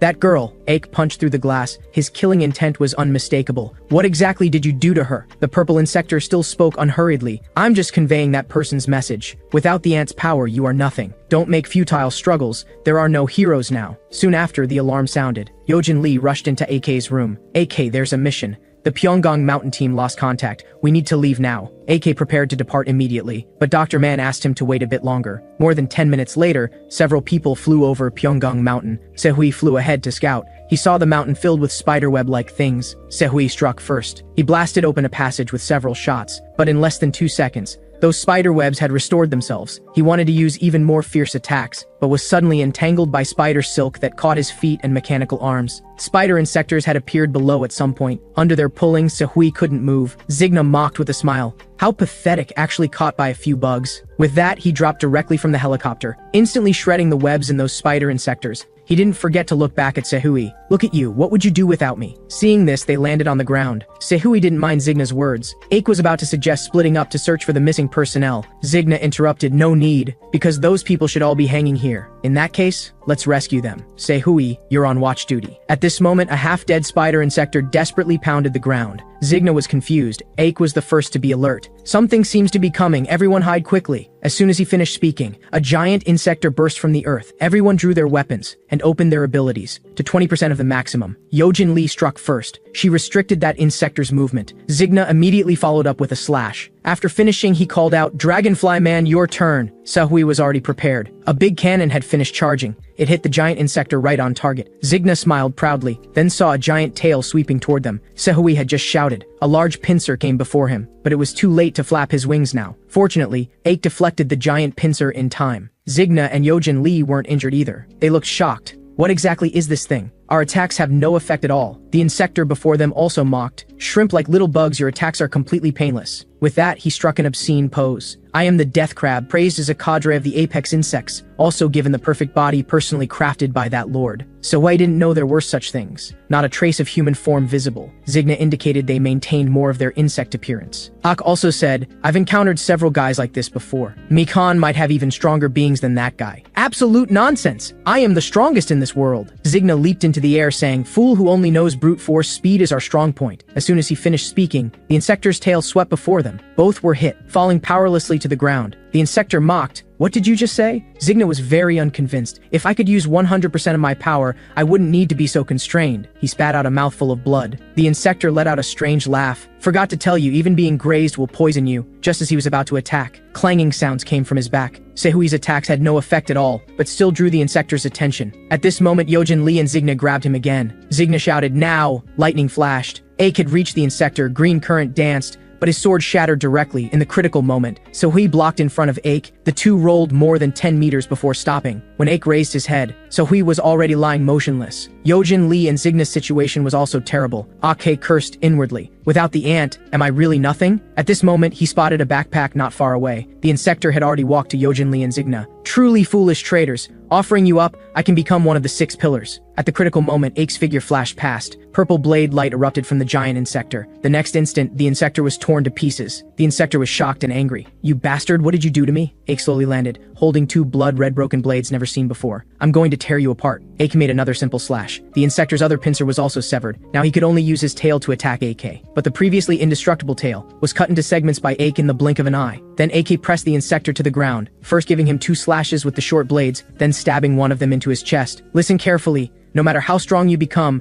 we will definitely win, so tell me where Mishan is. The insector let out a strange laugh. Even if you know where he is, what can you do? No matter what, you can't even get close to him. Don't think you're so great. Suddenly, the ground collapsed and a huge face emerged. Ake was also shocked, but he couldn't do anything now. At the critical moment, Sehui flashed past, rescuing AK from the giant insector's mouth. He had also transferred the others to safety just now. After the relief, Ake felt another wave of powerlessness. The deep pit before them was not something humans could create. That evening, the trio gathered together. They began discussing the afternoon's battle. Zigna indicated that Ake had delayed bringing out that weapon, clearly holding back on them. Yojin Lee strongly defended AK. If it weren't for him, we'd all be dead. Zigna irritably pulled at the restrictor on his neck. If it weren't for this thing, I could have handled that big guy alone. We work for them, but it results in being controlled. Sehui comforted, this is because we're dangerous. Zigna immediately turned around dissatisfied. Dragonfly man, do you also think our being controlled is justified? Don't think that just because you've worked with humans for a few days, you can become human again. Don't forget why you were sent here. I heard what you did was much worse than me. Not only killed a busload of students, but also slaughtered an entire battalion. Hearing these words, Sehui's whole demeanor changed. Yojin Lee angrily scolded Zigna, but Zigna remained stubborn. Am I wrong? Maybe we're being controlled because of him. At this moment, a voice from the doorway interrupted them. You seem very active, truly worthy of being bugs recovering so fast. The newcomer was one, now serving as the captain of the Dark Reaper, also an insect gene carrier. Zigna immediately said, dissatisfied, look at this guy, doesn't know where he wanders off to every day, now coming back to pose as captain here. One immediately showed fierce eyes. Such an arrogant little guy. Not seeing the captain for so long and daring to be so rude. Today let me properly educate you. As he spoke, he had already half transformed. However, Yojin Lee and the others looked completely calm. Stop putting on airs. After being exposed, one wasn't angry either. Do you know what I just went to do? They restrict your abilities and I also think it's wrong. So I went to propose lifting the restrictions. Pretty great, right? But the results aren't certain yet. All squad leader level and above personnel need to attend a meeting. So where did your squad leader go? After returning, Aik had been crouching outside Aura Joe's containment room. She had eaten her fill and fallen asleep, but she was still murmuring Ock's name. This made Aik feel terrible. Dr. Man also walked over. Pretty impressive, right? Such a small thing actually ate an entire pig. Aik ignored his words. He also saw the blood fiend twin blades on the ground. So, did you come to return the weapons to me? But Aik gripped the blades tightly. No. To find that guy, I need more power. At the same time, in a certain secret chamber, Michan was experiencing the incomparable power in his body. He had now fused with multiple insects. Outside the secret chamber was the base of the apex insects. At this moment, a small yellow-gray bug appeared with tiny steps. As it looked around, 6 human shadows emerged one by one on the stone pillars. Seeing this, the little yellow bug opened its mouth and shouted, 6 pillars, assemble! A cold light flashed. Its voice came to an abrupt halt. The black-haired man on one of the stone pillars spoke first. I clearly heard 6 pillars assemble, but why is there something worthless mixed in? Sejin just glanced at him. At that moment, a blood-colored fist shadow came crashing down. It was easily deflected by Jogang. He glared angrily at the attacker. Songta, you're asking for death. 5th pillar Songta Ra roared back instead. This is Lord Kojima's choice. You must accept it. So the two began cursing at each other. Then a weak voice spoke up again. This place is truly terrifying, so terrifying that I can't feel the sweetness of my brain juice at all. The person drinking while talking was a subordinate of the 3rd pillar, John Lee. By the way, can I ask a question? Suddenly a light orb flew past from in front. It directly took away both his hands. 2nd pillar Siono Na looked at him mockingly. If you're that bored, let's have a fight. John got a bit flustered. I don't have a death wish, although I might have stood a chance against. Suddenly a spike shot out, shaving off some of his flesh. He stopped talking. Instead, Siono pressed aggressively. Say that again. What about Gyunil? With that, he leaped onto John's stone pillar. John's tone became much weaker. He was killed by a ladybug who is very strong. 3 years ago, I saw him fighting at the 6th shot. I never thought Gyunil would lose to such trash. If it were me, I definitely could have beaten him. Sionho delivered another knee strike to his abdomen. How many times have I told? Do you think all the 6 pillars are worthless like you? Listen well. The 6 pillars are Lord Kojima's strongest generals. Anyone who dares to mess with the 6 pillars, I'll personally kill that bastard. With that, Sionho walked back to his own pillar. At this time, the fight between Jogang and Sungta hadn't ended yet, but there was an old man crying at the scene. Just as the two were about to grapple again, the old man suddenly opened his mouth wide. An invisible sound wave attacked the two men. They immediately vanished from their positions. Everyone present covered their ears tightly. Sionho shouted loudly, "Old man, don't just open your mouth randomly." Hearing this, the old man immediately covered his mouth. He weakly apologized, and he was indeed the 1st pillar of the 6 pillars. Nogu, so everyone stop fighting, Sejin, you too. Sionho felt the situation was very bad. He turned back and said, "Hey you, come clean up the battlefield." But he suddenly widened his eyes. Even John himself looked confused. When did this half of my face and arm heal? The wounds on Sungta and Jogang had also healed. At this time, the little yellow bug was shouting like nothing happened. 6 pillars, assemble! The black shadow beside Jogang finally spoke. You guys are really careless, falling for my hypnosis so easily. Jogang was also full of shock. When did it start? But Sionho let out a hearty laugh. How embarrassing, we were played around by a junior. Only Nogu remained calm. At this moment, all 6 people shuddered together. A terrifyingly strong pressure suddenly appeared at the scene. A voice came from far to near. Seeing your performance, I'm very disappointed. I'm starting to doubt your abilities. As he spoke, Mishan approached step by step riding his mount. Either way, the war has begun. Calling it a war is too generous. After all, they're just food. Remember, we are the hunters. Now, the hunting time begins. On the other side, the Reaper Department meeting began. This meeting was hosted by Tae. According to him, the restriction collars were specifically developed to target insectors, and all 3 members of Dark Reaper were insectors. Now, one served as team leader. Ake served as squad leader. Tae emphasized that these 3 people had all caused harm to humans, big or small. First, Yojin Lee had teamed up with AK against enemies in the last battle. Her actions were recognized by the organization, so she joined the Reaper Department. But she also personally admitted that she had previously participated in kidnapping humans, so the organization put a restrictor on her. Through observation during this period, she possessed stronger social skills than squad leader AK. She was also the only Dark Reaper member the organization considered positive. Next came the problem. Zigna, no explanation needed, was undeniably evil. He previously ran the 6th Club, also participated in making and selling golden worm pills, harming countless people. He had fought the Reapers many times. The main reason for joining the Reaper Department was just wanting revenge against apex insects. No one could guarantee he wouldn't turn his guns on humans again in the future. One explains somewhat guiltily, but he hasn't caused any trouble since joining. At least we can raise his restrictions a bit. Speaking of which, knowing Zigna is this kind of person, AK, why did you let him join the team initially? Ake said, because we were short-handed. One was somewhat puzzled. Wasn't there a ladybug insector with you guys before? To this, Ake didn't answer. Actually, he had invited Red to join. Back then, he really needed Red's help. But Red decisively refused. You know, I am a fighter, and my fists are not heavy fists that bear others' fate. They exist to defeat strong opponents. So I will only enjoy my own battles. I will keep winning too. Someday we'll meet again. Don't forget me when that time comes. While Ak was distracted, Tae had already moved on to talking about Sehui, who caused hundreds of deaths in 2 days. He was severely injured by Nan at the time, sent for treatment, and then imprisoned. But as soon as he entered the base, it was attacked by apex insects. He took the opportunity to break out of his cell, and evacuation was happening there at the time, when the flying bugs broke into the building. He killed those flying bugs instead, protecting the humans. Then he was recruited by AK. Now he lived in the city with his parents. Their situations have been explained.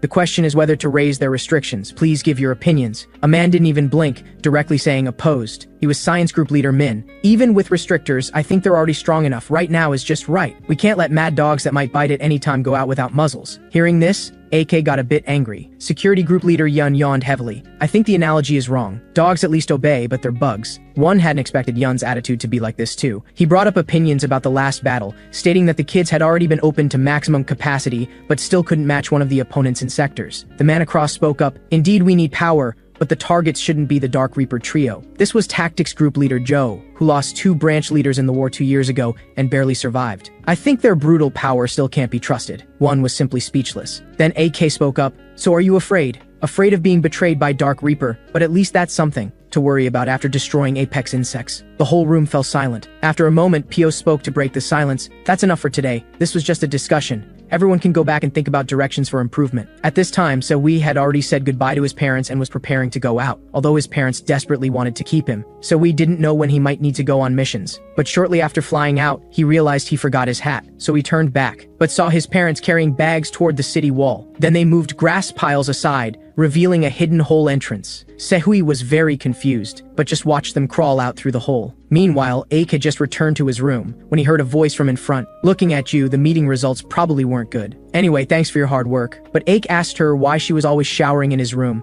Yojin Lee acted indifferent because my room has low water pressure. By the way, do those squad leaders all hate me? Ake was also a bit disappointed. They are too stubborn. I even said a few words to them, don't know if I made things worse. Suddenly his cheek was pinched. Don't take it too hard. Even though the results weren't ideal, you tried your best, didn't you? And now 20% ability is stronger than all our previous powers, so don't worry too much. With that, she forced a smile for AK, but where did the others go? Zigna should be sleeping. As for Sehui, he went home for dinner and hasn't come back yet. They didn't know that Sehui was currently crawling through the tunnel. He had no idea there was a tunnel under the city wall leading directly outside. He should have stopped them loudly just now, but his mind was too confused and he missed the chance. Sehui could only hurry to catch up with his parents to figure out why they left. Suddenly, he wondered if it was because of himself. After all, his parents were both excellent doctors. They never expected their child to be a killer, but at the time they thought he was also a victim. So they accepted him without hesitation. Now they wouldn't have learned the truth and want to leave, would they? Either way, he had to find them first. However, their figures had already disappeared. Fortunately, footprints were left on the ground, and the footprints extended all the way to the forest area. Sehui immediately flew there at high speed. Soon he saw his parents' figures. There was also a red-haired woman sitting in front of them. That person seemed to sense something. Sehui was so scared he quickly hid behind a tree. He observed what happened next with extreme anxiety.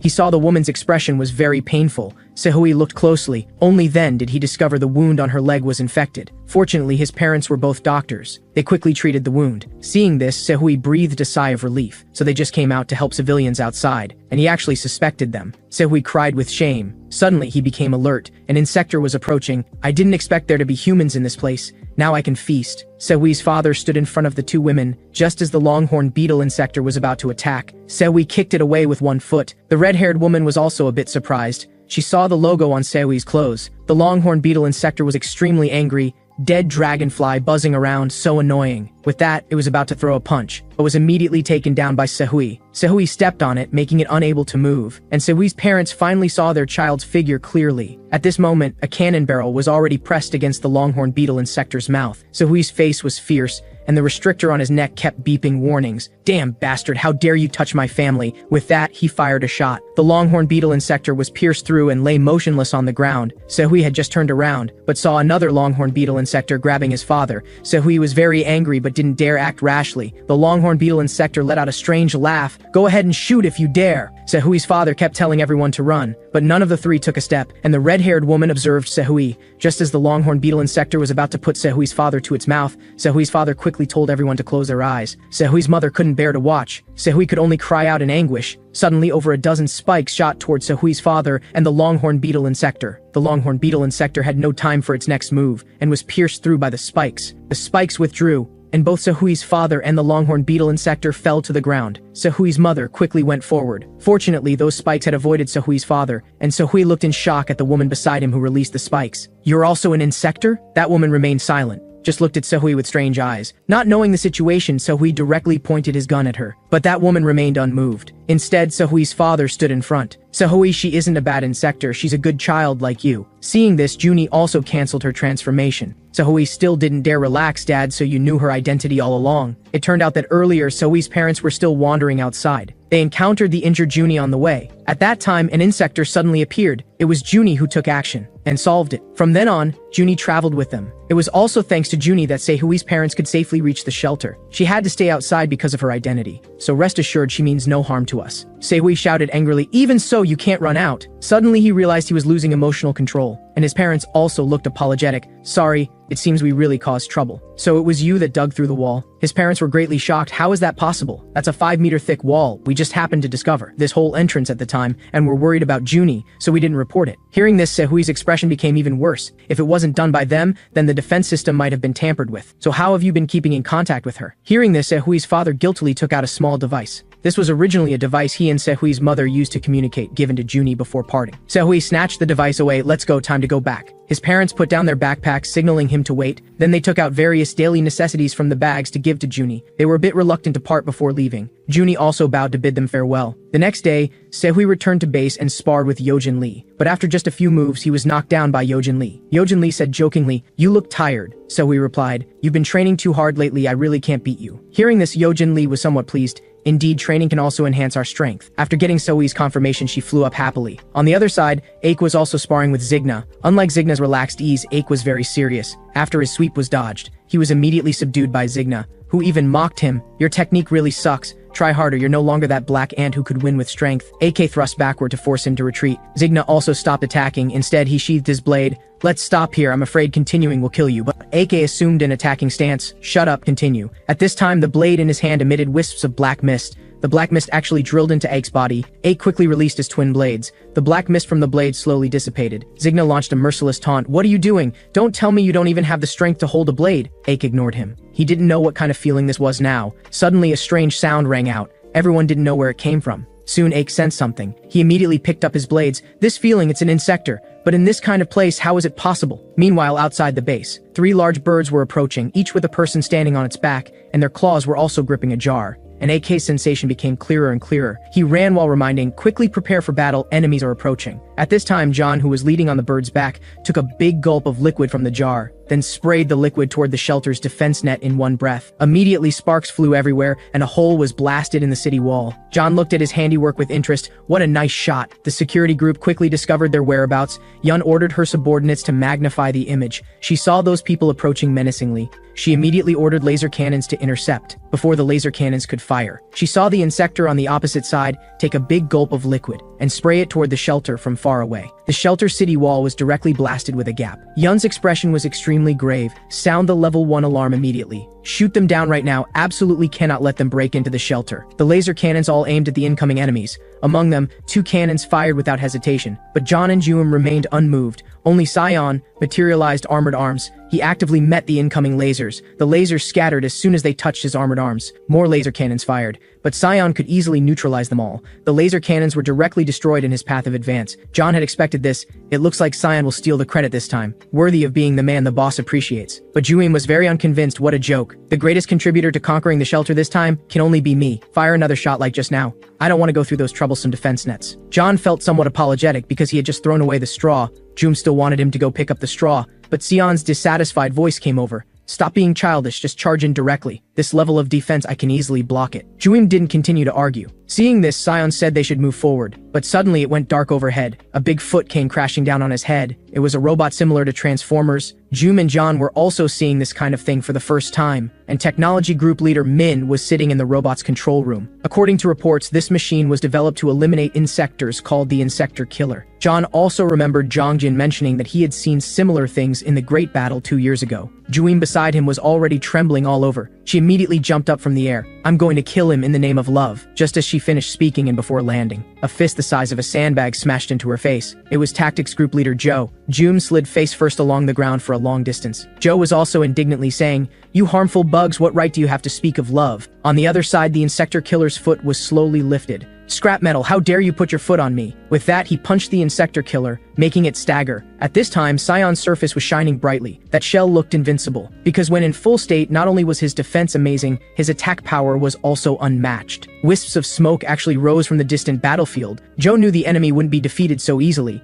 A sudden wave of nausea came over him. He quickly covered his nose. Where is this pungent stench coming from? Juim across from him had already transformed. How could a lady have a stench? You can't even tell the difference between fragrance and stench. I absolutely won't forgive you. And John was leisurely drinking juice on the flying bird. Although very relaxed, he felt somewhat ignored. If I just pass through the defense net like this, I feel empty inside. So, my enemy, please appear quickly. With that, someone behind him greeted him. I'm here. John turned around in delight at the words. One introduced himself with a smile. Your opponent is me. As he spoke, he transformed, his hands into claws, and swatted John off the flying bird. John crashed down heavily, and one had completed his transformation. Now let's start warming up. John taunted, in my view, you look more like a monster than us. Just like an insect version of a chimera. One told him to stop talking if you don't want to be cut into pieces. But John was nonchalant. He put on diving goggles and said confidently, let me show you my strong body. He had just laughed when a voice came from behind. I'm looking forward to it. John was startled. You are so fast, when did? The next moment, a big foot kicked him in the face. John, who steadied himself, continued taunting. Hey, that's not fair, I wasn't ready yet. But one had already flashed in front of him.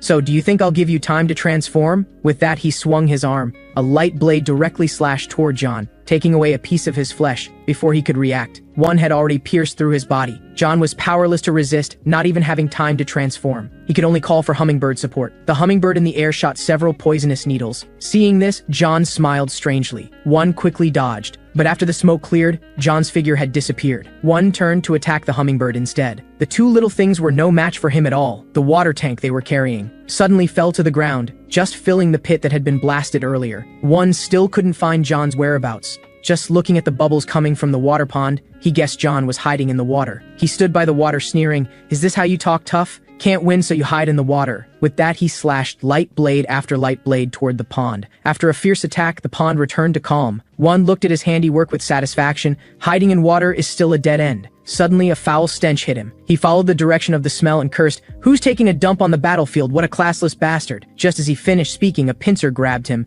One was dragged into the water without warning. And the person in the water had obviously been waiting for a long time. On the other battlefield, Joe was crouching on the ground, retching continuously. This stench actually made him vomit blood. Juim spoke proudly. How about it? Is my fragrance deadly?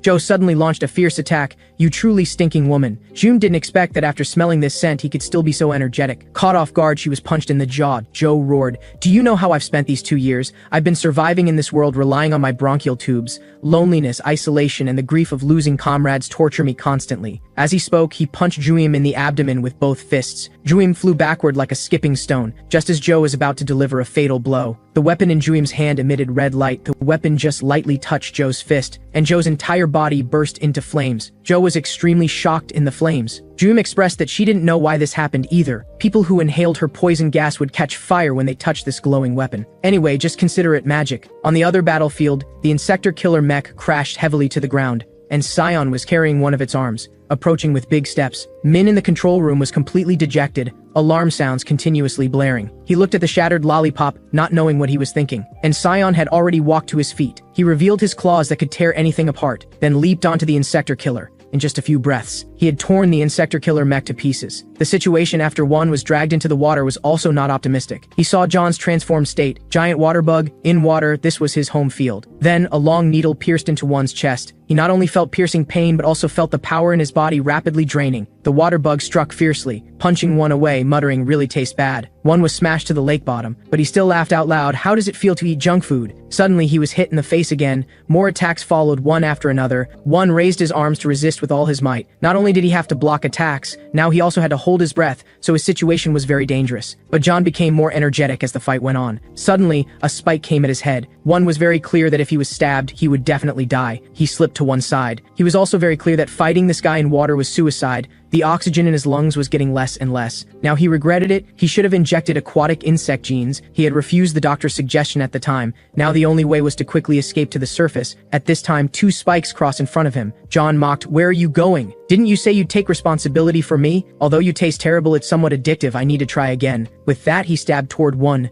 One could only curse him as a big pervert. Suddenly his needle stopped in front of One's neck because he felt itchy all over. Soon, strange things grew on his head, very much like various parts of One after transformation. One knew his special blood had taken effect. Now was the best chance to surface. Thinking this, he kicked the John's belly with both feet and shot out like a cannonball. He successfully burst through the water surface, taking big gulps of fresh air, while thinking, would that pervert die directly? At this time, John also burst through the water, his face still grotesquely deformed. "Where do you want to go?" And One retracted the enhancements on various parts of his body, then materialized a giant sword. He flashed to John's side, then John was dismembered. Hearing the sound of falling water behind him, One muttered, "Remember, eating junk food carelessly will make you sick." At the same time, Joe had been burned by fire for 2 minutes. Juim was approaching step by step. "Don't worry, I'll let you die without any pain." But Joe began muttering, "Do you know how much pain I was in then? This burning of flames is not even 1/10,000th of that time." He suddenly turned around, startling Juim. She immediately struck, hitting Joe on the head. However, Joe didn't budge at all. Just as she was shocked, Joe had already raised his fist. The next moment, Juim's weapon fell to the ground, and Joe's consciousness completely faded, finally dying together with the enemy. On the other battlefield, Sion had already torn the mech into segments. "I didn't expect Bug Reaper to be so weak. I should have come to tear this place down earlier." Just as he finished speaking, the mech parts he had torn off flew up one by one, finally forming 5 small segments surrounding Sion. This was the Insector Killer mech's special mode. Sion was still disdainful. "No matter what tricks you pull, you cannot break through my defense." And Min in the control room had already bitten open a new lollipop. "Don't talk big yet, you'll know how you'll die soon." Fire! With that, the floating parts all shot blue energy. Sion blocked them all with his hard armor. He roared, "Useless things!" The energy was shaken away. Those parts all fell to the ground. "Stop making meaningless struggles." As he spoke, he stepped forward, but his foot broke off without warning. Sion fell forward, face full of disbelief. Then his body fell apart like it was disassembled. Actually, the previous attack was just a feint. The purpose was to let those nanoparticles successfully drill into his joints, thus destroying from inside out. Bugs are still bugs. They still can't escape being destroyed by modern technology. And high in the sky, there was still a hummingbird carrying a jar. After seeing all parties defeated, only then did it drop the large jar toward the ground. The jar shattered, but no liquid splashed out from inside. A tall figure slowly appeared, and not far from him, someone had been waiting for a long time. It was Ake and his companions. "So is he the real threat you mentioned?" AK told them to be more alert. He was no ordinary person. Zigna expressed that he had also heard of this person. He was the 3rd pillar of Apex Insects, Zhangzhan. Sehoui was intimidated by his powerful aura. Zigna complained, Don't act like a country bumpkin who's never seen the world, it's just the 6 pillars. Last time that little ladybug solved one of them. Yojin Lee immediately refuted. Are you calling Red a little ladybug? Last time in the arena, weren't you also beaten down by him? But as you said, this isn't our first time facing the 6 pillars. We can definitely win, because we've released the restrictions. As he spoke, the 3 transformed together. 100% ability fully activated. It turned out that before they came out, PYO and Dr. Man had blocked their path. Initially, they didn't know what PYO wanted to do either. If they delayed any longer, the insectors outside would break into the shelter. PYO also told them that 3 group leaders had already deployed, and 2 group leaders refused their help. Everyone was baffled that they could be this arrogant. Ak also stated clearly that there was a very powerful guy hiding in the dark among the enemies. PO gave no face at all. With your usual strength, even if you went, it would be useless. With that, he had Dr. Man bring out the thing. Everyone felt it was something very ominous at first glance. As Dr. Man decisively pressed the button, they heard the restrictors on their necks all beep simultaneously. Everyone was very confused, until Dr. Man told them the restrictions were lifted. PYO also apologized to them. I heard Ake say a lot at the last meeting. I also think we did wrong. The enemies outside were counting on you. Hearing this, they were all stunned, then ran outside to join the fight. Zigna also patted PO on the back. Straighten up, 4 eyes. Don't worry, I'll kill them all. Meanwhile, Dr. Man called Ake aside privately. He handed something to Ake. Take it. It might come in handy later. Fast forward to now, Jangjin let out a tremendous roar at them. The newly transformed fighters were about to charge forward, but suddenly stopped in their tracks, because Ake had already reached Jangjin, his blade sliding toward Jangjin's neck. But Ake was suddenly startled. A rapidly growing shell blocked his blade. Ake then thrust toward his head, but the head was similarly encased, without even leaving a scratch on the surface. Before Ake could make his next move, Jangjin had already thrown a punch. The tremendous force sent Ake flying backward. Fortunately, Zigna caught him. Zigna asked why he was so hasty. Ake shook off his hand and said he wanted to kill Jangjin before the transformation, but now he was out of options. The twin blades that could easily slice through the previous insector were now completely useless. Meanwhile, Sehui had launched his attack. He fired several shots at Jangyun's body, while Yojin Lee used the elasticity of her threads to amplify her strength and kicked him in the chest. But Jangjin remained unmoved. As Sehui continued his assault, he asked Yojin Lee, "Don't you find it suspicious? That guy is like a monster that only knows how to roar without thinking."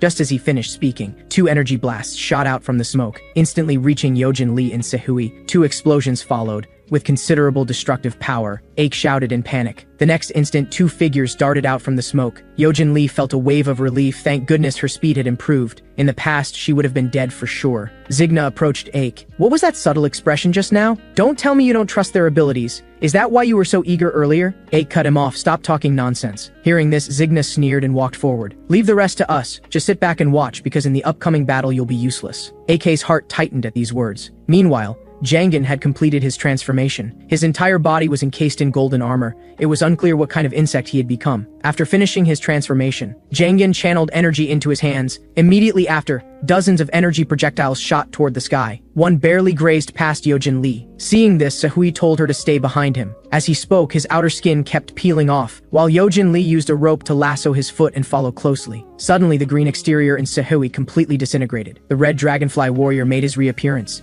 Sehui immediately raised the handheld cannon in his hands, his triceps bulging prominently. A dragonfly projectile fired out. Jangjin's incoming energy blasts were all destroyed, but facing such a fierce attack, Jangjin still didn't dodge. The attack landed, stirring up a cloud of smoke. The next moment, Jangjin suddenly burst through. He opened his mouth wide, and in the instant he passed through Sehui, he bit off the cannon barrel. Meanwhile, Yojin Lee had assumed her second form and appeared before Jangjin, with her large cleaver slashing down. Jangjin had one leg severed, but the next moment, Yojin Lee was shocked, because Jangjin actually managed to exert force a second time in midair and bit down on her waist. Sehui quickly rushed over, while Jangjin landed on the ground. Strangely, his leg was completely intact. Yojin Lee was also stunned. Before she could react, Jangjin was already in front of them again. With one hand, he grabbed both Yojin Lee and Sehui and charged straight toward the shelter's defensive grid. Just as they were about to be electrocuted, he threw them out. Yojin Lee and Sehui screamed continuously from the electric shock. Yojin Lee immediately stabbed her hair toward Jangjin. The electric current flowed through her hair to his body, but he appeared completely unaffected. Seeing this, Sehui raised his half-destroyed arm and was somehow still able to fire projectiles. Countless dragonfly shells pushed Jangjin away and finally knocked him into the water. Before long, Jangjin surfaced. Just as he was about to leave, he heard someone speaking behind him. "Where do you think you're going? If you leave like this, I'll be very hurt. Good thing some maniac created a water pool here earlier. This has now become my home turf.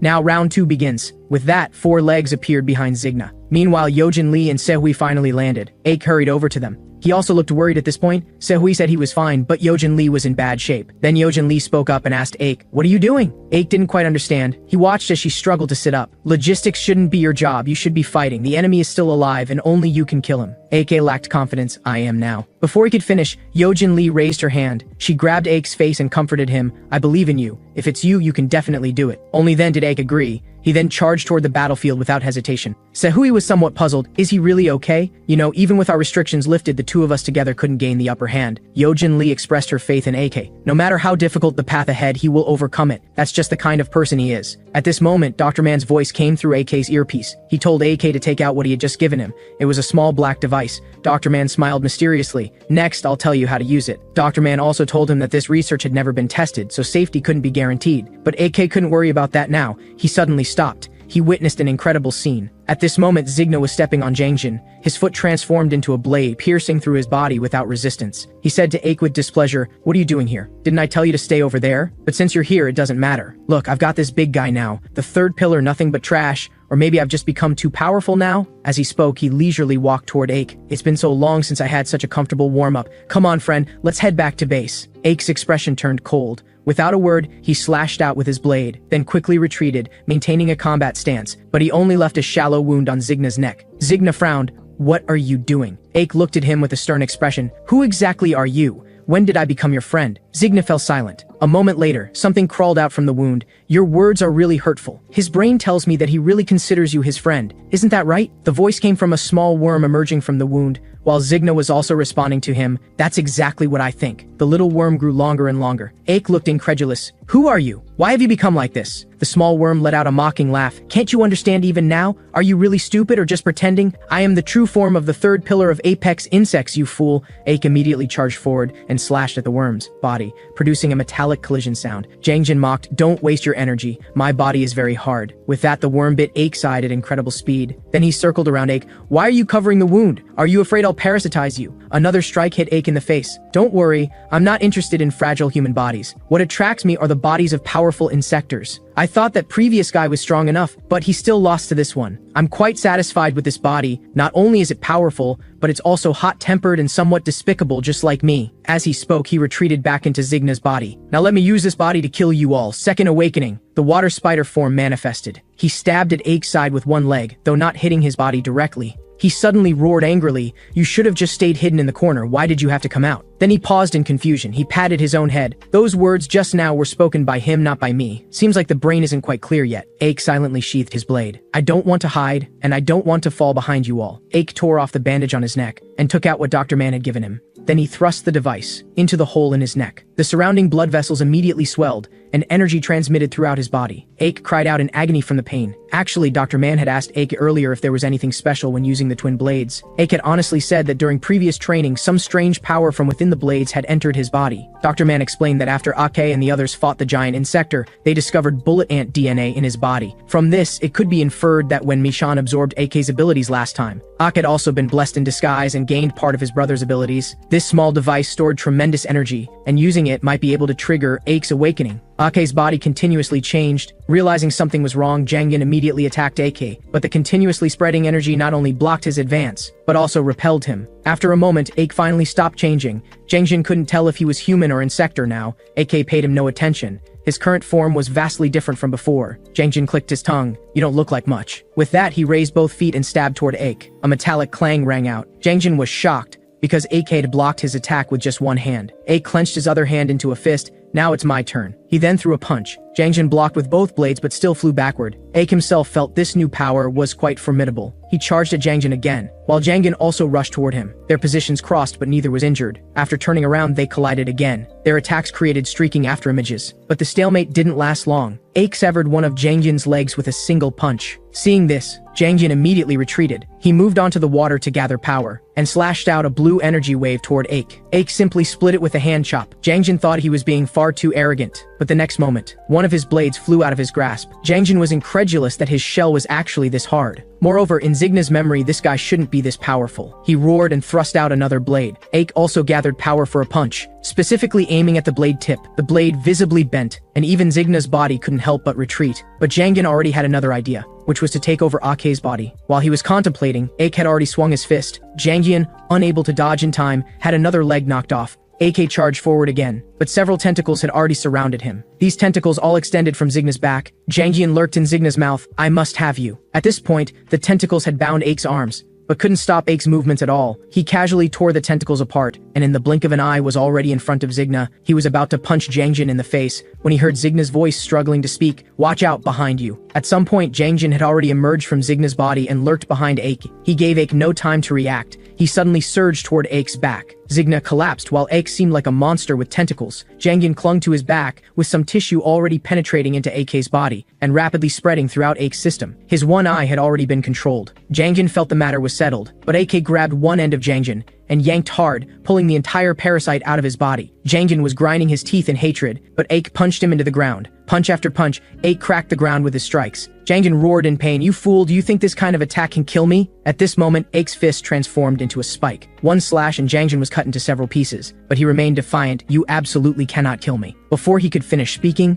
4 bloody marks appeared on his head. The next instant, he was split into 4 parts. His body was also cut to shreds. AK stood waiting for a while, still seeing no reaction from Jonggun's corpse. Only then did he remove his armor and return to his original form. Sehui and Yojin Lee struggled to make their way over. No one paid attention to Zigna lying unconscious on the other side. Yojin Lee asked with concern if Ak was alright. Ake said, "Yojin Lee, I met Mom." Meanwhile, at the base, Ara Jo suddenly convulsed. Then she opened her eyes. She looked around, murmuring Ake's name. Back to the moment during the battle when Ake was parasitized, Ake found himself in a strange place. He saw an insector sealed in blue crystal. This was his newly acquired power, and Ake could sense there was Michin's aura inside. It seemed those blue pills were all created using Michin's abilities. At this moment, a white worm appeared beside him, instantly coiling around Ake's arm. Ake was restrained and unable to move. Ake realized he had ultimately been parasitized. At the critical moment, a red figure suddenly appeared and snapped Jangjin in half with its pincers. Jangjin was extremely shocked that there was actually such a terrifying presence within Ake's body. Ake himself wasn't clear who it was either. As the red ant's massive body slowly dissipated, a hand supported Ake's about to collapse body. The familiar figure fully appeared before AK. AK's spirits lifted. He stared blankly at the person whose shell was slowly fading before him. It was his long-missed mother. He choked out, "Mom." Unable to suppress his longing any longer, he embraced her. Only now did he understand that all along it had been his mother protecting him.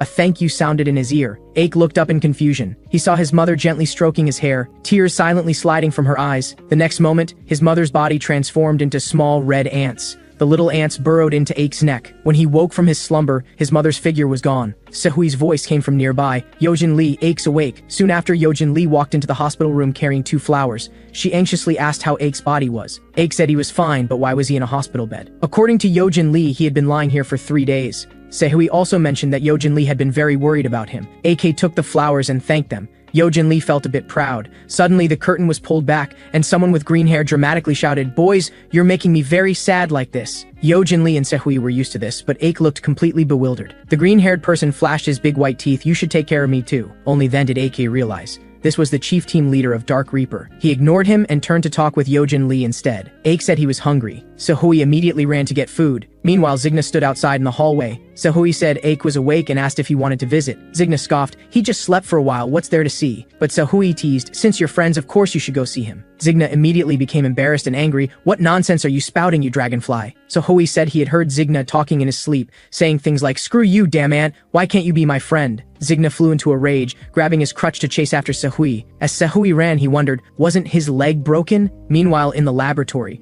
no matter how Dr. Man calculated, he couldn't determine the result of Ake's final transformation. However, he could guess that changes had occurred within Ake's body. He would have to wait for him to wake up to ask about it. Just then, a phone call came, reporting that Ake had awakened. Suddenly, his expression darkened as he looked behind him. A figure stood behind the glass. "Hello, where is this? Please let me out." Dr. Man was very conflicted about whether to tell Ake about the situation. Meanwhile, outside the city, logistics personnel were still cleaning up insector corpses. A middle-aged man stretched and complained, "Why do we have to collect these guys' bodies? If you hadn't joined, I probably couldn't have kept this job up. But what's your name?" The person in front removed his hood. He revealed an innocent smile and answered, "I'm called Soo-young. No, they call me Four Eyes." Back in the hospital room, Aik immediately began eating heartily upon waking. One watched them from the doorway like a father. After eating his fill, Aik got out of bed saying he wanted to go see Dr. Man. Hearing this, Sehui said he wanted to go together. When they reached the door, they discovered that Dr. Man, who never took leave, was not at the research facility now. Sehui thought he might be at one particular place, so they went to the logistics department. The logistics personnel hadn't finished decomposing the insector bodies yet. However, they didn't see Dr. Man here either. Aik asked Sehui if being in this kind of place made him uncomfortable. After all, he was also an insector.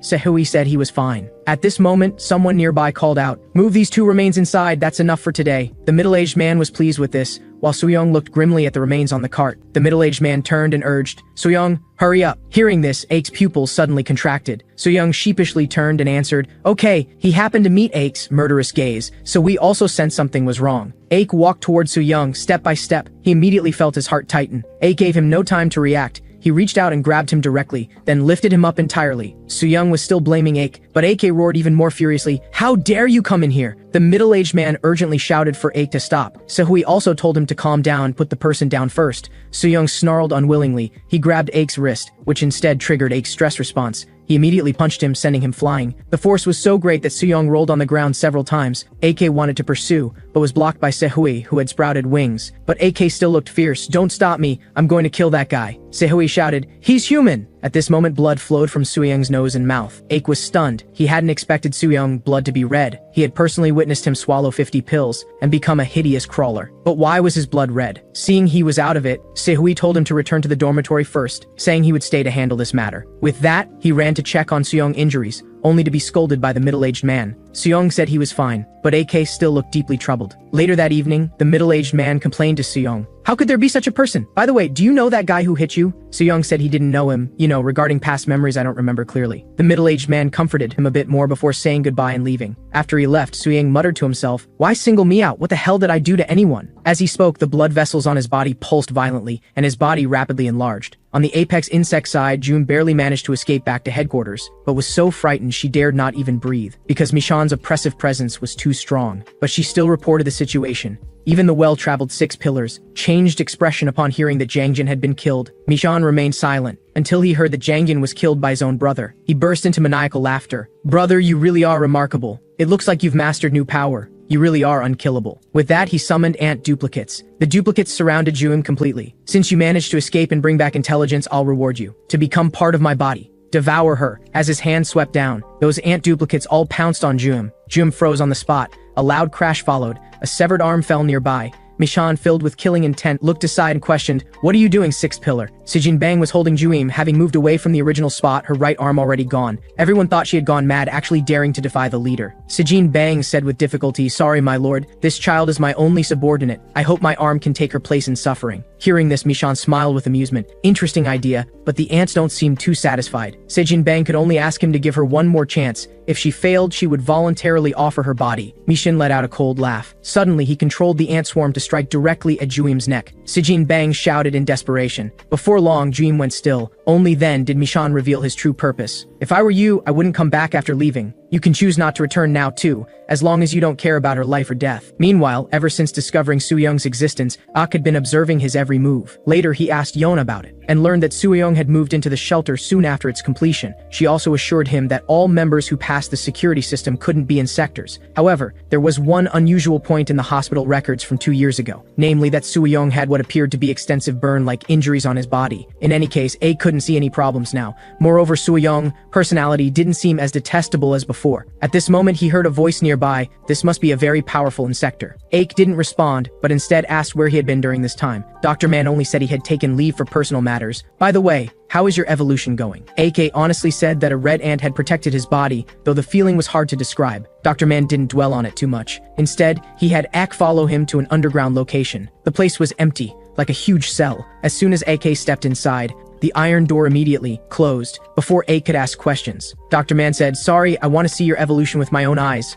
Suddenly, Aik seemed to sense something. He turned his head toward the depths of the cell. There must be an extremely powerful insector lurking there. Moments later, a long claw came into view. Ake could now see it clearly. The creature looked utterly bizarre. Dr. Mann let out a sinister laugh, saying, "You must be eager to show off as well." This only puzzled Ake, who asked why it had to be here. Dr. Mann simply said the combat effectiveness would be better. Hearing this, Ake pressed further, asking what exactly that thing was. Dr. Mann smiled smugly and proudly declared, "I call it a Decia. It's one of the most powerful insect species, a centipede, though using it for testing is somewhat wasteful." When Ake wanted to ask why it appeared here, Dr. Mann quickly warned him to be careful. The attack had already reached behind AK. Immediately, the sound of metal clashing rang out. Aditya was also momentarily stunned. Dr. Mann watched with great interest. So this is evolution. The new form of Ake is truly impressive. Thinking this, he revealed a crazed expression. He told AK to go all out. Ake easily knocked away the opponent's giant claw. Right after, another massive claw struck. The giant claw grazed Ake's mask, producing a harsh scraping sound. Then it smashed a large hole in the wall behind him. AK charged toward Aditya as if nothing had happened. Seeing the opponent swing its giant claw again, AK took the hit head-on without dodging. The massive claw trembled violently. Then a crack appeared in the middle. The next moment, Ake burst through from within. Aditya screamed in pain, immediately pulling away from Ake, who had now figured out Aditya's pattern. It's strong, no doubt about it, but its movements seem very unnatural. Then let's end this battle in one go. His spike was less than a few centimeters from Aditya's face. That's when he heard Aditya hoarsely shout, "Ake," which caused AK to deflect his attack slightly. Dr. Mann was completely baffled. Because he hadn't heard the sound Arajo just made, he had no idea that Ake had already recognized her. AK gathered energy in his hand again. The attack slashed toward Dr. Mann's direction, but it couldn't penetrate the iron bars made of special materials. Only then did Dr. Mann hear Arajo loudly shouting Ake's name. He immediately broke out in a cold sweat. While Ake glared at him furiously, "You scum who's worse than an insect, what exactly did you do to Ara?" Just as he finished speaking, he was sent flying by one of Ara's claws. Seeing Ake sitting powerlessly on the ground, Arajo continued charging at him, also continuously shouting his name. But AK didn't continue to resist. Ara's claw directly shattered the insect armor on his head. Rain-like attacks fell on his body, yet AK remained completely unmoved. Instead, it was Dr. Mann who became extremely anxious. He loudly questioned whether Ake didn't want to live anymore, but seeing his eyes, it was as if he wanted to use death to punish Dr. Mann's shameless behavior. Dr. Mann also knew he was an indispensable fighting force for the Bug Reaper, and his most important test subject, so he couldn't just watch Ake die. Then he pressed the remote control. Arajo's movements came to an abrupt halt. When Ake looked up, just as the insect armor crumbled away, Ara inside had already become a tearful mess. Afterwards, Yojin Lee found it quite miraculous. She never expected Ake would actually spare Dr. Mann, merely locking him up. AK explained that he was indeed talent they needed right now. At this time, the interrogation room was conducting tests on Arajo, asking her what she liked to eat most and who she most wanted to see, among other things. Her answers showed no major problems. Yojin Lee also asked Ake if he wanted to bring Arajo into Dark Reaper. Ake said Ara still couldn't control her emotions at will, and if she saw Sejin bang and Suyong, it might set her off. Speaking of which, I just went to check on Suyong earlier. I pretended to accidentally bump into him, just exposed a shoulder, didn't expect that guy to actually get shy. It looks like he really can't recognize me. But what you're concerned about should be how he recovered to human form, right? I think we should just capture him and slice him up for research. Meanwhile, in the logistics department, Suyong looked at the insector corpse, unconsciously swallowing saliva. Just as he was about to reach out and grab it, the middle-aged man called out to him from behind. He had no choice but to cover up his previous behavior. The middle-aged man didn't suspect anything either, just wanted to invite him to dinner together. So he went with the middle-aged man to a restaurant, downing 10 bowls of rice. After eating his fill, he bid farewell to the middle-aged man. He walked onto the deserted street. The next moment, he sprinted madly in one direction. He just couldn't bear it anymore.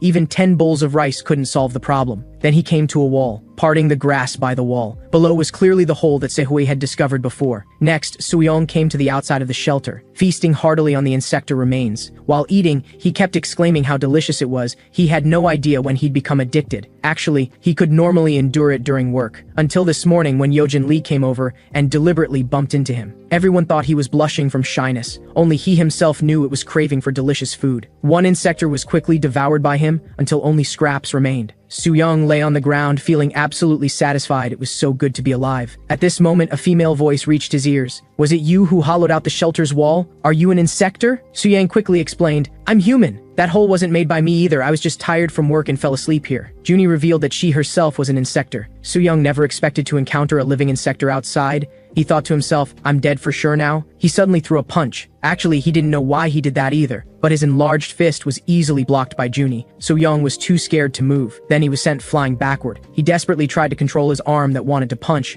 while saying he didn't mean it and begging Junie to spare his life. Junie instantly flew into a rage. "I already said I wouldn't eat you." So-young told her to retract her hair first. Junie did as he said, explaining she just wanted to find the person who dug the hole and thank him in person. So-young didn't understand why she wanted to thank anyone. Then heard Junie ask if he was a member of Dark Reaper, because a member would be coming soon, and she wondered if So-young was with them. However, when she looked up, So-young had already vanished without a trace. At this point, Se-hui finally arrived late. He got straight to the point, asking Junie if she had made up her mind. Junie said she wanted to join Dark Reaper. Hearing this, Se-hui felt delighted. Behind the wall, So-young witnessed all of this, thinking Se-hui was just out on a date. Just then, blue light spots fell into his palm. When he looked up, he saw a giant butterfly flying overhead, and those dots of blue light were falling from her body. At the same time, chaos erupted inside the shelter. Humans' eyes would see insector figures. Some people were fleeing for their lives. More people were shouting, muttering things about bugs. A bug reaper aimed his gun at passers-by. Fortunately, Zigna intervened in time, questioning why that bug reaper was doing this. The bug reaper asked him what he was doing instead.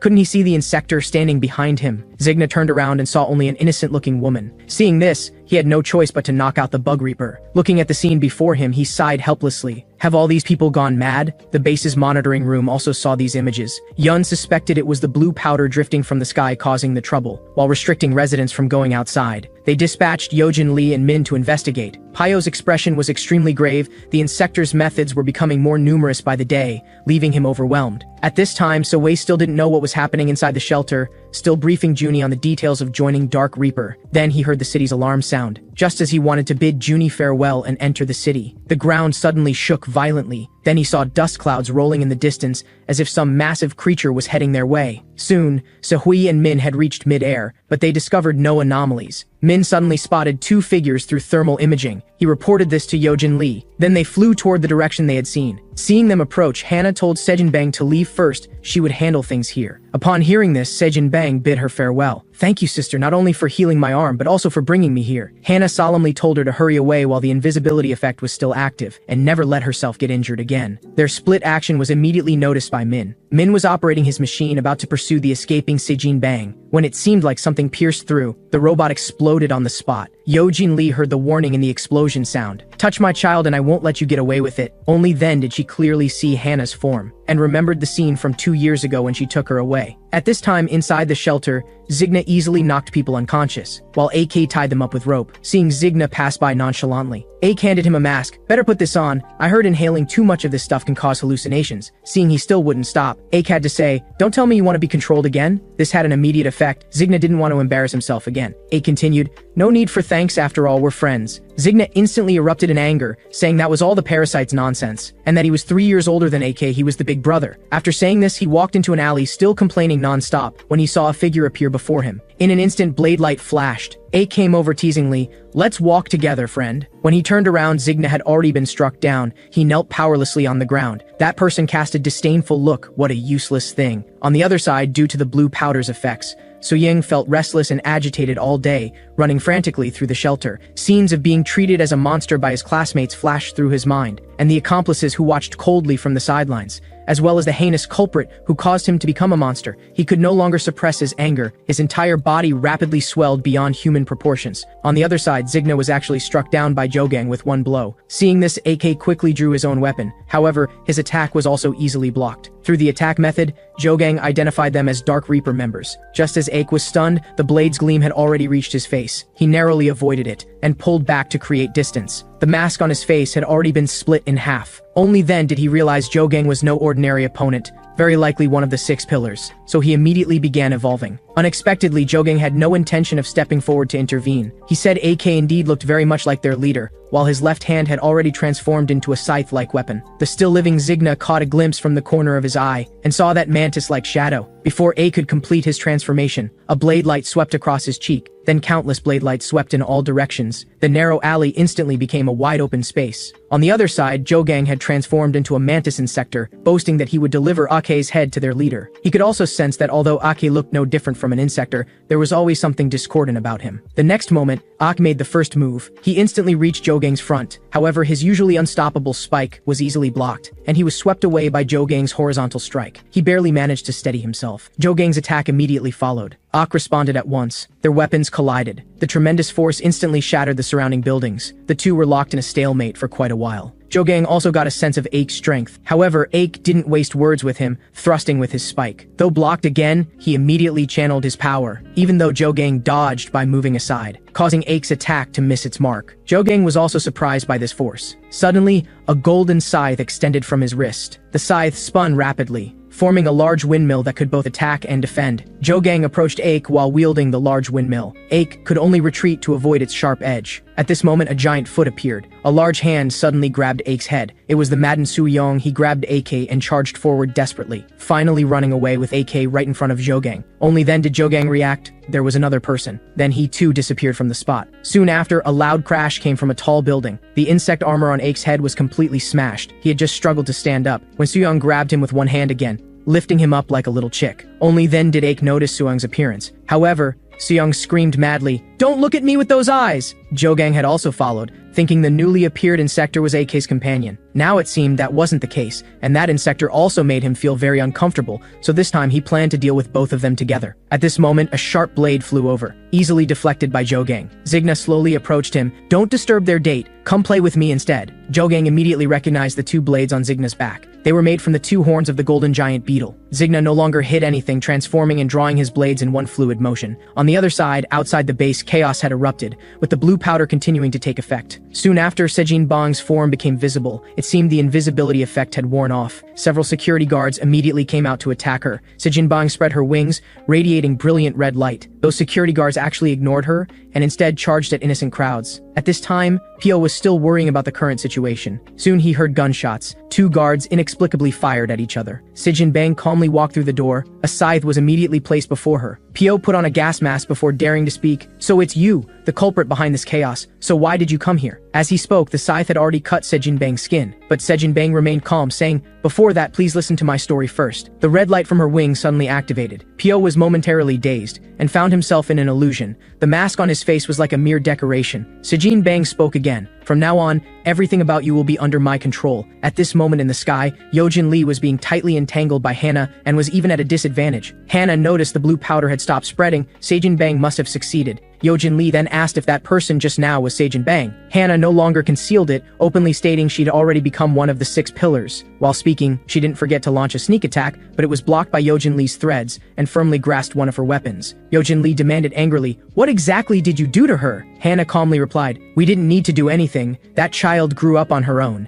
Now get these troublesome things away." Yojin Lee was absolutely furious. She kicked Hannah in the right side of her face, while the threads prevented her from breaking free. Just when she didn't know what to do, her entire body was suddenly pulled forward again. Yojin Lee had already prepared to deliver a fatal blow. "We can turn back into humans." The sudden words made Yojin Lee halt her attack. "What nonsense are you talking about?" Hannah said she came precisely for this reason. Yojin Lee still didn't believe it, thinking she was just making things up to save her life. But Hannah still clearly stated, "There's a key here that can turn us back into humans." After hearing Hannah's words, Yojin Lee immediately thought of Soo-young. Hannah also made it clear, he's the best proof that insectors can turn back into humans. Little did she know that Soo-young had now completely lost his mind. Even the evolved Ake was being held in his grasp. Zigna had finally caught up, holding 2 new weapons in his hands. These weapons were made from the giant horns of the insector that had been parasitized by Jangyun. With these things, Zigna boasted he would definitely cut Jogang in half. Jogang scoffed at this. He said he had seen humans use their comrades' bodies as weapons, but never expected to see such a thing among his own kind one day. He questioned Zigna, "Don't you feel any guilt?" Actually, when Sehoe first gave this thing to Zigna, Zigna completely didn't want it. However, Sehoe said if he didn't use this, he might die the next time he encountered a powerful opponent. This made Zigna so angry that he immediately kicked him flying, but the weapon was still left in his room. He never thought he'd use it so soon, yet he still stubbornly said Jogang talked too much. The next instant, he crossed blades and reached Jogang's front. Jogang's reaction speed was also extremely fast. He raised his blade to block it.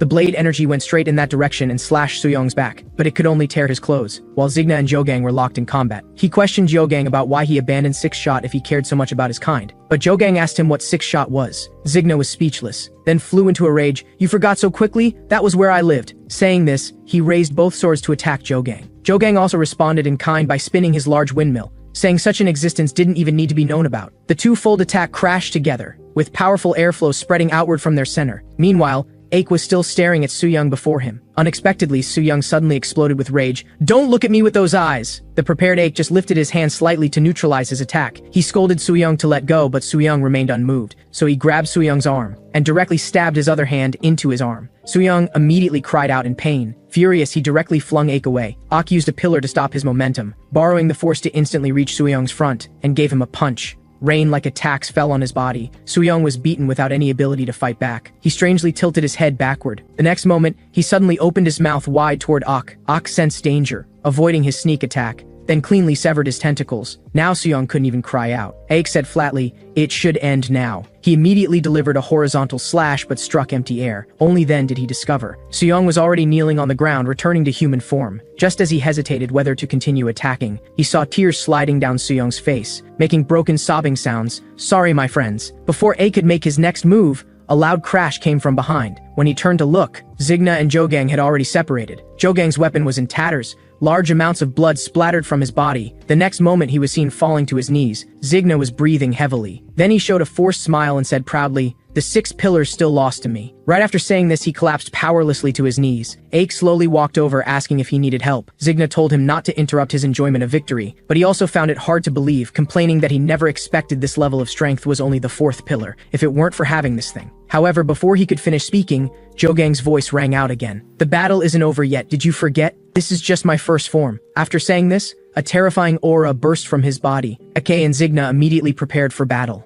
When Jogang unleashed his second form, the Sword Emperor form, both Zigna and Aik were frozen by his overwhelming pressure. Meanwhile, Soo-young had been watching the battle from nearby. His entire body screamed in pain, and he was too broken to even attempt escape. Then a hand clamped over his mouth. Hannah had slipped in without anyone noticing. Without drawing a single eye, she vanished with Soo-young. Back on the battlefield, Zigna was still talking tough. "A transformation? That's all you've got?" After saying that, he charged forward without hesitation. More legs erupted from his body. He also showed off his second form. "Like you're the only one who can make it." His all 6 legs drove at Jogang at once, but not a single strike could touch him. Zigna raised both blades and brought them down hard, only for Jogang to block them effortlessly with his cape. "Don't compare yourself to me," Jogang sneered. "You'll get yourself killed." With that, he swung horizontally. Zigna had no time to dodge. Fortunately, a hand grabbed him by the hair and yanked him back just in time, saving him from the blade by the narrowest margin. But Jogang was already closing in again. Aik shouted, "He's coming, block him!" Their combined strike finally met Jogang's blade head-on, but the moment they made contact, they knew something was wrong. As expected, the next moment they were sent flying.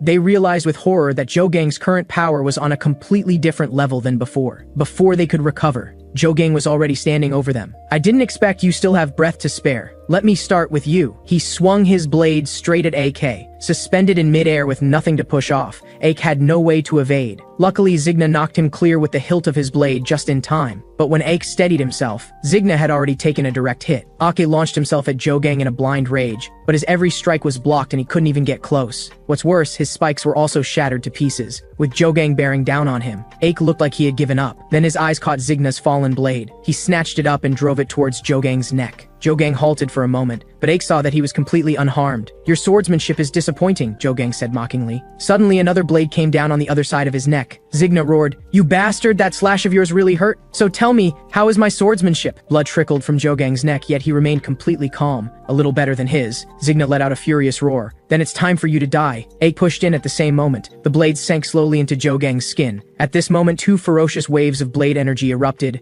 and swept straight through them. The force ripped the entire building apart. When it was finally settled, only Jogang remained standing. His blade had chipped from the battle. Not far away, Zigna lay motionless on the ground. Aik was in no better shape beside him. Seeing this, Jogang moved in to finish them off. Aik slowly pushed himself up. He couldn't use the bullet ant anymore. so he had to find another way out. He then grabbed a fragment from Jogang's broken weapon. Zigna also had gotten back to his feet at some point. He called out to Jogang, "Hey, the fight is not over. Bring it on." The moment Jogang turned, Aik was already at his side. Jogang swung instinctively, but Ake ducked under the blade. Jogang reacted instantly, driving the hilt downward. Zigna appeared from nowhere and locked his arms. A grin of victory spread across Zigna's face. At the same time, Aik drove the blade fragment into Jogang's abdomen. Jogang scoffed. A tiny shard like that couldn't do him any real damage, but AK called out his technique. Green Cyclone! His arm transformed, a miniature cyclone whipped up around them, and the fragment drove straight through Jogang. Before Jogang could process what had happened, a hand was pressed against his face. Aik said coldly, "Everything you are, I'm taking it." Jogang was struck with pure terror, but in the next instant he felt everything within him rushing toward his face and flowing into that hand. Then it hit him, the unsettling familiarity. He had felt it before. This was the same ability as his lord. Within seconds, not even a trace of Jogang remained. Even Zigna felt a chill run down his spine at the sight. He had no idea how Aik had pulled it off. With Jogang gone, another presence had taken up residence in the crystal within AK. Together with the bullet ant from before, there were now two. When Aik returned to normal, Zigna finally let it out. "If you had that kind of power, why didn't you use it sooner? You let us get beaten half to death. But seriously, how did you do that?" AK simply reached out a hand,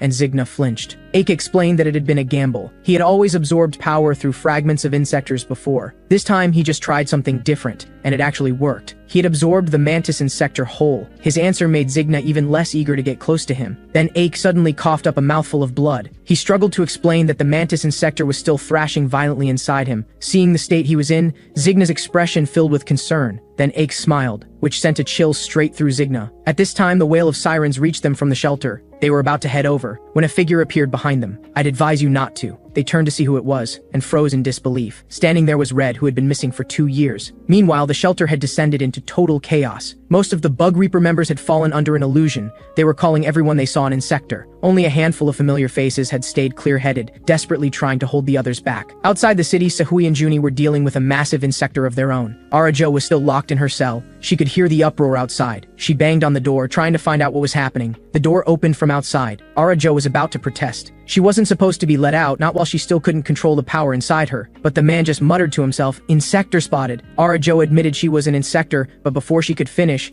the man had already raised his laser gun, murmuring, "Eliminate immediately." Arajo was about to transform, when a cane cracked the man over the head with a loud thud. Dr. Man bellowed, "Don't you dare touch my precious test subject!" He waved for Arajo to follow him. But after what had happened before, Arajo didn't fully trust Dr. Man. Dr. Man immediately grew flustered. At that same time, Pio, the director, was still trapped inside the illusion world. Sejin Bang told him that destroying the shelter and staging the collapse of humanity was the only way left to protect humans. Therefore, the Bug Reaper department had to be the first to go. But Pio wasn't buying a word of it. He bit down hard on the tip of his tongue, forcing himself to focus. That broke him free from her illusion world. He grabbed his scythe and drove it straight at Sejin Bang. She reacted instantly and leapt out of the way. Then she activated her strange ability again. Pio felt his mind begin to blur. He bit his tongue again and snapped himself back. Barely a pause, and he was charging at her again. Sejin Bang hadn't expected him to be this relentless. She twisted her body to the side, but she wasn't fast enough. One of her wings was sliced off. Pio pressed on like he had no intention of stopping. Sejin Bang fired light orbs from the eyes on her wings,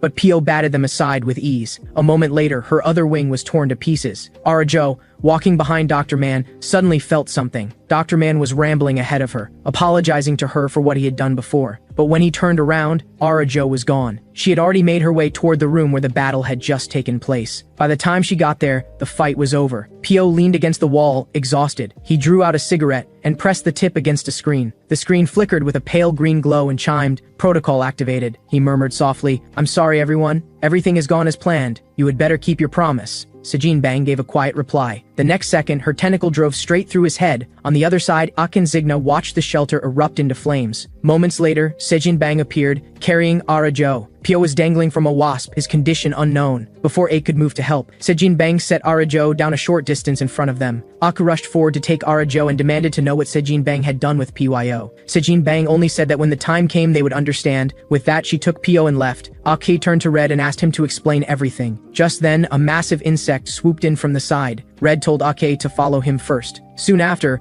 Arajo woke up on an insect's back and said she had dreamed about meeting Sejin Bang. Ak said nothing to correct her. Ahead of them stretched a row of barren mountains. Strange insectors of all shapes were watching the approaching insect with curiosity. The insect dove into an opening and flew inside the mountain. Moments later it touched down. Red was the first to land and told the others to relax. Zigna couldn't understand why Red had brought them to a damp place like this. It was clearly a nest of insectors. Was this a new lawless land? Ake and Arajo landed as well. He told her to be careful. There were plenty of humans here, but just as many insectors. Arajo told him not to worry. She was technically an insector herself now. Then Yojin Lee's voice rang out nearby. "You're late!" Not having seen her for 2 years, Red greeted her with a grin. "Long time no see." Yojin Lee kicked him without a word. "Long time no see? You wouldn't answer my calls. You even ignored every message I sent." As she pinned Red down, Ake asked how she had gotten there first and what had happened to the shelter residents. Yojin Lee said the residents had been handed over to Sahui and that she had followed someone here. Zigna stared ahead in disbelief. "Don't tell me you followed her here." Hannah was walking over, pulling someone along with her. The moment Ake saw her, his anger flared up in an instant. He grabbed Hannah and demanded to know what she was doing there. Hannah remained completely calm. The next moment, several insectors surrounded Ake. "Step back, or we will act." Zigna moved to help, but Red stopped him. Red told both of them to calm down.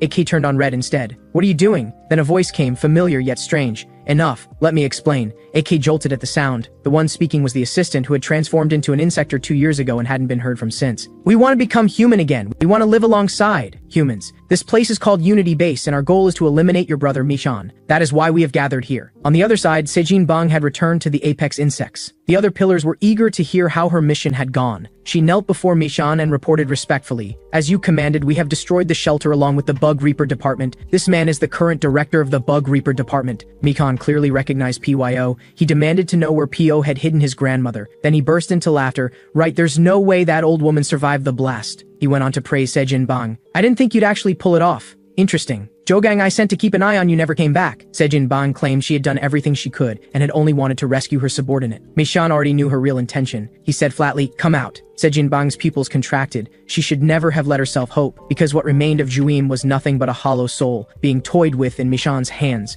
She had already been completely absorbed. Sejin Bang erupted in fury. Mishan slammed her to the ground with one hand. "How dare you play me? Did you really think your little tricks would fool me?" Sejin Bang screamed back, Kill him! Now!" Her words left Mikan momentarily confused. The next moment, Pio erupted into motion, sword raised, and was at Mishan's throat in an instant. But even with everything he had behind that strike, the blade couldn't even graze Mishan's skin. Seeing this scene, the fifth pillar, Songta, charged in, but was stopped halfway by the blue mist. He covered his mouth and nose, desperate not to breathe it in. Behind him came the voice of Seonho, the second pillar. He told Songta not to bother. Small fry like those couldn't touch their lord. True to his words, Mikan lifted his hand from Sejin Bang and drove his fist straight into Pio's body. He told them flatly that nothing they were doing could kill him. Pio opened his mouth just slightly, and a stream of brown toxic smoke poured out toward Mikan. Mikan instinctively inhaled. Then he hurled Pyo away. Pyo crashed hard into the stone wall. The impact forced his mouth open, revealing a small, purple hidden weapon concealed inside. Michan was coughing up blood. The wound sent his rage through the roof. Bugs began crawling out from beneath his skin as he demanded to know what Pyo had done to him. It was Sejin Bang who answered. She told him the smoke had been formulated from the venom of every insector who had ever risen up against him. The plan had been set in motion long ago, from the moment Michan had turned her friend into an insector. Everything they had done had been leading to this.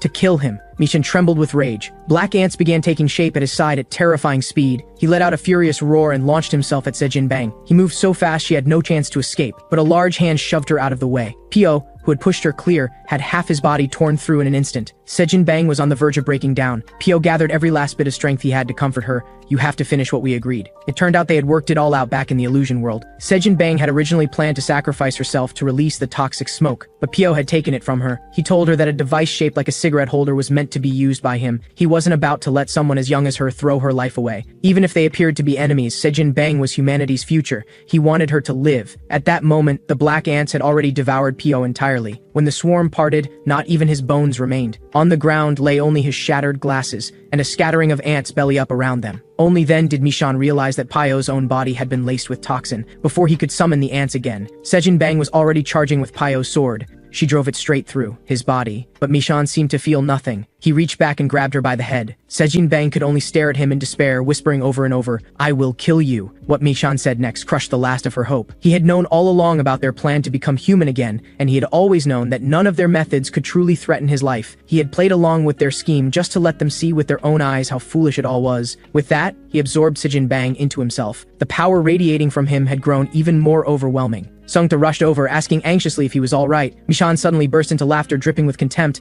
What a bunch of fools. Then he called Sungta back and told him to follow his ants to a location. Sungta assumed it was to destroy the enemy's base and was ready to agree on the spot, but Mishan gave a strange smile and shook his head. That place, he said, he would visit himself. Back at the base, no one yet knew that the assassination had failed. Hannah was quietly praying that Sejin Bang was safe. Zigna walked in. He exchanged a few words with Hannah, then asked where she had gone after 6 Shot was destroyed. Hannah didn't hide it. She said she had taken Su Young, who had consumed 50 larvae. Then she turned and asked Zigna, "Between our human form and our transformed form, which do you think is our true form?" Zigna answered without hesitation. "Our transformed form, obviously. We're insectors. The human form is just a convenience, a way to blend in with humans." Hannah agreed, but then she raised a question. "What if someday you can no longer take a human form?" Zigna admitted that would be inconvenient. In his insector form, every sense was heightened, and he could never fully settle anywhere. Hannah neither agreed nor pushed back. She explained that in Unity Base, many insectors had already lost the ability to take human form. The stem cells that enabled the human transformation had been consumed by their insector cells, and this was a problem every insector would eventually face. In other words, as time passed,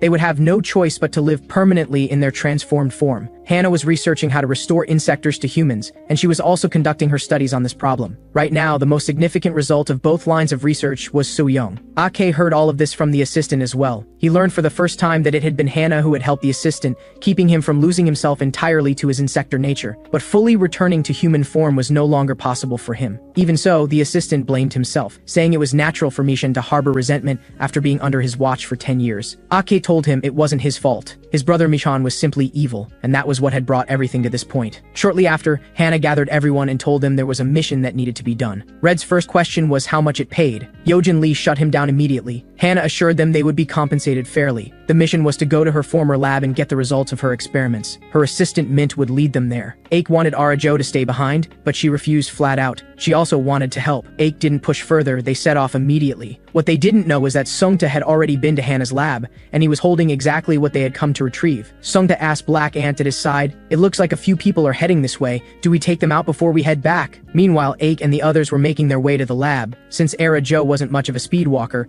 Aik dropped back to stay with her. She told him not to worry about her. 2 beetles suddenly blocked their path. Before they could strike, 2 arrows punched straight through their heads. Mint had already handled them in an instant. The group pressed on. Yojin Lee noticed for the first time that Mint was no ordinary assistant. Red told her that Mint was one of the strongest fighters in the entire base. Soon, Mint told them that the lab was just ahead. But AK suddenly tensed. He called everyone to a halt and said there was an insector nearby. The others assumed it was another pair of small fry like before, but Red's expression was also grave. He could feel it too. This one was different. They looked toward the lab. The next moment, a massive hole was blown through the wall, and Sungta walked out alongside Black Ant. Sungta spotted the group outside and smiled with amusement. Ake's eyes stayed fixed on Black Ant. An arrow flew without warning. It was aimed at Sungta, but Black Ant blocked it. Sungta told Black Ant to head back first. Black Ant moved to leave by taking a side route. Yojin Lee attacked Sungta without a word. Sungta blocked her attack with both arms. Yojin Lee demanded to know how he had known about this place, but the words had barely left her mouth when her body spun out of control. Before she could react, a foot came down toward her head. At the last second, Red cut off Sungta's attack, but Sungta reacted quickly. He shifted his target instantly and kicked at Red. Red blocked the kick and commented that his foot technique was impressive. Then, his eyes suddenly burned with a manic fervor. On the other side, Min had recognized Sungta as the 5th pillar of the apex insects. A cold sweat ran down her back.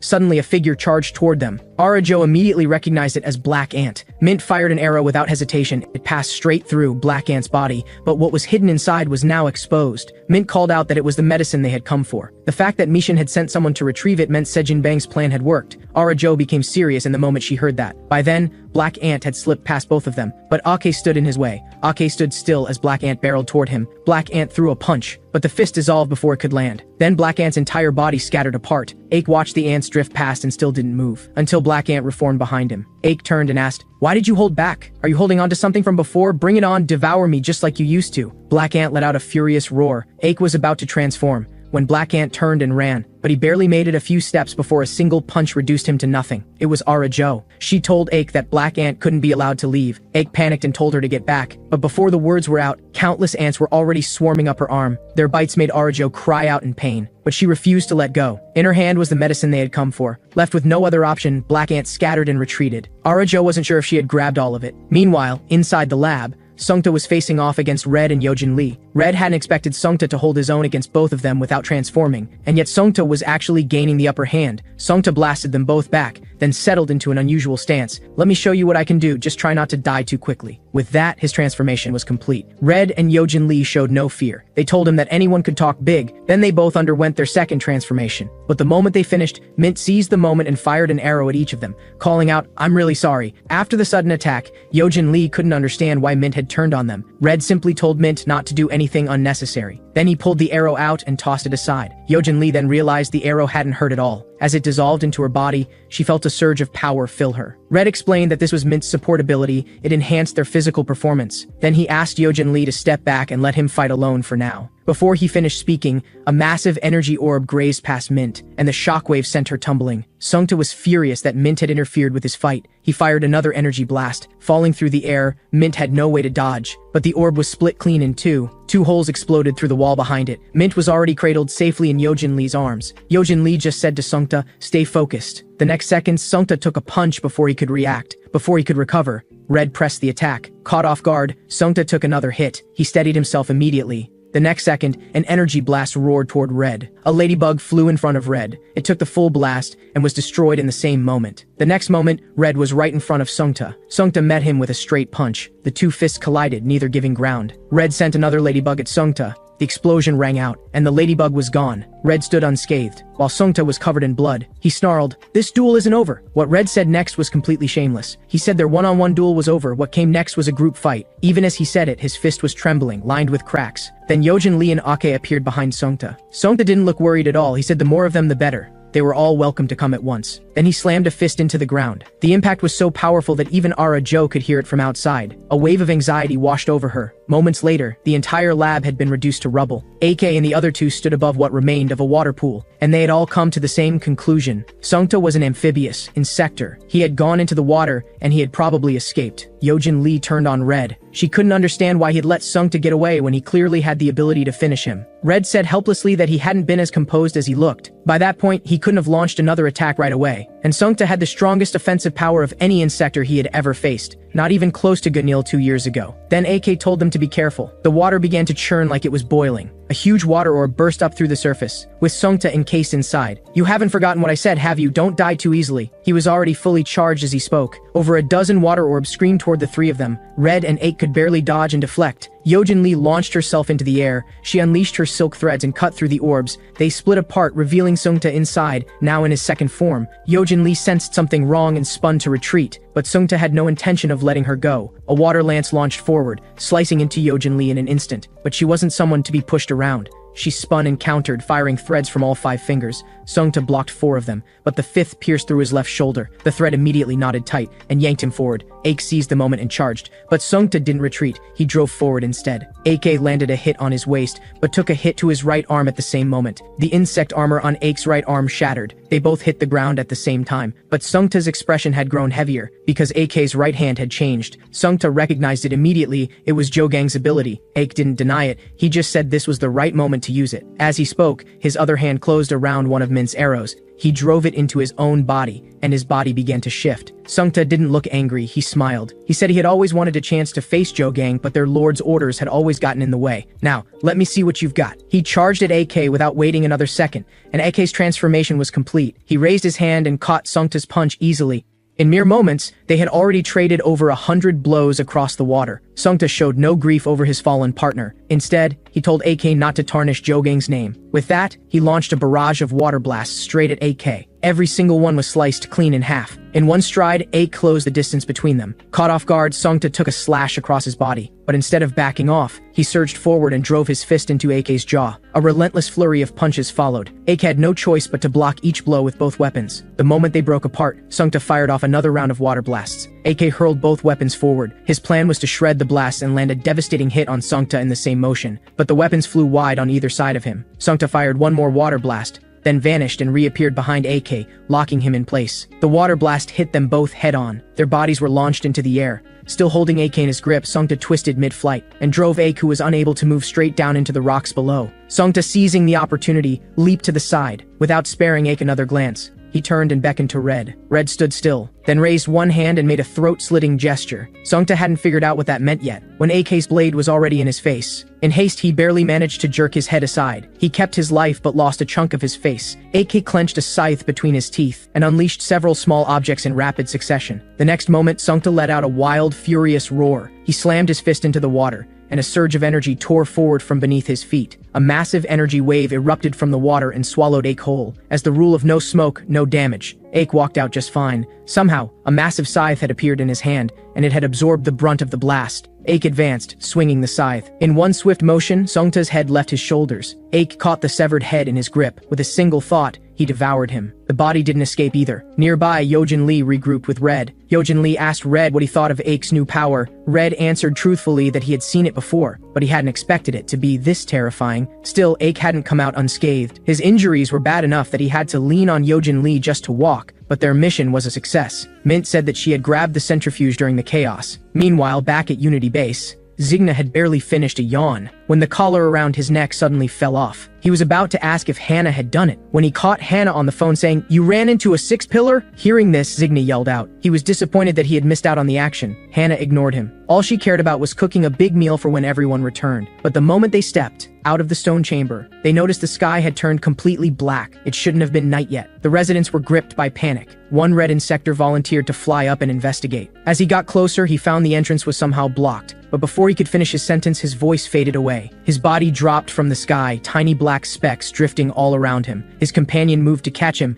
but the assistant yanked him back. Only then did they see it clearly. The red insector's body was dissolving. There was nothing left inside. No blood, no flesh. Zigna and Hannah went pale. Zigna immediately pushed everyone to get out. At the entrance above, a white-haired figure dropped down, and with him came a swarm of black ants, countless in number. Mishan's voice rang through the entire base. "So this is where you scum were hiding." As the black ants poured in from above, two well-meaning insectors moved to hold them off, but before they could even attack, their bodies were torn apart. Ordinary insectors stood no chance against the black ants' consumption. Of course, Unity Base had its share of powerful fighters. 3 insectors, each with their own unique abilities, activated their powers and pushed through the black ants, cutting a path straight to Michan. Michan didn't flinch. Their movements were already under his control. At this moment, Black Ant flew from the entrance toward Michan, and he stood there with a vial of antidote clenched between his teeth. A twisted grin spread across his face. The moment Black Ant merged with him, all 3 insectors were each met with an enormous fist and sent flying. Michan watched their broken bodies with sick curiosity and coldly uttered, "Devour." At the same time, Suyong's shackles were unlocked. He couldn't understand why Hannah would free him now of all times. Hannah told him that Sejin Bang had already been devoured by Michan,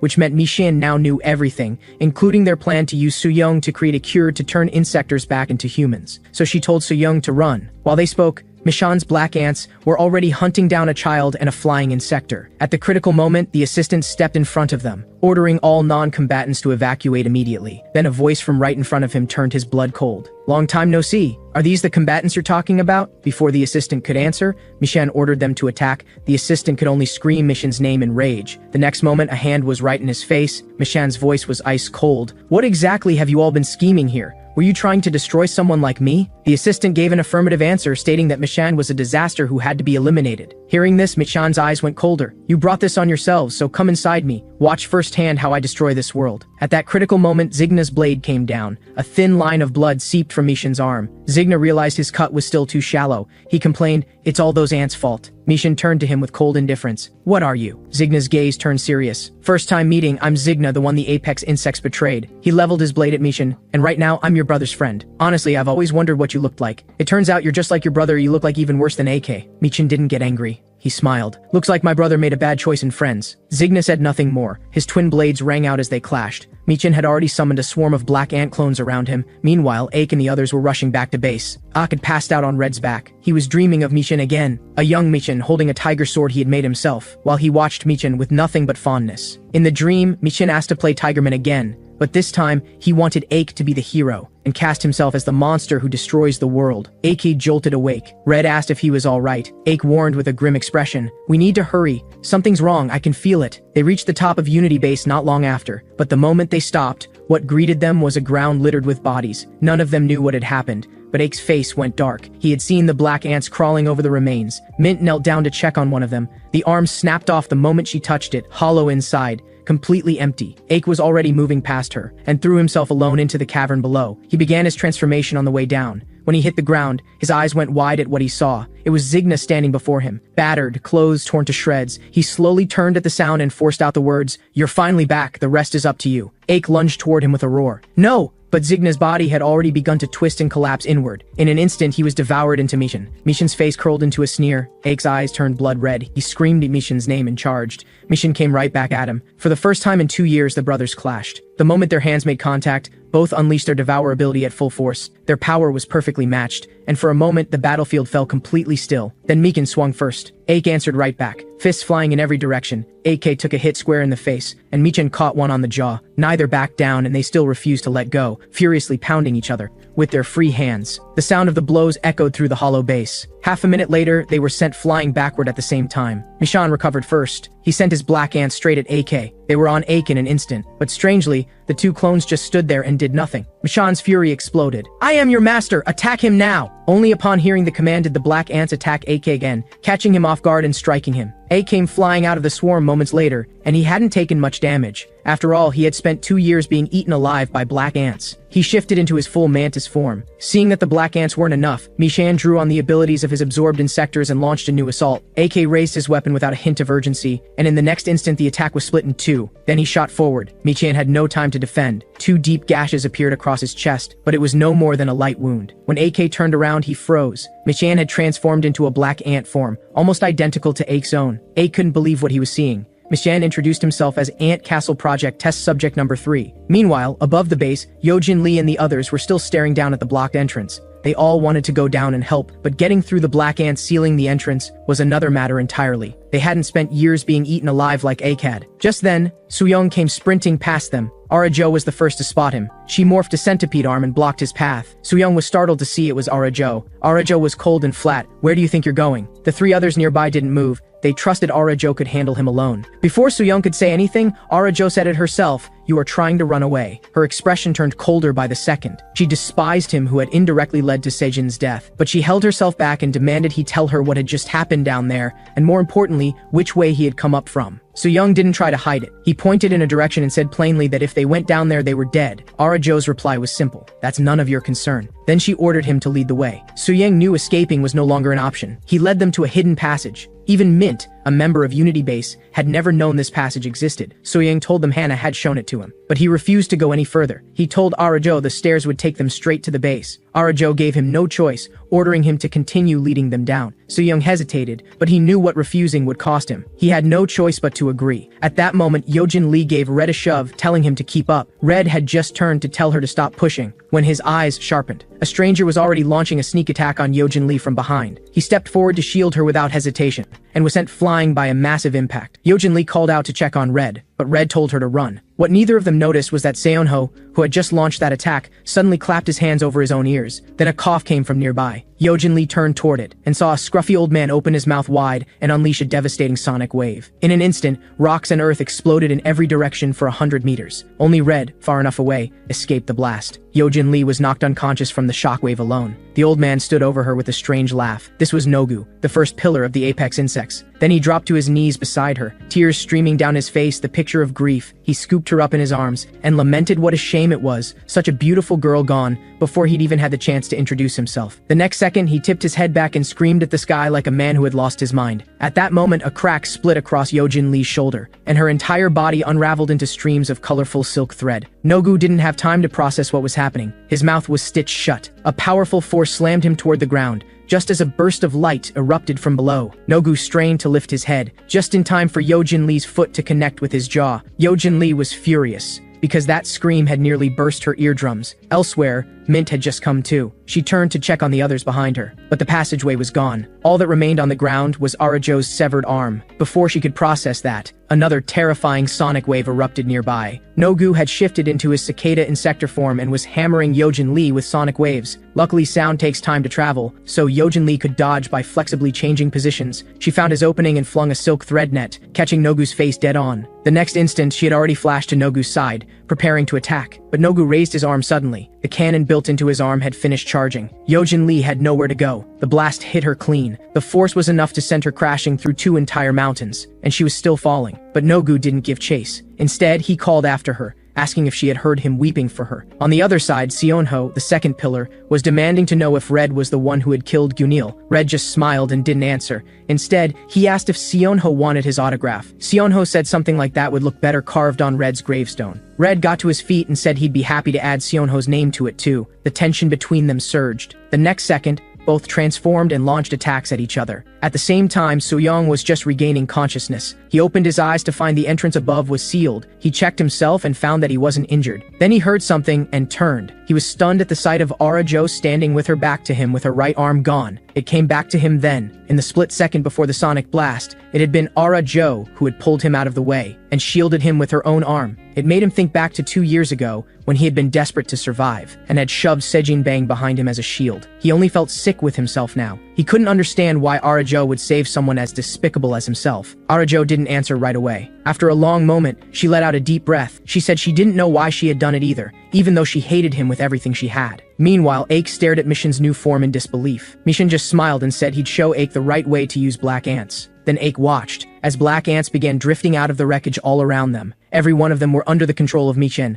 With a single curl of his finger, the black ants on the ground formed into a black blade and drove straight through Aik's waist. Aik grabbed the black blade with his bare hand. He let out a furious roar and shifted into Sungta's form, charging at Mishin without a word. But his fist never reached Mishin. It shattered into fragments in the next instant. Then black blades came from every direction, tearing into him. His screams filled the entire base. 10 seconds later, there was silence. AK lay motionless. Alive or dead, no one could tell. Every insector Aik had ever devoured was ripped out of him by Michin in one sweep. Suddenly, Michin flinched. A surge of overwhelming power ran through his entire body, and a trickle of blood ran from his mouth. He hadn't expected that his worthless brother had endured suffering on this scale just to gain power. All of it, just to come after him. Michan reached down toward AK, ready to devour him too, but AK's body vanished. Before Michan could figure out what had happened, a massive fist came out of nowhere and slammed into his back. He tried to turn and see what hit him, but another blow came down on top of his head, and then a relentless storm of hits rained down on him. He couldn't understand what was happening. He had heard no sound at all,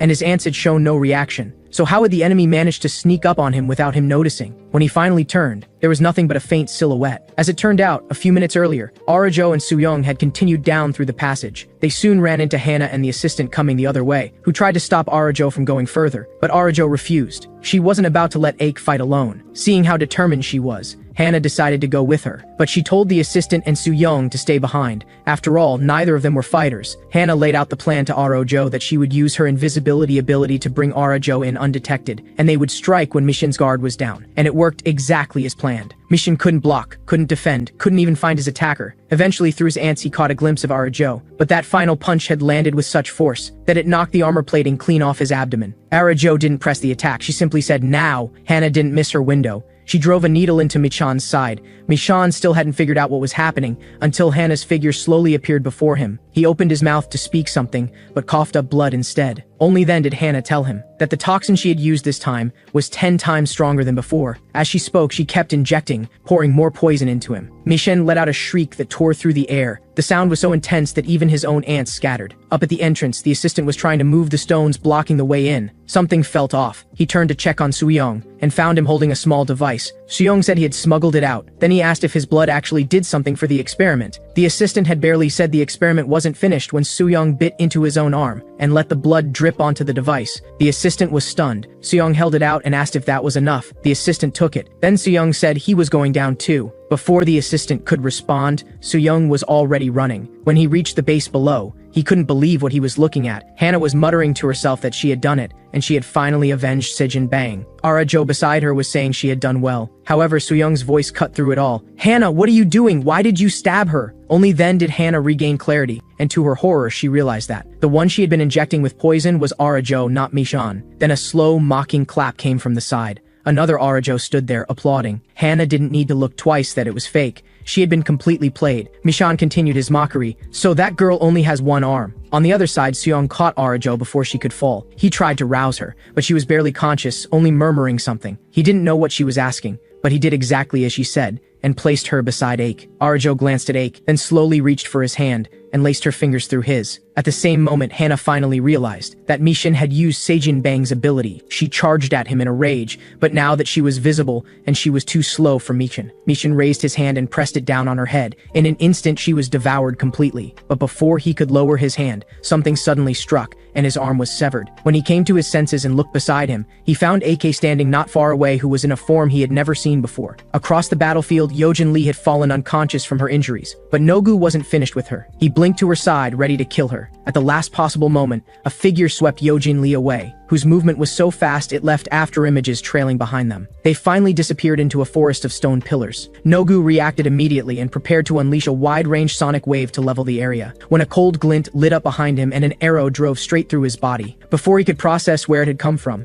a fist appeared right in front of his face. Nogu had no time to dodge. He was driven hard into a boulder. The one who had struck was Mint, shifted into her first form. She wasted no words and fired 2 more arrows, pinning both of Nogu's arms to the rock. Nogu finally realized what was happening, but then came a dense rain of arrow. He used the sonic waves from his head to knock most of them down, but many arrows found their mark on his body. His sonic wave expanded outward and closed in on Mint. She was forced to break off and swiftly vacate her spot, and even the sonic wave couldn't keep up with her. Nogu was stunned. He hadn't expected her to be faster than sound itself. The next second, he unleashed sonic waves from every part of his body, shattering the mountain behind him. This was his second form. Every cavity across his body was a source of sonic waves. It would not be an exaggeration to say it was a full 360-degree field of destruction with no blind spots. Meanwhile, Mint had reached Yojin Lee's hiding spot. She didn't know what to do, for Yojin Lee was in terrible shape. Her right eye and eardrums were ruptured. Her fur had absorbed some of the damage, but her muscles had sustained severe damage. Suddenly, a flash of yellow light pulsed beside Mint. She drove the yellow arrow into Yojin Lee's body, and the arrow had been forged from her own life energy, which can be used to a way to enhance the life energy of others. It was the most Mint could give. What happened next was up to Yojin Lee. Outside, the rumbling wouldn't stop. In his second form, Nogu commanded his sonic waves with greater ease. Every clap of his hands brought down another section of the mountainside, and all of it just to find Mint and Yojin Lee. Mint could feel the sound closing in. She knew they couldn't stay here any longer. She hadn't awakened to second form, but she was going out there anyway. At that moment, Yojin Lee's hand touched her arm. Mint looked at her in confusion. Yojin Lee forced out the words, "Give me all your arrows." Outside, Nogu was reveling and flooding the area with sonic waves. The surrounding mountains were collapsing in massive chunks. As he demolished one particular stretch, Mint came flying out from behind him. He quickly reacted and clapped his hands together, aimed right at her. The crack of the impact rang out, but Mint kept flying, completely unaffected. And around Nogu, silk threads had formed a dense, unbroken wall. They wrapped around him and sealed him inside a sound barrier. Then a voice came from behind him. "Can you hear me? You've been way too loud, so I built you a soundproof room. Go ahead and sing all you want in there." Nogu didn't take Yojin Lee seriously. Sure enough, the silk threads began to buckle and warp. It wasn't long before they snapped apart strand by strand. Nogu picked the remaining threads off himself with contempt. "You thought this would stop me?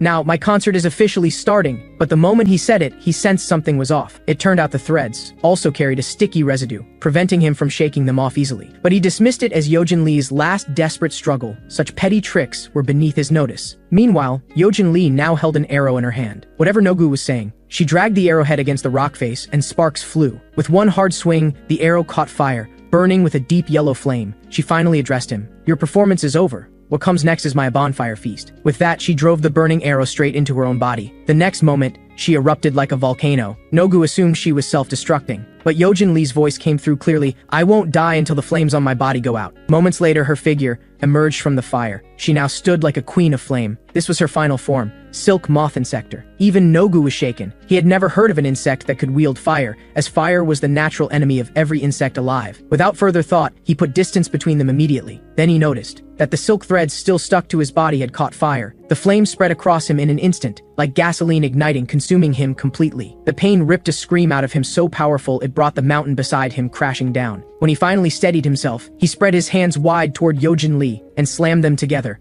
The crack rang out, and the sonic wave surged straight toward Yojin Lee, but she didn't dodge. A flame whip materialized in her hand. Then she swung it down, and the sonic wave was instantly split in two. The whip scorched Nogu's hand black on contact. He stared at Yojin Lee in disbelief. He had never imagined anyone could cut through his sonic wave. Yojin Lee didn't bother to respond. She cracked the whip at him. Nogu raised his arm to block, but her second strike followed immediately. Then came a blur of afterimages. Every strike carried fire, and each one found him. Nogu knew he couldn't take much more. He forced himself through the pain and shot his legs out, hooking both of Yojin Lee's arms, then opened his mouth and unleashed the most powerful sonic wave he could produce. Yojin Lee was locked in place with nowhere to go. She took the full blast head on, but the next second, Nogu was stunned that Yojin Lee was still floating right in front of him, completely unharmed. She raised her arm toward him, and the wings behind her came alive. In an instant, they pinned every part of his body. Nogu found he couldn't move at all. Fear crawled through him. He screamed and begged her to spare him, offering to give her his title as the first pillar. But the answer he got was hopeless. "My ears are broken." Yojin Lee told him that she couldn't hear a word he was saying. No matter how much Nogu screamed, it was all swallowed by the explosion. And with that, Nogu,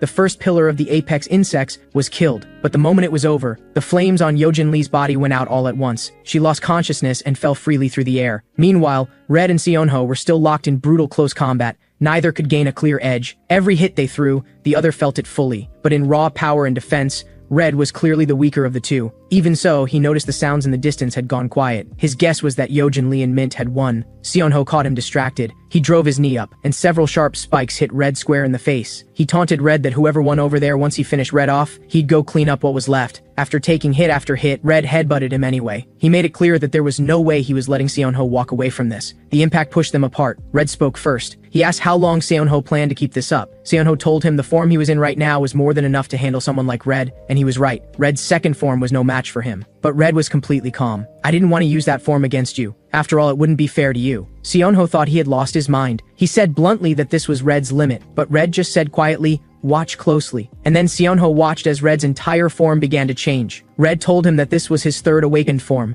Once a human became an insector, most stayed locked in their first form for the rest of their lives. To reach the second form, they had to integrate their life experiences with their insect abilities. When that happened, their power would leap to a whole new level. But even so, the vast majority of insectors never made it past the second form. So even when Seonho witnessed Red break through into the third form with his own eyes, he still said, "Impossible." Moreover, an insector in third form looked no different from an ordinary human. Red made no attempt to hide the truth and told him straight, "Humans are born as human. Even if we gain the power of insects, that doesn't change the fact that we are human. Turning insect abilities back to nourish oneself, that is the final form of evolution." Seonho still refused to believe it, because the apex insects controlled countless insectors, and he had never seen a single one reach the third form. Not even the Lord himself. Red had no patience for further explanation. He flashed forward and closed the distance in an instant. Then he threw a single punch. Seonho jerked his head to the side and dodged. Then he heard something behind him. He looked up and saw the clouds had been punched clean through. The reason Red had missed was he rarely used his third form and wasn't fully dialed in yet. But he was confident the next one would land. Seonho launched himself into the air. He wanted to show Red just how wide the gap between them really was. The next moment, he shifted into his second form. Red took one look and burst out laughing. He said Seonho looked like a giant hornet wrapped in a blanket. Seonho admitted that was exactly why he'd avoided using his second form. As he said it, he threw open his cape. A hornet streaked past Red's ear in an instant. Then came a swarm of hornets thick as a storm cloud. Red pulled back from the swarm. More hornets came straight at him. The next second, a pair of gauntlets materialized on his fists. The moment the gauntlets made contact with the hornets shattered to pieces. It wasn't just the ones up close. The hornets farther out met the same fate. Before they could reach Red, the shockwave from his fists had already locked onto them, and they were blasted to dust. But the next second, Seonho launched a surprise attack. Red blocked his kick with a fist, and mocked his hit had no bite to it at all. Then Red swung back with a punch, but a hornet intercepted it. Seonho used the opening to slip around behind him. Red tried to pull his fist back, and that's when he noticed something was wrong. The hornet he'd hit had turned into honey, sticky and clinging to his hand. In that split second of distraction,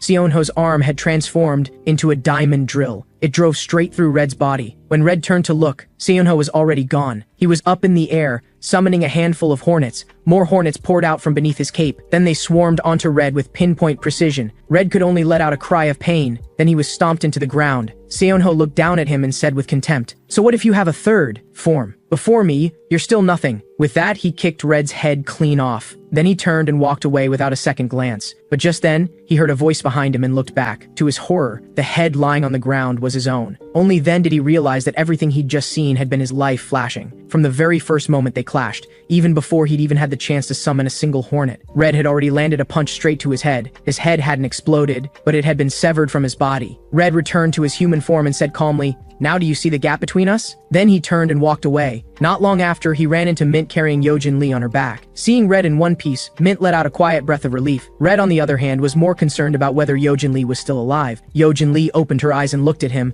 but didn't say a word. Mint explained that Yojin Lee's eardrums had been blown out by the shockwave, so she couldn't hear anything. Then Yojin Lee raised her hand with a grin and mouthed, "Hey, bro." After a brief exchange, they noticed the ants near the cave entrance had started to stir. Meanwhile, deep inside the base, Ara Jo had sacrificed herself to Aik. She let him absorb her to take on a new form. With a single strike, Aik cost Michan an arm. Michan demanded to know when Aik was going to stop. "Why do you keep coming here to die?" The words had barely left his mouth when Aik's centipede arm was already in his face. Michan raised his palm. He summoned the fifth pillar, Sungta, to take the hit. Then he called out the fourth pillar, Jogang, and the bullet ant. Jogang's blade came down on Aik, and Aik didn't even try to dodge. He simply raised his hand and sent the weapon flying. Michan was somewhat taken aback, but he then summoned Zigna and taunted Aik, asking if he'd really bring himself to fight his own friend. Aik hesitated, just as Michan had counted on, and in that moment, Zigna's curved blade plunged into Aik's body without resistance. When Michan reached out to drain Aik's centipede ability, he was smacked away in an instant. When he was dazed, he was then kicked flying by Aik. Before he could regain his balance, the centipede had already latched onto him and slammed him into the ground. Aik leapt into the air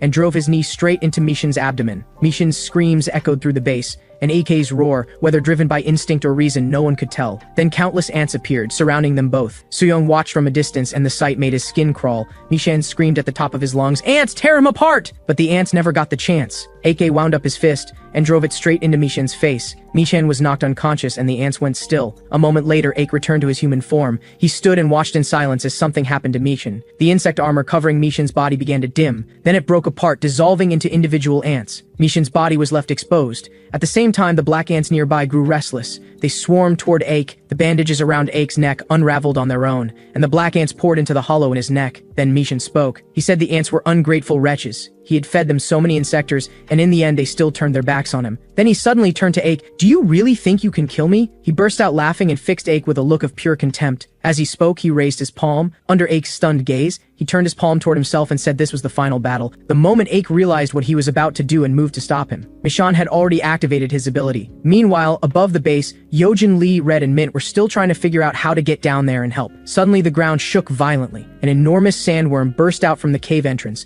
It startled all three of them, but the sandworm didn't attack. It turned and fled into the distance. What they didn't know was that both Aik and Michan were inside it, and Michan was no longer lying on the ground. He had taken on a new form entirely. The sight of it made cold sweat run down Aik's back, and Michan spoke in a strange, distorted voice. "If there truly is a god in this world, I think it would look something like me." It turned out Michan had used his own ability to absorb himself. Not only had he been fully restored, he had reached his ultimate form. He called this form a god by the insectors. Aik demanded to know why Michan had done this. If Michan had done this, there was no coming back. But Michan was perfectly satisfied with his new form. He told Aik there was no way he could win against him now. With that, he raised his hand. Several blue sandworms coiled around each other and launched themselves at Aik. Aik barely had time to raise his arms in defense. He was knocked back hard. At the same time, he summoned Black Ant. In an instant, the ant armor encased his entire body. He leapt up and tore the sandworms apart with his bare hands. Even Michan was a little surprised. He hadn't expected AK to fight him in that form. AK tossed aside the severed worm heads. The next second, his fingers turned to claws. He slashed straight down at Michan's head. Michan barely dodged.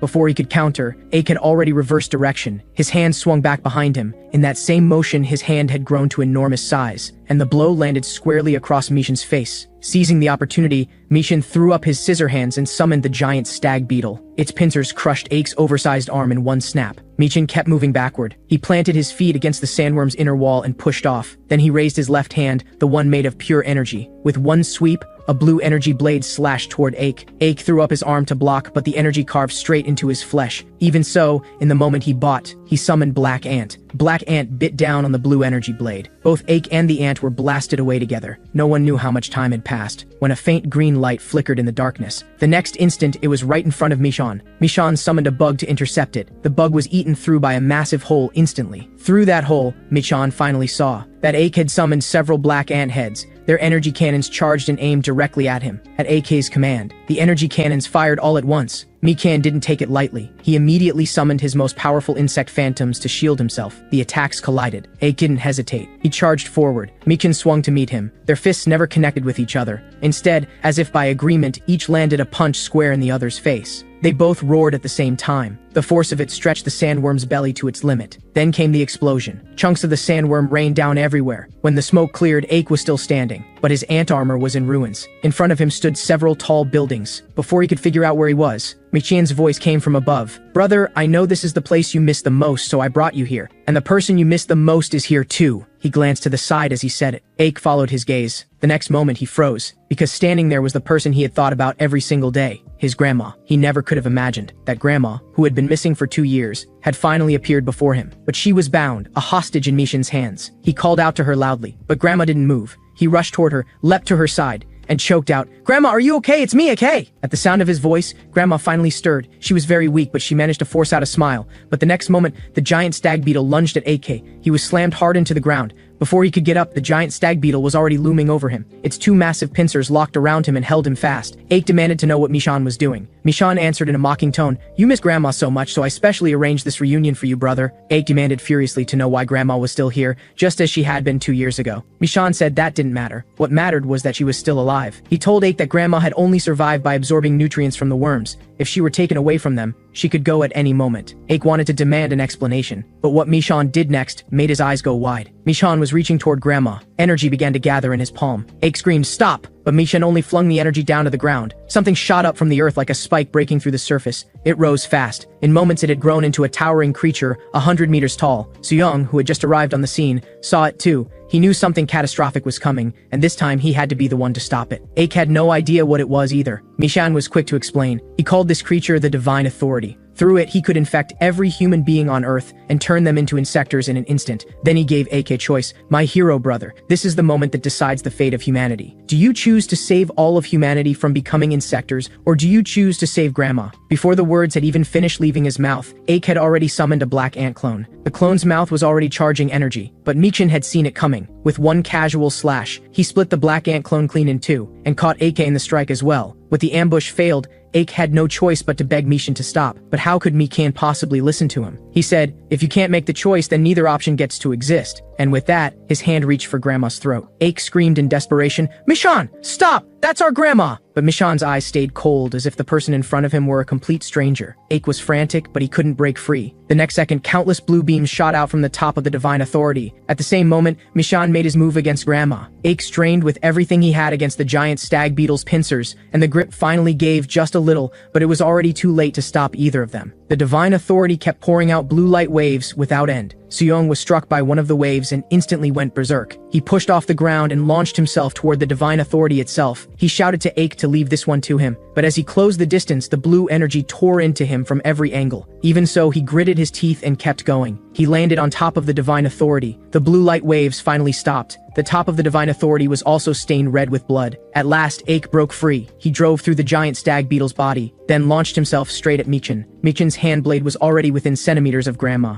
As far as Michin was concerned, Ake had no way to stop him. But the next instant he found he couldn't move at all. The souls of Seijin Bang and Zigna broke free on their own and seized hold of him. At the same moment, a red ant landed in front of him. It took the shape of his mother and pulled him into an embrace. In that moment of stillness, Ake drove straight through him. Michin coughed up blood, then crumpled and fell hard to the ground. Ake landed and spun around immediately. But what he saw was Grandma's body turning blue, then dissolving into scattered light and fading into the air. Before he could make sense of it, Michin's voice came from behind him. He said he had never found Grandma either. Ake asked him why he had done all of this. Mishan answered with a calm in his voice, like a weight had finally been lifted. "Because this was the only way you'd be able to bring yourself to eliminate me. This is the ending I always wanted, brother." Ake roared, "You turned the whole world in a mess just to die like this? You can't die. Give me back everything I lost." Mishan said the plan to infect all of humanity had already fallen apart. The moment Suyong threw himself forward, Ake said nothing. His face went blank. Then he heard Mishan use his last breath to say, "Mom and Grandma are both waiting for me."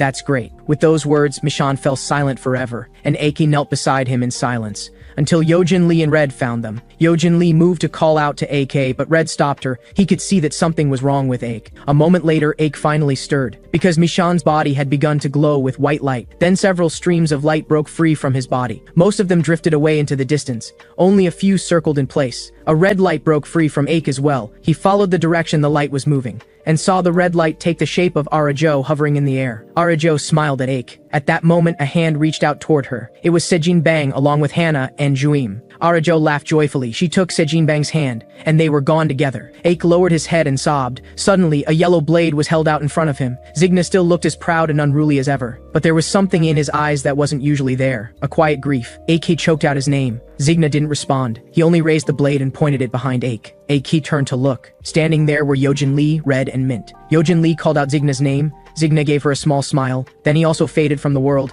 Aik covered his face, trying to hold himself together. After a moment, he finally said, "It's all over." But the tears streamed uncontrollably from his eyes. The last light of the setting sun filtered through the collapsed buildings and fell across them all. It was the last color Aik would ever see. After that, the divine authority dissolved into red light, and every insector who had survived returned to human form. But those who could not come back were left only with their names carved into cold stone. And the world in Aik's eyes held nothing but black and white, just like what lay inside him. One day, Yojin Lee told him she wanted to take him somewhere. On the way, she kept telling him about all kinds of funny things that had happened since the world got back to normal. Aik didn't say a word the whole time. Before long, the car pulled up in front of a small house on the outskirts of the city. Someone was waiting outside. Aik recognized her immediately as Nan, from the Bug Reaper department. Nan apologized to them. "I'm sorry it took so long. She was so weak, and it was only recently that she was able to move again. Go ahead. She's waiting for you." Those words hit him. Aik's pupils contracted sharply. He ran for the door as fast as he could and pushed it open. The light from inside made him shut his eyes. When he finally opened them again, he saw a deeply familiar figure walking toward him.